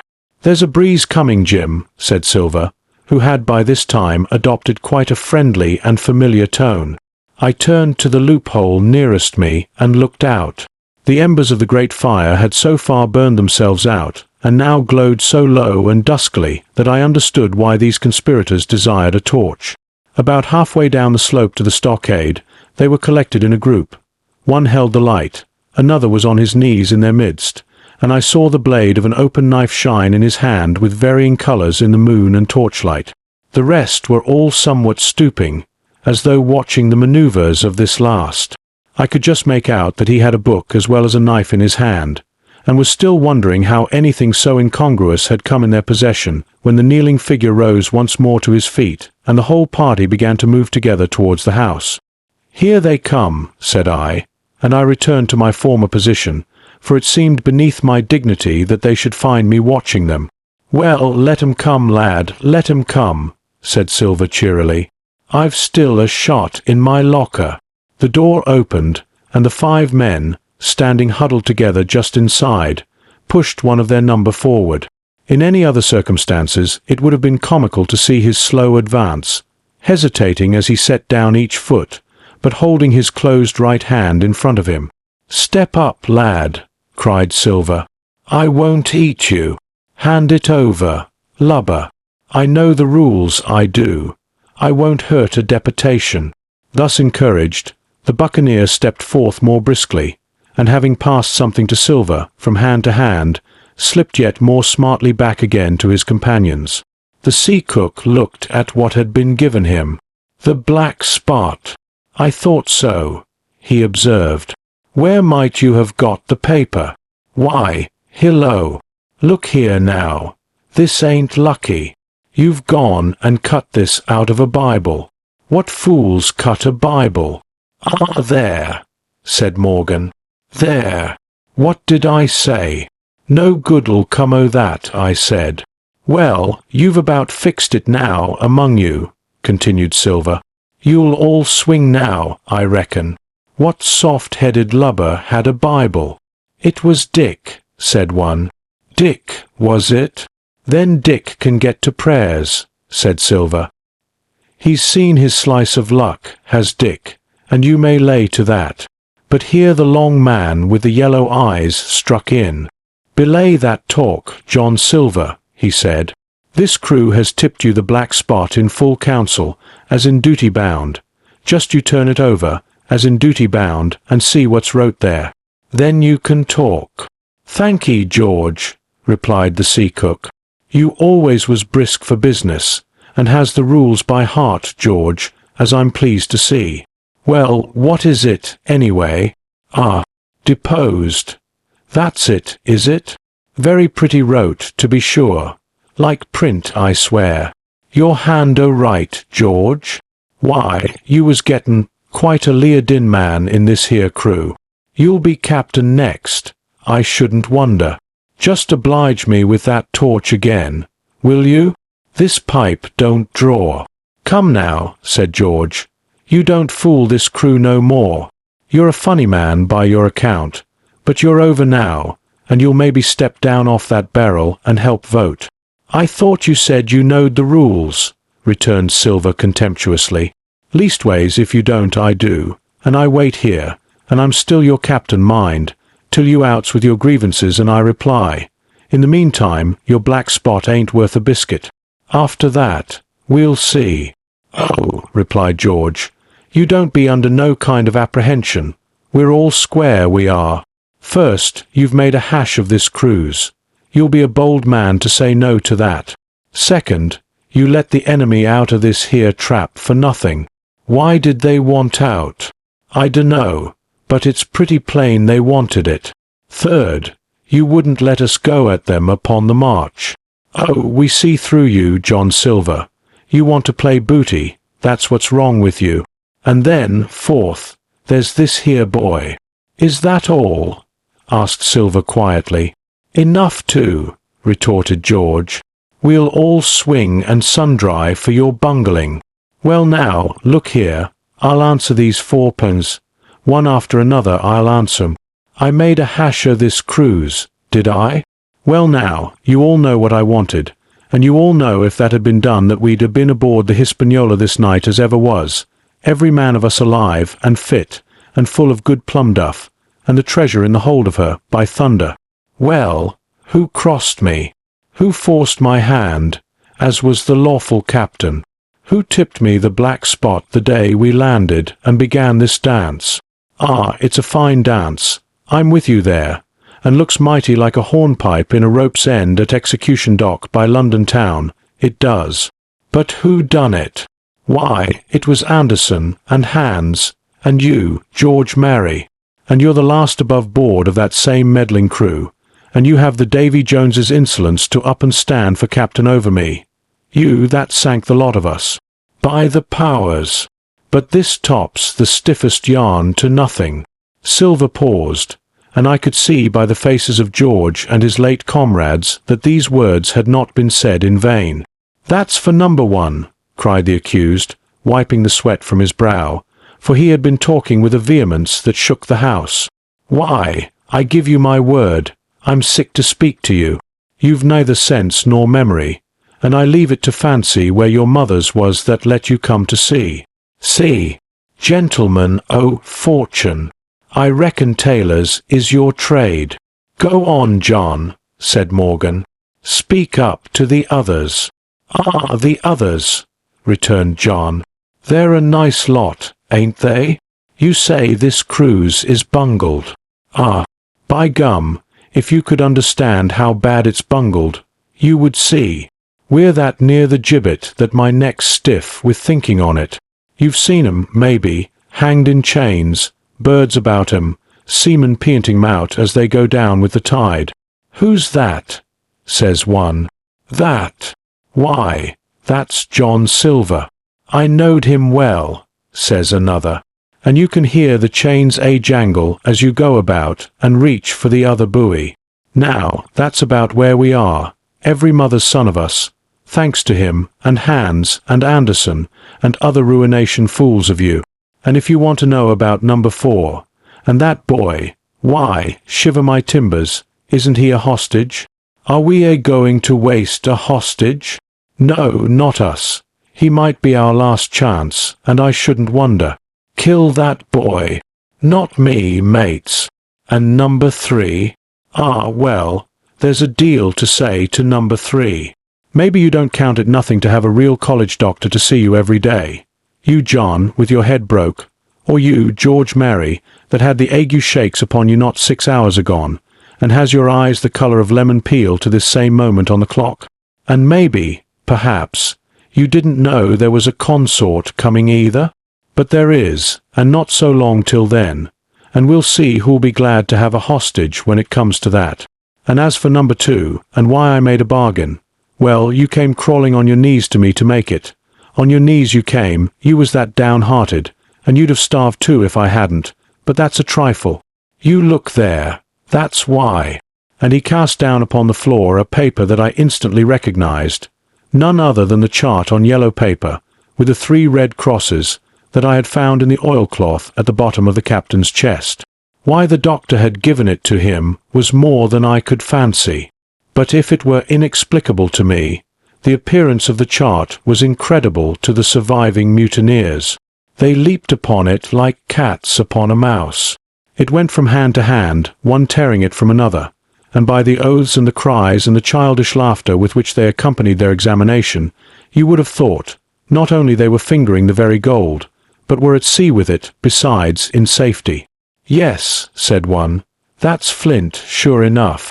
J.F. and a score below, with a clove hitched to it. So he done ever." "Mighty pretty," said George. "But how are we to get away with it? And us no ship?"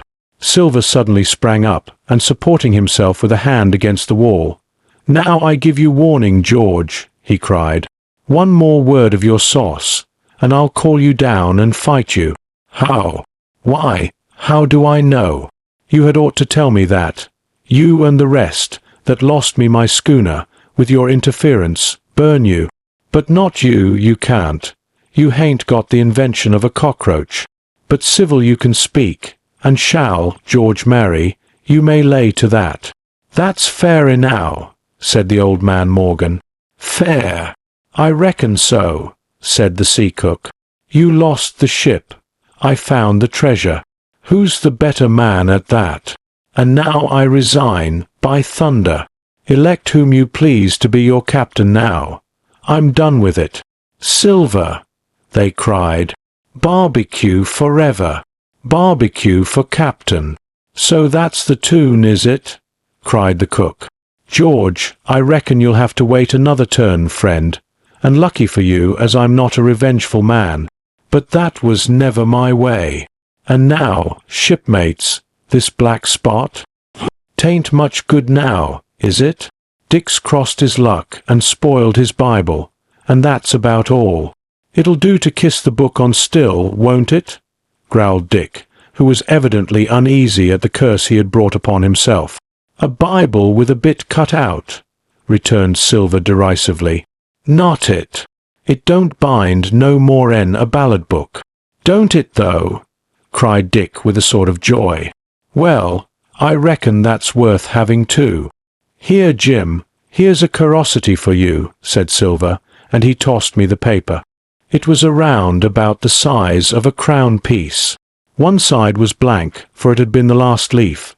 The other contained a verse or two of Revelation, these words among the rest, which struck sharply home upon my mind: "Without are dogs and murderers." The printed side had been blackened with wood ash, which already began to come off and soil my fingers. On the blank side had been written with the same material the one word, "deposed." I have that curiosity beside me at this moment, but not a trace of writing now remains beyond a single scratch, such as a man might make with his thumbnail.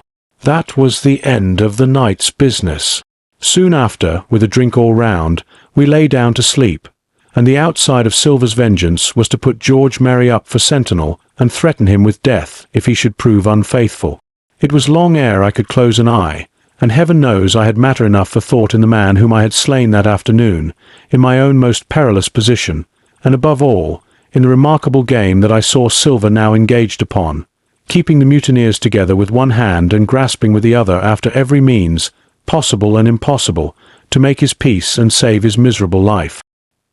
He himself slept peacefully and snored aloud, yet my heart was sore for him, wicked as he was, to think on the dark perils that environed and the shameful gibbet that awaited him. 30. On parole.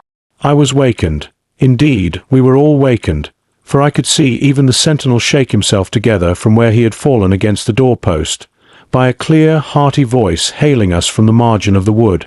"Blockhouse ahoy!" it cried. "Here's the doctor." And the doctor it was. Although I was glad to hear the sound, yet my gladness was not without admixture.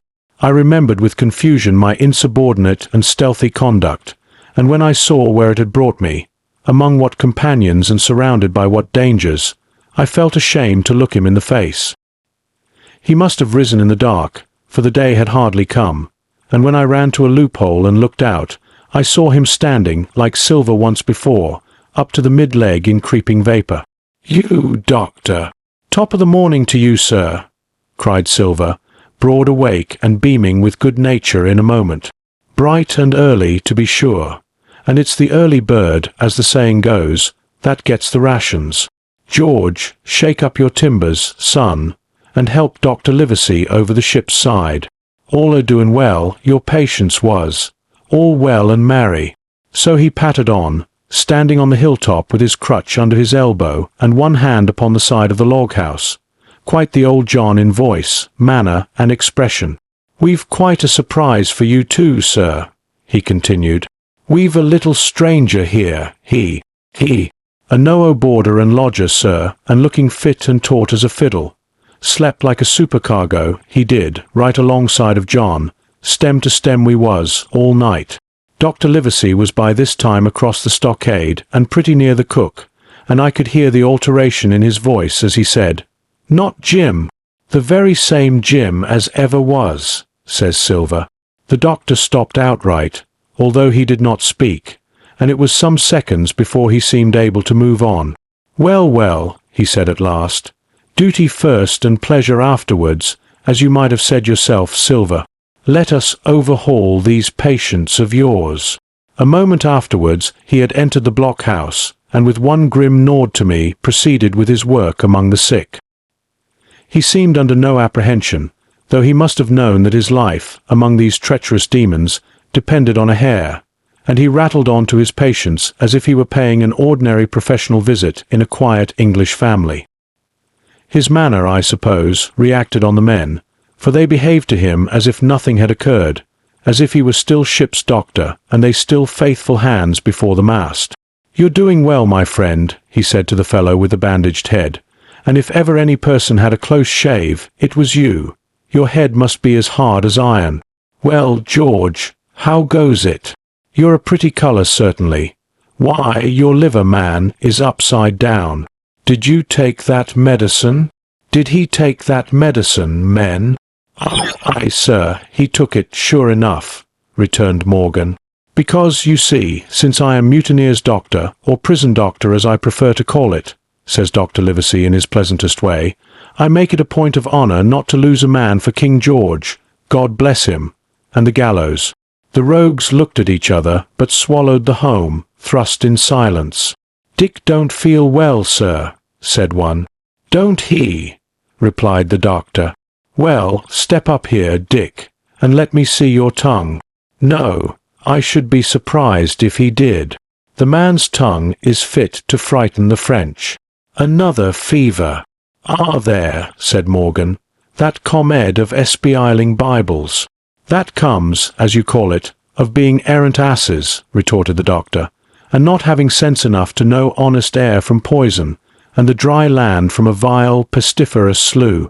I think it most probable, though of course it's only an opinion, that you'll all have the deuce to pay before you get that malaria out of your systems. Camp in a bog, would you? Silver, I'm surprised at you. You're less of a fool than many, take you all round, but you don't appear to me to have the rudiments of a notion of the rules of health. Well, he added after he had dosed them round, and they had taken his prescriptions, with really laughable humility, more like charity school children than blood-guilty mutineers and pirates. Well, that's done for today. And now I should wish to have a talk with that boy, please. And he nodded his head in my direction carelessly. George Merry was at the door, spitting and spluttering over some bad-tasted medicine, but at the first word of the doctor's proposal he swung round with a deep flush and cried, "No!" and swore. Silver struck the barrel with his open hand. "Silence!" he roared and looked about him positively like a lion. "Doctor," he went on in his usual tones, "I was a-thinking of that, knowing as how you had a fancy for the boy. We're all humbly grateful for your kindness, and as you see, puts faith in you and takes the drugs down like that much grog. And I take it I've found a way as'll suit all. Hawkins, will you give me your word of honour as a young gentleman, for a young gentleman you are, although poor-born, your word of honour not to slip your cable?" I readily gave the pledge required. "Then, Doctor," said Silver, "you just step outside of that stockade, and once you're there I'll bring the boy down on the inside, and I reckon you can yarn through the spars. Good day to you, sir, and all our due ties to the Squire and Captain Smollett." The explosion of disapproval, which nothing but Silver's black looks had restrained, broke out immediately the doctor had left the house. Silver was roundly accused of playing double, of trying to make a separate peace for himself, of sacrificing the interests of his accomplices and victims, and, in one word, of the identical, exact thing that he was doing. It seemed to me so obvious, in this case, that I could not imagine how he was to turn their anger. But he was twice the man the rest were, and his last night's victory had given him a huge preponderance on their minds. He called them all the fools and dolts you can imagine, said it was necessary I should talk to the doctor, fluttered the chart in their faces, asked them if they could afford to break the treaty the very day they were bound treasure hunting. "No, by thunder," he cried. "It's us must break the treaty when the time comes. Until then I'll gammon that doctor, if I have to oil his boots with brandy."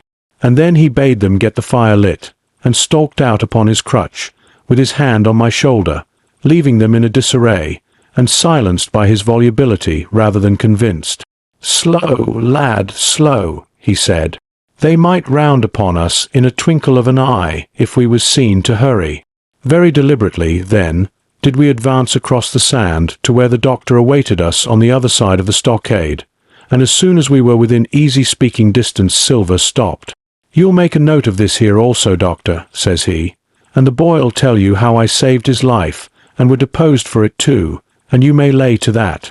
Doctor, when a man's steering as near the wind as me, playing chuck-farthing with the last breath in his body, like, you wouldn't think it too much, mayhap, to give him one good word? You'll please bear in mind it's not my life only now, it's that boy's into the bargain, and you'll speak me fair, Doctor, and give me a bit of hope to go on, for the sake of mercy." Silver was a changed man once he was out there and had his back to his friends in the blockhouse. His cheeks seemed to have fallen in, his voice trembled. Never was a soul more dead in earnest. "Why, John, you're not afraid?" asked Dr. Livesey. "Doctor, I'm no coward. No, not I, not so much." And he snapped his fingers. "If I was I wouldn't say it.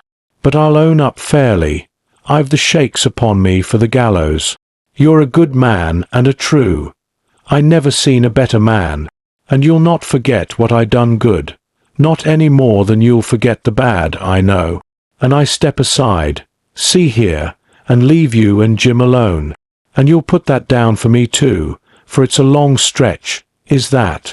So saying, he stepped back a little way, till he was out of earshot, and there sat down upon a tree stump and began to whistle, spinning round now and again upon his seat so as to command a sight, sometimes of me and the doctor, and sometimes of his unruly ruffians as they went to and fro in the sand between the fire, which they were busy rekindling, and the house, from which they brought forth pork and bread to make the breakfast. "So, Jim," said the doctor sadly, Here you are. As you have brewed, so shall you drink, my boy.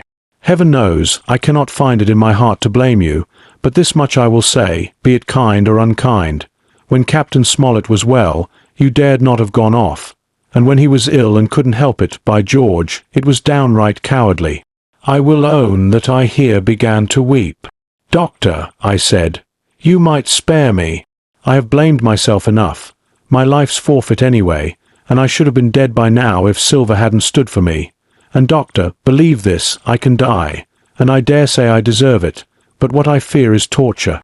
If they come to torture me— Jim, the doctor interrupted, and his voice was quite changed. Jim, I can't have this. Whip over, and we'll run for it. Doctor, said I passed my word. I know, he cried. We can't help that, Jim, now. I'll take it on my shoulders, holus bolus, blame and shame, my boy. But stay here, I cannot let you. Jump. One jump, and you're out, and we'll run for it like antelopes. No, I replied. You know right well you wouldn't do the thing yourself. Neither you nor squire nor captain. And no more will I. Silver trusted me. I passed my word, and back I go. But, doctor, you did not let me finish. If they come to torture me, I might let slip a word of where the ship is, for I got the ship, part by luck and part by risking, and she lies in North Inlet, on the southern beach, and just below high water. At half-tide she must be high and dry. The ship! Exclaimed the doctor.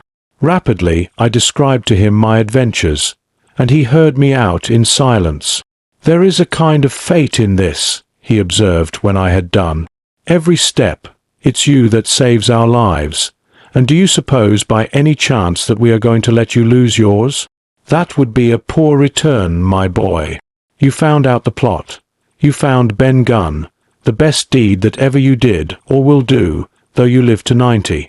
Oh, by Jupiter! And talking of Ben Gunn, why, this is the mischief in person. Silver! He cried. Silver! I'll give you a piece of advice, he continued as the cook drew near again. Don't you be in any great hurry after that treasure. Why, sir, I do my possible, which that ain't, said Silver. I can only, asking your pardon, save my life and the boys by seeking for that treasure, and you may lay to that. Well, Silver, replied the doctor, if that is so, I'll go one step further. Look out for squalls when you find it. Sir, said Silver, as between man and man, that's too much and too little. What you're after, why you left the blockhouse, why you given me that there chart, I don't know now, do I? And yet I done your bidding with my eyes shut, and never a word of hope. But no, this here's too much. If you won't tell me what you mean plain out, just say so, and I'll leave the helm. No, said the doctor musingly, I've no right to say more. It's not my secret, you see, Silver, or I give you my word, I'd tell it you. But I'll go as far with you as I dare go, and a step beyond, for I'll have my wig sorted by the captain, or I'm mistaken. And first, I'll give you a bit of hope. Silver, if we both get alive out of this wolf trap, I'll do my best to save you, short of perjury. Silver's face was radiant. You couldn't say more, I'm sure, sir. Not if you was my mother, he cried. Well, that's my first concession, added the doctor. My second is a piece of advice. Keep the boy close beside you, and when you need help, halloo. I'm off to seek it for you, and that itself will show you if I speak at random. Goodbye, Jim. And Dr. Livesey shook hands with me through the stockade, nodded to Silver, and set off at a brisk pace into the wood.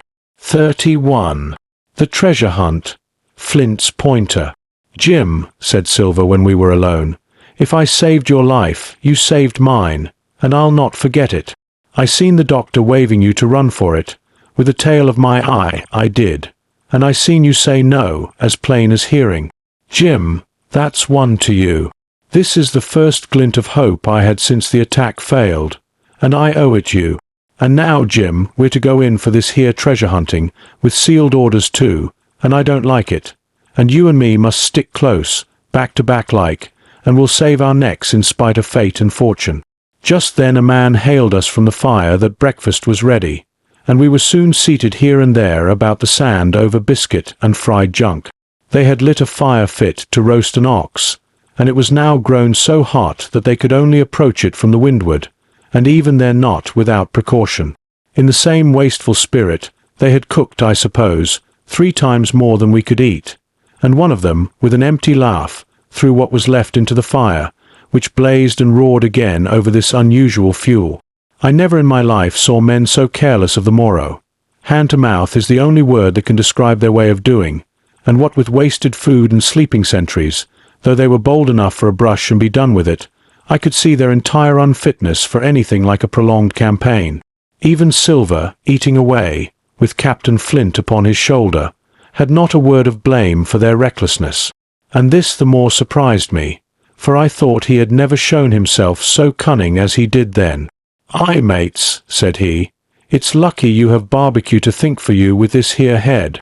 I got what I wanted, I did. Sure enough, they have the ship. Where they have it, I don't know yet, but once we hit the treasure, we'll have to jump about and find out. And then, mates, us that has the boats, I reckon, has the upper hand." Thus he kept running on, with his mouth full of the hot bacon. Thus he restored their hope and confidence, and I more than suspect, repaired his own at the same time. "As for hostage," he continued, "that's his last talk, I guess, with them he loves so dear. I've got my piece o' news, and thank ye to him for that, but it's over and done. I'll take him in a line when we go treasure hunting, for we'll keep him like so much gold, in case of accidents, you mark, and in the meantime, once we got the ship and treasure both and off to sea like jolly companions, why then we'll talk Mr. Hawkins over. We will, and we'll give him his share, to be sure, for all his kindness."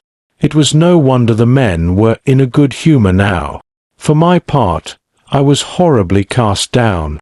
Should the scheme he had now sketched prove feasible, Silver, already doubly a traitor, would not hesitate to adopt it.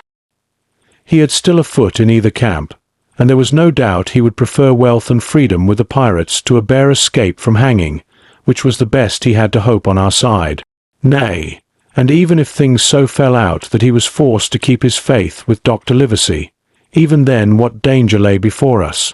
What a moment that would be when the suspicions of his followers turned to certainty, and he and I should have to fight for dear life. He a cripple and I a boy, against 5 strong and active seamen. Add to this double apprehension the mystery that still hung over the behaviour of my friends, their unexplained desertion of the Stockade, their inexplicable cession of the chart, or harder still to understand, the doctor's last warning to Silver, "Look out for squalls when you find it," and you will readily believe how little taste I found in my breakfast, and with how uneasy a heart I set forth behind my captors on the quest for treasure. We made a curious figure, had anyone been there to see us, all in soiled sailor clothes, and all but me armed to the teeth. Silver had 2 guns slung about him, one before and one behind, besides the great cutlass at his waist, and a pistol in each pocket of his square-tailed coat. To complete his strange appearance, Captain Flint sat perched upon his shoulder and gabbling odds and ends of purposeless sea-talk. I had a line about my waist and followed obediently after the sea-cook, who held the loose end of the rope, now in his free hand, now between his powerful teeth. For all the world, I was led like a dancing bear. The other men were variously burthened, some carrying picks and shovels, for that had been the very first necessary they brought ashore from the Hispaniola, others laden with pork, bread, and brandy for the midday meal. All the stores, I observed, came from our stock, and I could see the truth of Silver's words the night before. Had he not struck a bargain with the doctor, he and his mutineers, deserted by the ship, must have been driven to subsist on clear water and the proceeds of their hunting. Water would have been little to their taste. A sailor is not usually a good shot, and besides all that, when they were so short of eatables, it was not likely they would be very flush of powder. Well, thus equipped, we all set out, even the fellow with the broken head, who should certainly have kept in shadow, and straggled, one after another, to the beach, where the 2 gigs awaited us. Even these bore trace of the drunken folly of the pirates, one in a broken thwart, and both in their muddy and unbaled condition. Both were to be carried along with us for the sake of safety, and so, with our numbers divided between them, we set forth upon the bosom of the anchorage. As we pulled over, there was some discussion on the chart. The Red Cross was, of course, far too large to be a guide, and the terms of the note on the back, as you will hear, admitted of some ambiguity. They ran, the reader may remember, thus: tall tree, spyglass shoulder, bearing a point to the N of NNE. Skeleton Island ESE and by E. 10 feet. A tall tree was thus the principal mark. Now, right before us, the anchorage was bounded by a plateau from 200 to 300 feet high, adjoining on the north the sloping southern shoulder of the spyglass, and rising again towards the south into the rough, cliffy eminence called the mizzenmast hill. The top of the plateau was dotted thickly with pine trees of varying height. Every here and there, one of a different species rose 40 or 50 feet clear above its neighbors, and which of these was the particular tall tree of Captain Flint could only be decided on the spot, and by the readings of the compass. Yet, although that was the case, every man on board the boats had picked a favourite of his own ere we were halfway over, Long John alone shrugging his shoulders and bidding them wait till they were there. We pulled easily, by Silver's directions, not to weary the hands prematurely, and after quite a long passage, landed at the mouth of the second river, that which runs down a woody cleft of the spyglass. Thence, bending to our left, we began to ascend the slope towards the plateau. At the first outset, heavy, miry ground and a matted, marish vegetation greatly delayed our progress, but by little and little the hill began to steepen and become stony underfoot, and the wood to change its character and to grow in a more open order. It was, indeed, a most pleasant portion of the island that we were now approaching. A heavy-scented broom and many flowering shrubs had almost taken the place of grass. Thickets of green nutmeg trees were dotted here and there with the red columns and the broad shadow of the pines, and the first mingled their spice with the aroma of the others. The air, besides, was fresh and stirring, and this, under the sheer sunbeams, was a wonderful refreshment to our senses. The party spread itself abroad, in a fan shape, shouting and leaping to and fro. About the centre, and a good way behind the rest, Silver and I followed, I tethered by my rope, he ploughing, with deep pants, among the sliding gravel. From time to time, indeed, I had to lend him a hand, or he must have missed his footing and fallen backward down the hill. We had thus proceeded for about half a mile, and were approaching the brow of the plateau, when the man upon the farthest left began to cry aloud, as if in terror. Shout after shout came from him, and the others began to run in his direction. "He can't have found the treasure," said old Morgan, hurrying past us from the right, "for that's clean A-top." Indeed, as we found when we also reached the spot, it was something very different. At the foot of a pretty big pine, and involved in a green creeper, which had even partly lifted some of the smaller bones, a human skeleton lay, with a few shreds of clothing, on the ground. I believe a chill struck for a moment to every heart. "He was a seaman," said George Merry, who, bolder than the rest, had gone up close and was examining the rags of clothing. "Leastways, this is good sea-cloth." "Aye," said Silver. "Like enough. You wouldn't look to find a bishop here, I reckon. But what sort of a way is that for bones to lie? 'Tain't in nature." Indeed, on a second glance, it seemed impossible to fancy that the body was in a natural position.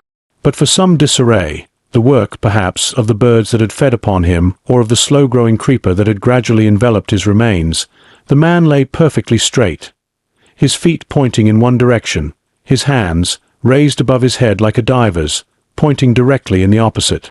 "I've taken a notion into my old numbskull," observed Silver. "Here's the compass. There's the tip-top peein' to Skeleton Island, stickin' out like a tooth. Just take a bearing, will you, along the line of them bones." It was done. The body pointed straight in the direction of the island, and the compass read duly ESE and by E. "I thought so," cried the cook. "This here is a peein'.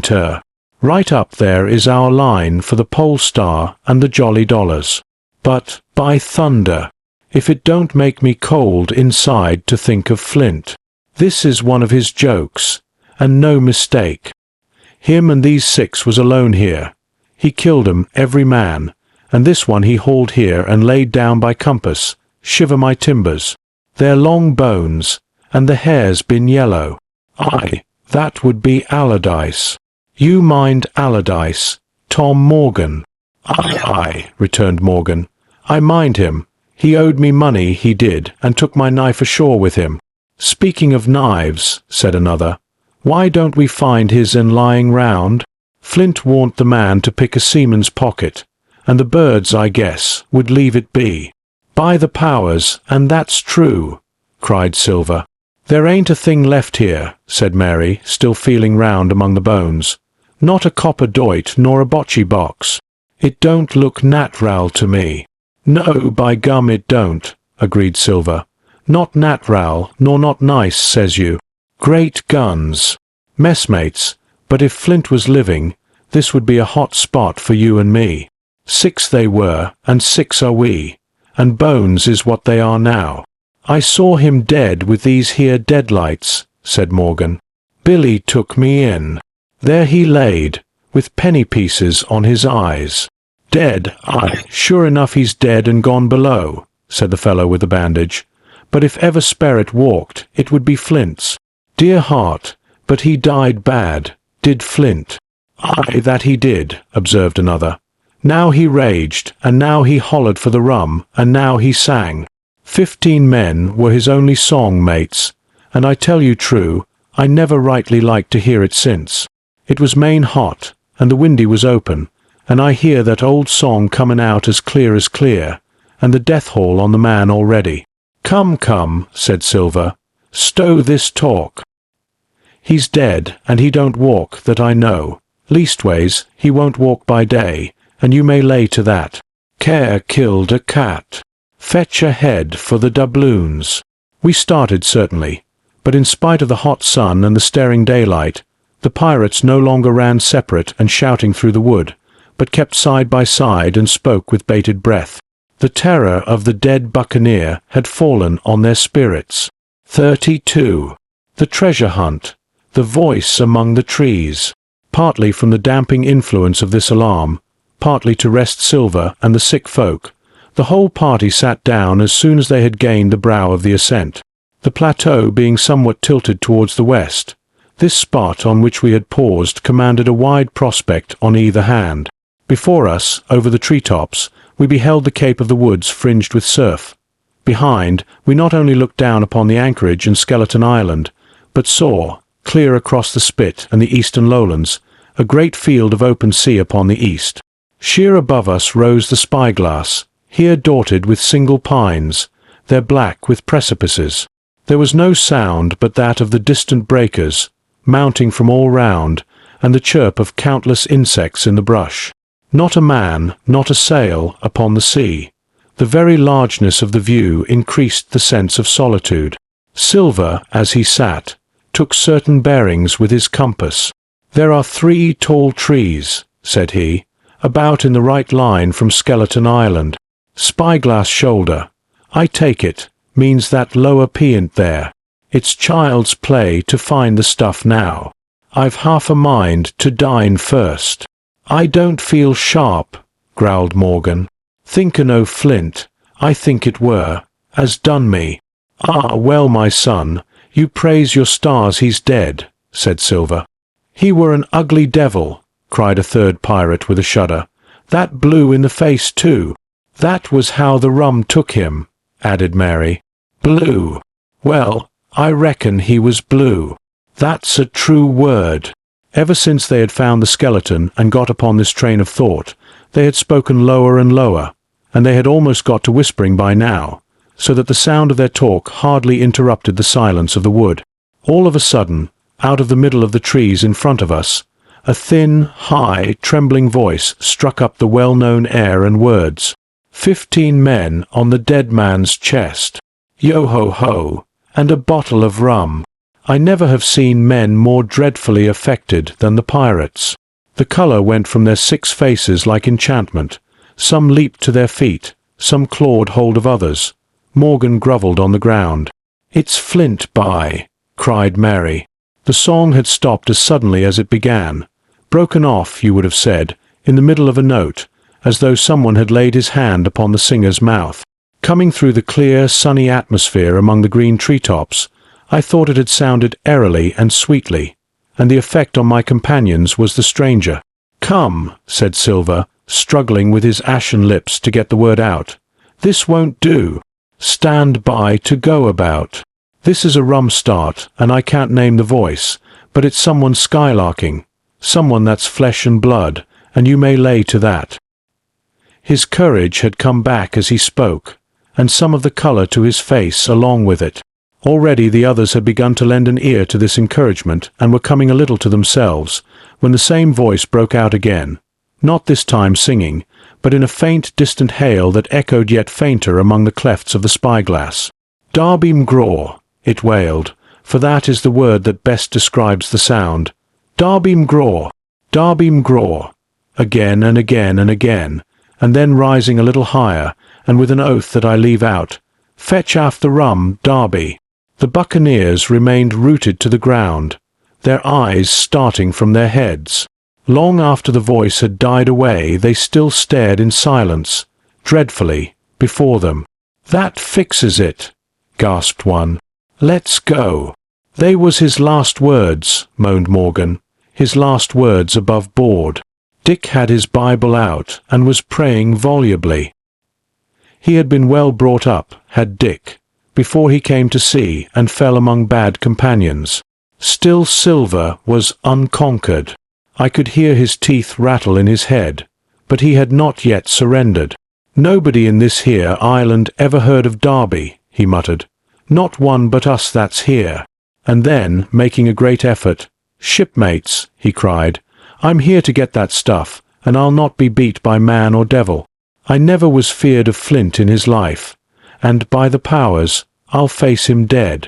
There's £700,000, not a quarter of a mile from here. When did ever a gentleman o' fortune show his stern to that much dollars for a boozy old seaman with a blue mug, and him dead too?"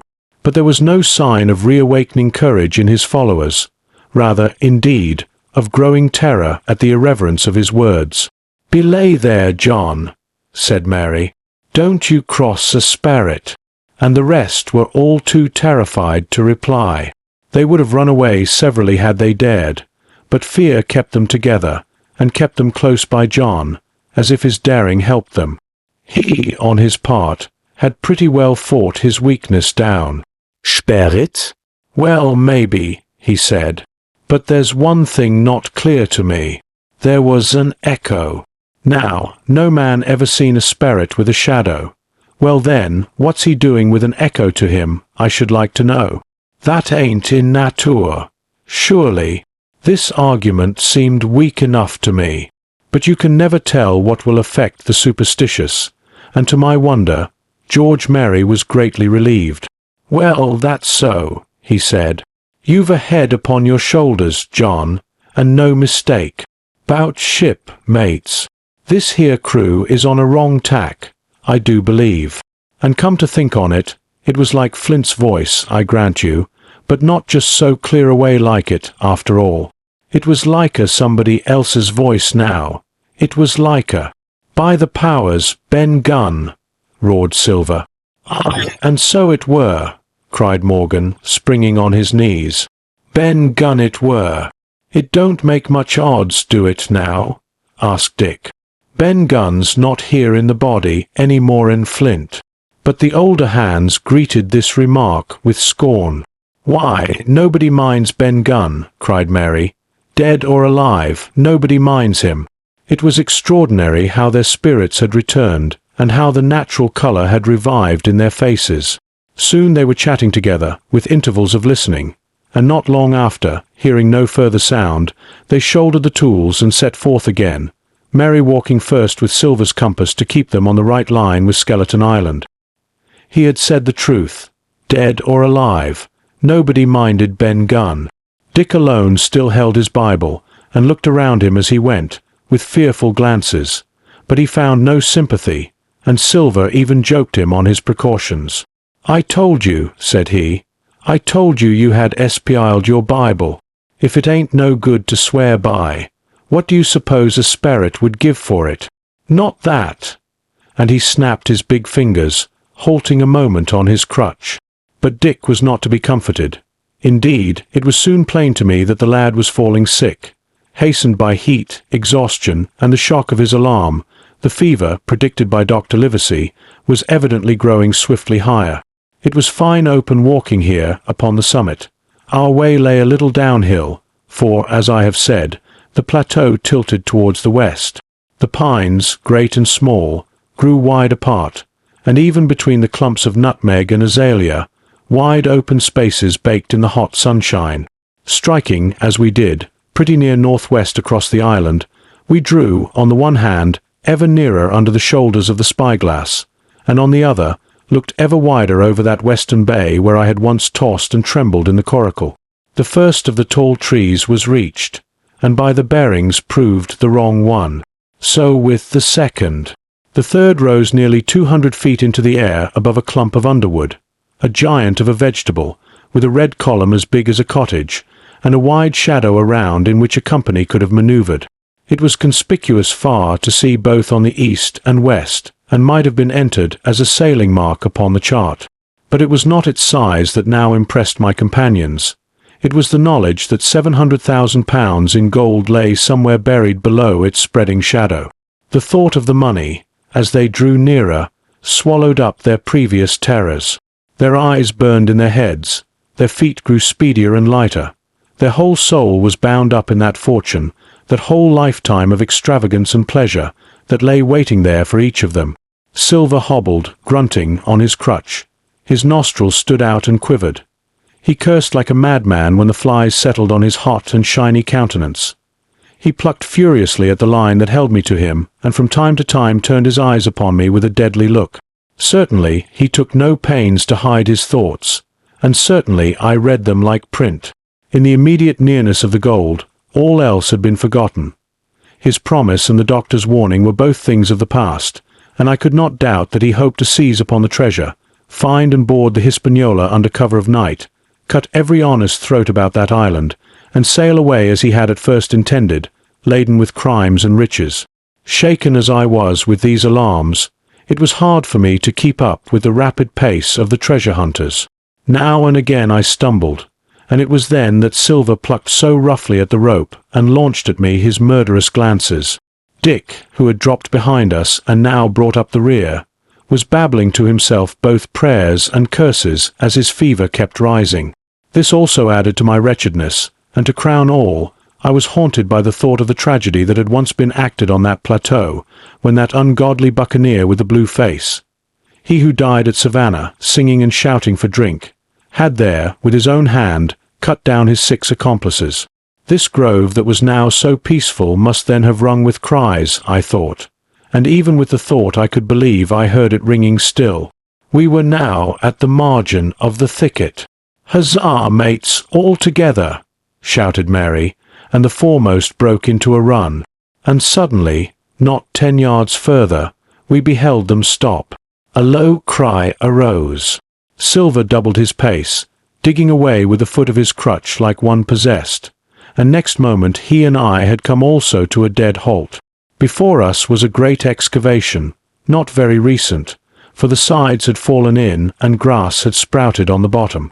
In this were the shaft of a pick broken in two, and the boards of several packing cases strewn around.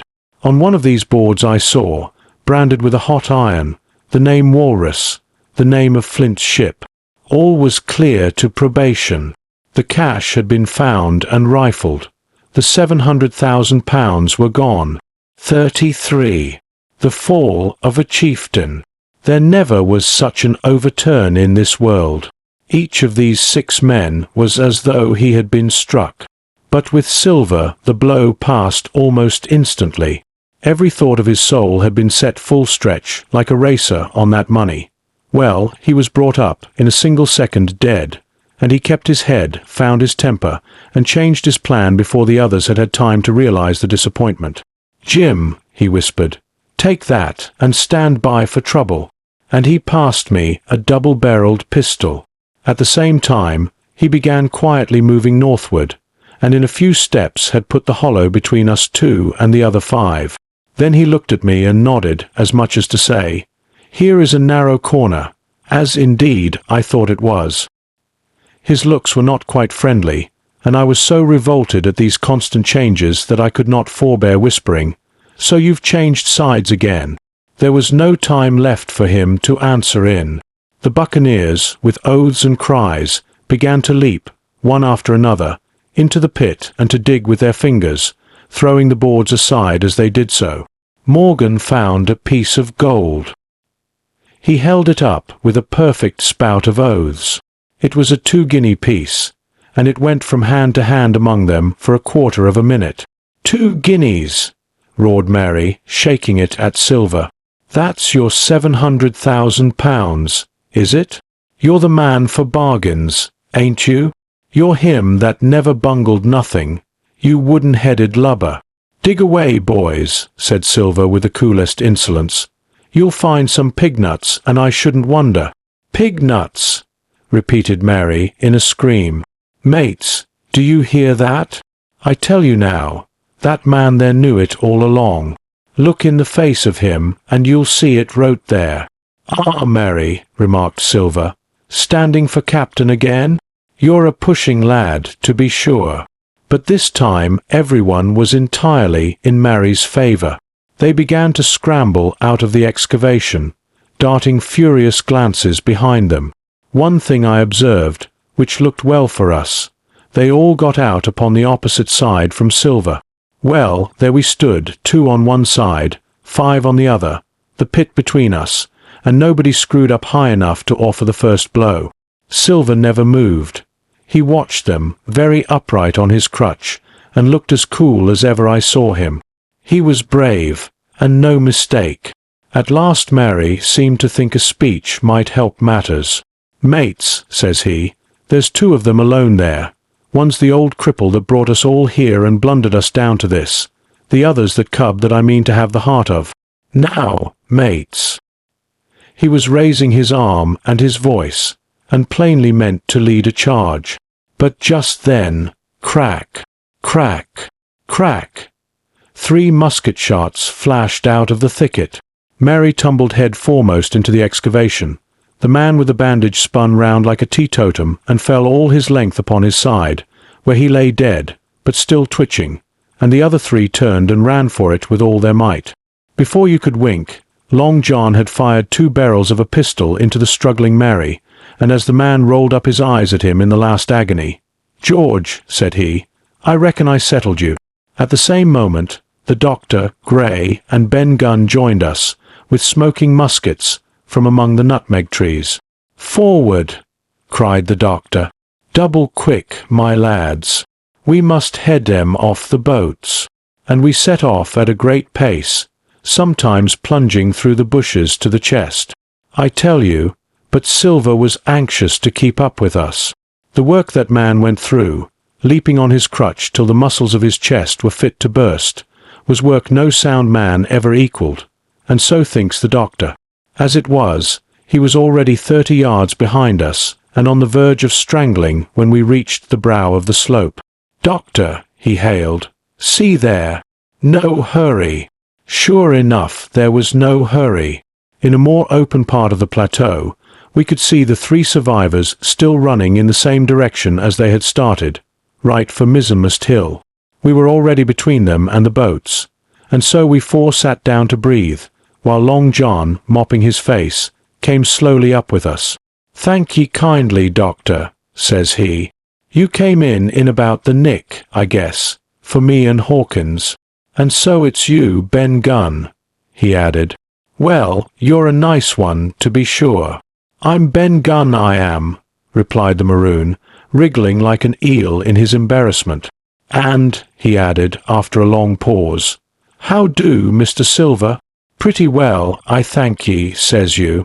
Ben, murmured Silver, "to think as you've done me." The doctor sent back Gray for one of the pickaxes deserted, in their flight, by the mutineers, and then as we proceeded leisurely downhill to where the boats were lying, related in a few words what had taken place. It was a story that profoundly interested Silver, and Ben Gunn, the half-idiot maroon, was the hero from beginning to end. Ben, in his long, lonely wanderings about the island, had found the skeleton. It was he that had rifled it. He had found the treasure. He had dug it up. It was the haft of his pickaxe that lay broken in the excavation.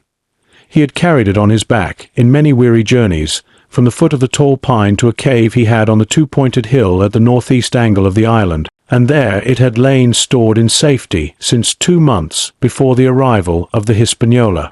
When the doctor had wormed this secret from him on the afternoon of the attack, and when next morning he saw the anchorage deserted, he had gone to Silver, given him the chart, which was now useless, given him the stores, for Ben Gunn's cave was well supplied with goat's meat salted by himself, given anything and everything to get a chance of moving in safety from the Stockade to the two-pointed hill, there to be clear of malaria and keep a guard upon the money. "As for you, Jim," he said, "it went against my heart, but I did what I thought best for those who had stood by their duty, and if you were not one of these, whose fault was it?" That morning, finding that I was to be involved in the horrid disappointment he had prepared for the mutineers, he had run all the way to the cave, and leaving the squire to guard the captain, had taken Grey and the maroon and started, making the diagonal across the island to be at hand beside the pine. Soon, however, he saw that our party had the start of him, and Ben Gunn, being fleet of foot, had been dispatched in front to do his best alone. Then it had occurred to him to work upon the superstitions of his former shipmates, and he was so far successful that Grey and the doctor had come up and were already ambushed before the arrival of the treasure hunters. "Ah," said Silver, "it were fortunate for me that I had Hawkins here. You would have let old John be cut to bits, and never given it a thought, Doctor." "Not a thought," replied Dr. Livesey cheerily, and by this time we had reached the gigs. The doctor, with the pickaxe, demolished one of them, and then we all got aboard the other and set out to go round by sea for North Inlet. This was a run of 8 or 9 miles. Silver, though he was almost killed already with fatigue, was set to an oar, like the rest of us, and we were soon skimming swiftly over a smooth sea. Soon we passed out of the straits and doubled the southeast corner of the island, round which, 4 days ago, we had towed the Hispaniola. As we passed the two-pointed hill, we could see the black mouth of Ben Gunn's cave and a figure standing by it, leaning on a musket. It was the squire, and we waved a handkerchief and gave him 3 cheers, in which the voice of Silver joined as heartily as any. 3 miles farther, just inside the mouth of North Inlet, what should we meet but the Hispaniola, cruising by herself? The last flood had lifted her, and had there been much wind or a strong tide current, as in the southern anchorage, we should never have found her more, or found her stranded beyond help. As it was, there was little amiss beyond the wreck of the mainsail. Another anchor was got ready and dropped in 1.5 fathoms of water. We all pulled round again to Rum Cove, the nearest point for Ben Gunn's treasure house, and then Grey, single-handed, returned with the gig to the Hispaniola, where he was to pass the night on guard. A gentle slope ran up from the beach to the entrance of the cave. At the top, the squire met us. To me he was cordial and kind, saying nothing of my escapade either in the way of blame or praise. At Silver's polite salute he somewhat flushed. "John Silver," he said, "you're a prodigious villain and impostor, a monstrous impostor, sir. I am told I am not to prosecute you. Well, then, I will not. But the dead men, sir, hang about your neck like millstones." "Thank you kindly, sir," replied Long John, again saluting. "I dare you to thank me," cried the squire. "It is a gross dereliction of my duty. Stand back." And thereupon we all entered the cave. It was a large, airy place, with a little spring and a pool of clear water, overhung with ferns. The floor was sand. Before a big fire lay Captain Smollett, and in a far corner, only duskily flickered over by the blaze, I beheld great heaps of coin and quadrilaterals built of bars of gold. That was Flint's treasure that we had come so far to seek, and that had cost already the lives of 17 men from the Hispaniola. How many it had cost in the amassing, what blood and sorrow, what good ships scuttled on the deep, what brave men walking the plank blindfold, what shot of cannon, what shame and lies and cruelty, perhaps no man alive could tell. Yet there were still 3 upon that island, Silver and old Morgan and Ben Gunn, who had each taken his share in these crimes, as each had hoped in vain to share in the reward. "Come in, Jim," said the captain. "You're a good boy in your line, Jim, but I don't think you and me'll go to sea again. You're too much of the born favourite for me. Is that you, John Silver? What brings you here, man?"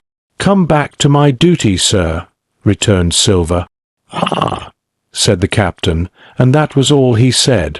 What a supper I had of it that night, with all my friends around me, and what a meal it was, with Ben Gunn's salted goat and some delicacies and a bottle of old wine from the Hispaniola.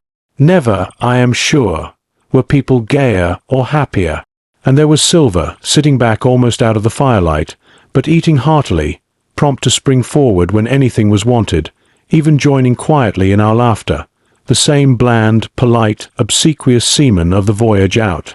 34. And last. The next morning we fell early to work, for the transportation of this great mass of gold near a mile by land to the beach, and thence 3 miles by boat to the Hispaniola, was a considerable task for so small a number of workmen. The 3 fellows still abroad upon the island did not greatly trouble us. A single sentry on the shoulder of the hill was sufficient to ensure us against any sudden onslaught, and we thought, besides, they had had more than enough of fighting. Therefore the work was pushed on briskly.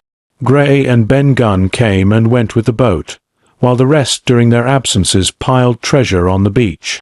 2 of the bars, slung in a rope's end, made a good load for a grown man, one that he was glad to walk slowly with. For my part, as I was not much use at carrying, I was kept busy all day in the cave packing the minted money into bread bags.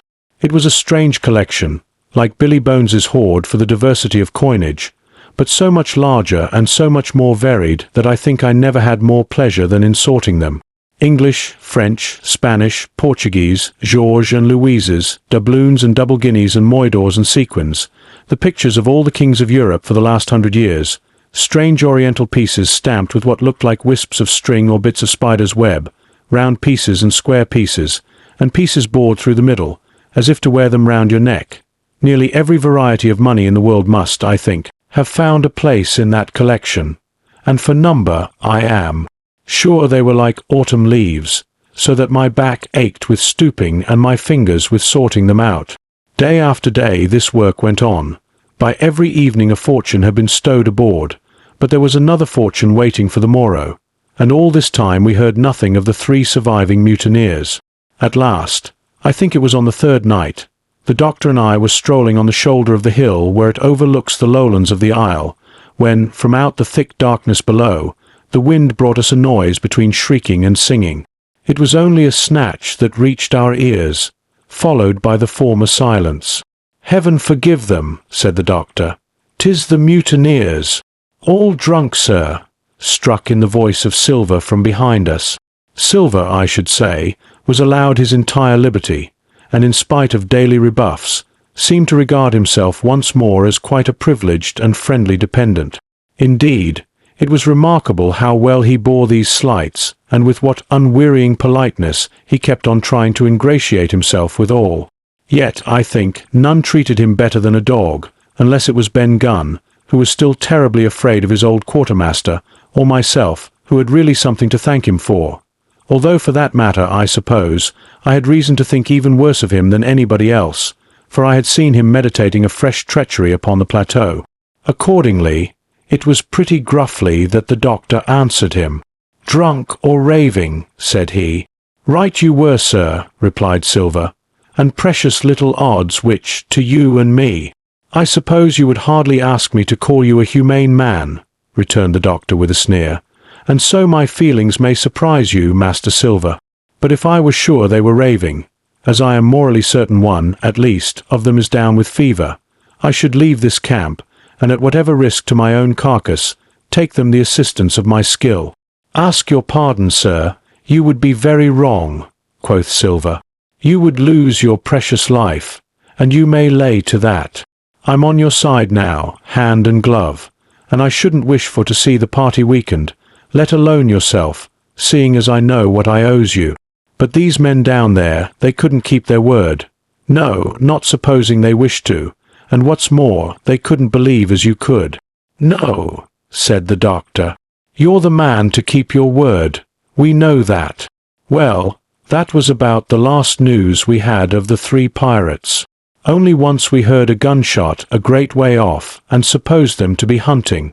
A council was held, and it was decided that we must desert them on the island, to the huge glee, I must say, of Ben Gunn, and with the strong approval of Gray. We left a good stock of powder and shot, the bulk of the salt goat, a few medicines, and some other necessaries, tools, clothing, a spare sail, a fathom or 2 of rope, and by the particular desire of the doctor, a handsome present of tobacco. That was about our last doing on the island. Before that, we had got the treasure stowed and had shipped enough water and the remainder of the goat meat in case of any distress. And at last, one fine morning, we weighed anchor, which was about all that we could manage, and stood out of North Inlet, the same colours flying that the captain had flown and fought under at the palisade. The 3 fellows must have been watching us closer than we thought for, as we soon had proved. For coming through the Narrows, we had to lie very near the southern point, and there we saw all 3 of them kneeling together on a spit of sand, with their arms raised in supplication. It went to all our hearts, I think, to leave them in that wretched state, but we could not risk another mutiny, and to take them home for the gibbet would have been a cruel sort of kindness. The doctor hailed them and told them of the stores we had left, and where they were to find them, but they continued to call us by name and appeal to us, for God's sake, to be merciful and not leave them to die in such a place. At last, seeing the ship still bore on her course and was now swiftly drawing out of earshot, one of them, I know not which it was, leapt to his feet with a hoarse cry, whipped his musket to his shoulder, and sent a shot whistling over Silver's head and through the mainsail. After that, we kept under cover of the bulwarks, and when next I looked out they had disappeared from the spit, and the spit itself had almost melted out of sight in the growing distance. That was, at least, the end of that, and before noon, to my inexpressible joy, the highest rock of Treasure Island had sunk into the blue round of sea. We were so short of men that everyone on board had to bear a hand, only the captain lying on a mattress in the stern and giving his orders, for though greatly recovered, he was still in want of quiet. We laid her head for the nearest port in Spanish America, for we could not risk the voyage home without fresh hands, and as it was, what with baffling winds and a couple of fresh gales, we were all worn out before we reached it. It was just at sundown when we cast anchor in a most beautiful landlocked gulf, and were immediately surrounded by shore boats full of Negroes and Mexican Indians and half-bloods selling fruits and vegetables and offering to die for bits of money. The sight of so many good-humoured faces, especially the blacks, the taste of the tropical fruits, and above all the lights that began to shine in the town made a most charming contrast to our dark and bloody sojourn on the island, and the doctor and the squire, taking me along with them, went ashore to pass the early part of the night. Here they met the captain of an English man of war, fell in talk with him, went on board his ship, and in short, had so agreeable a time that day was breaking when we came alongside the Hispaniola. Ben Gunn was on deck alone, and as soon as we came on board he began, with wonderful contortions, to make us a confession. Silver was gone. The Maroon had connived at his escape in a shore boat some hours ago, and he now assured us he had only done so to preserve our lives, which would certainly have been forfeit if that man with the one leg had stayed aboard. But this was not all. The sea cook had not gone empty-handed. He had cut through a bulkhead unobserved and had removed one of the sacks of coin, worth perhaps 300 or 400 guineas, to help him on his further wanderings. I think we were all pleased to be so cheaply quit of him. Well, to make a long story short, we got a few hands on board, made a good cruise home, and the Hispaniola reached Bristol just as Mr. Blandley was beginning to think of fitting out her consort. 5 men only of those who had sailed returned with her.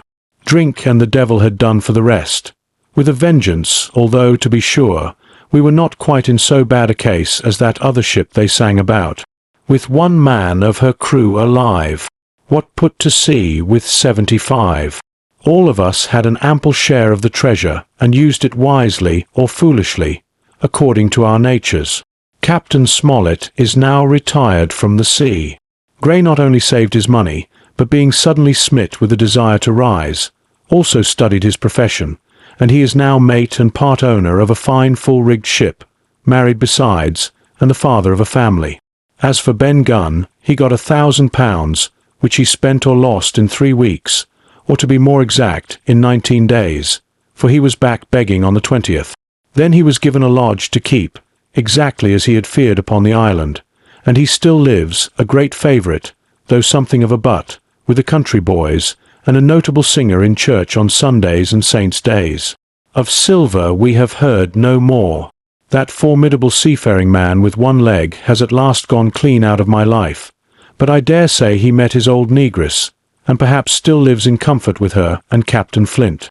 It is to be hoped so, I suppose, for his chances of comfort in another world are very small. The bar Silver and the arms still lie, for all that I know, where Flint buried them, and certainly they shall lie there for me. Oxen and wain ropes would not bring me back again to that accursed island, and the worst dreams that ever I have are when I hear the surf booming about its coasts, or start upright in bed with the sharp voice of Captain Flint still ringing in my ears. Pieces of 8. Pieces of 8.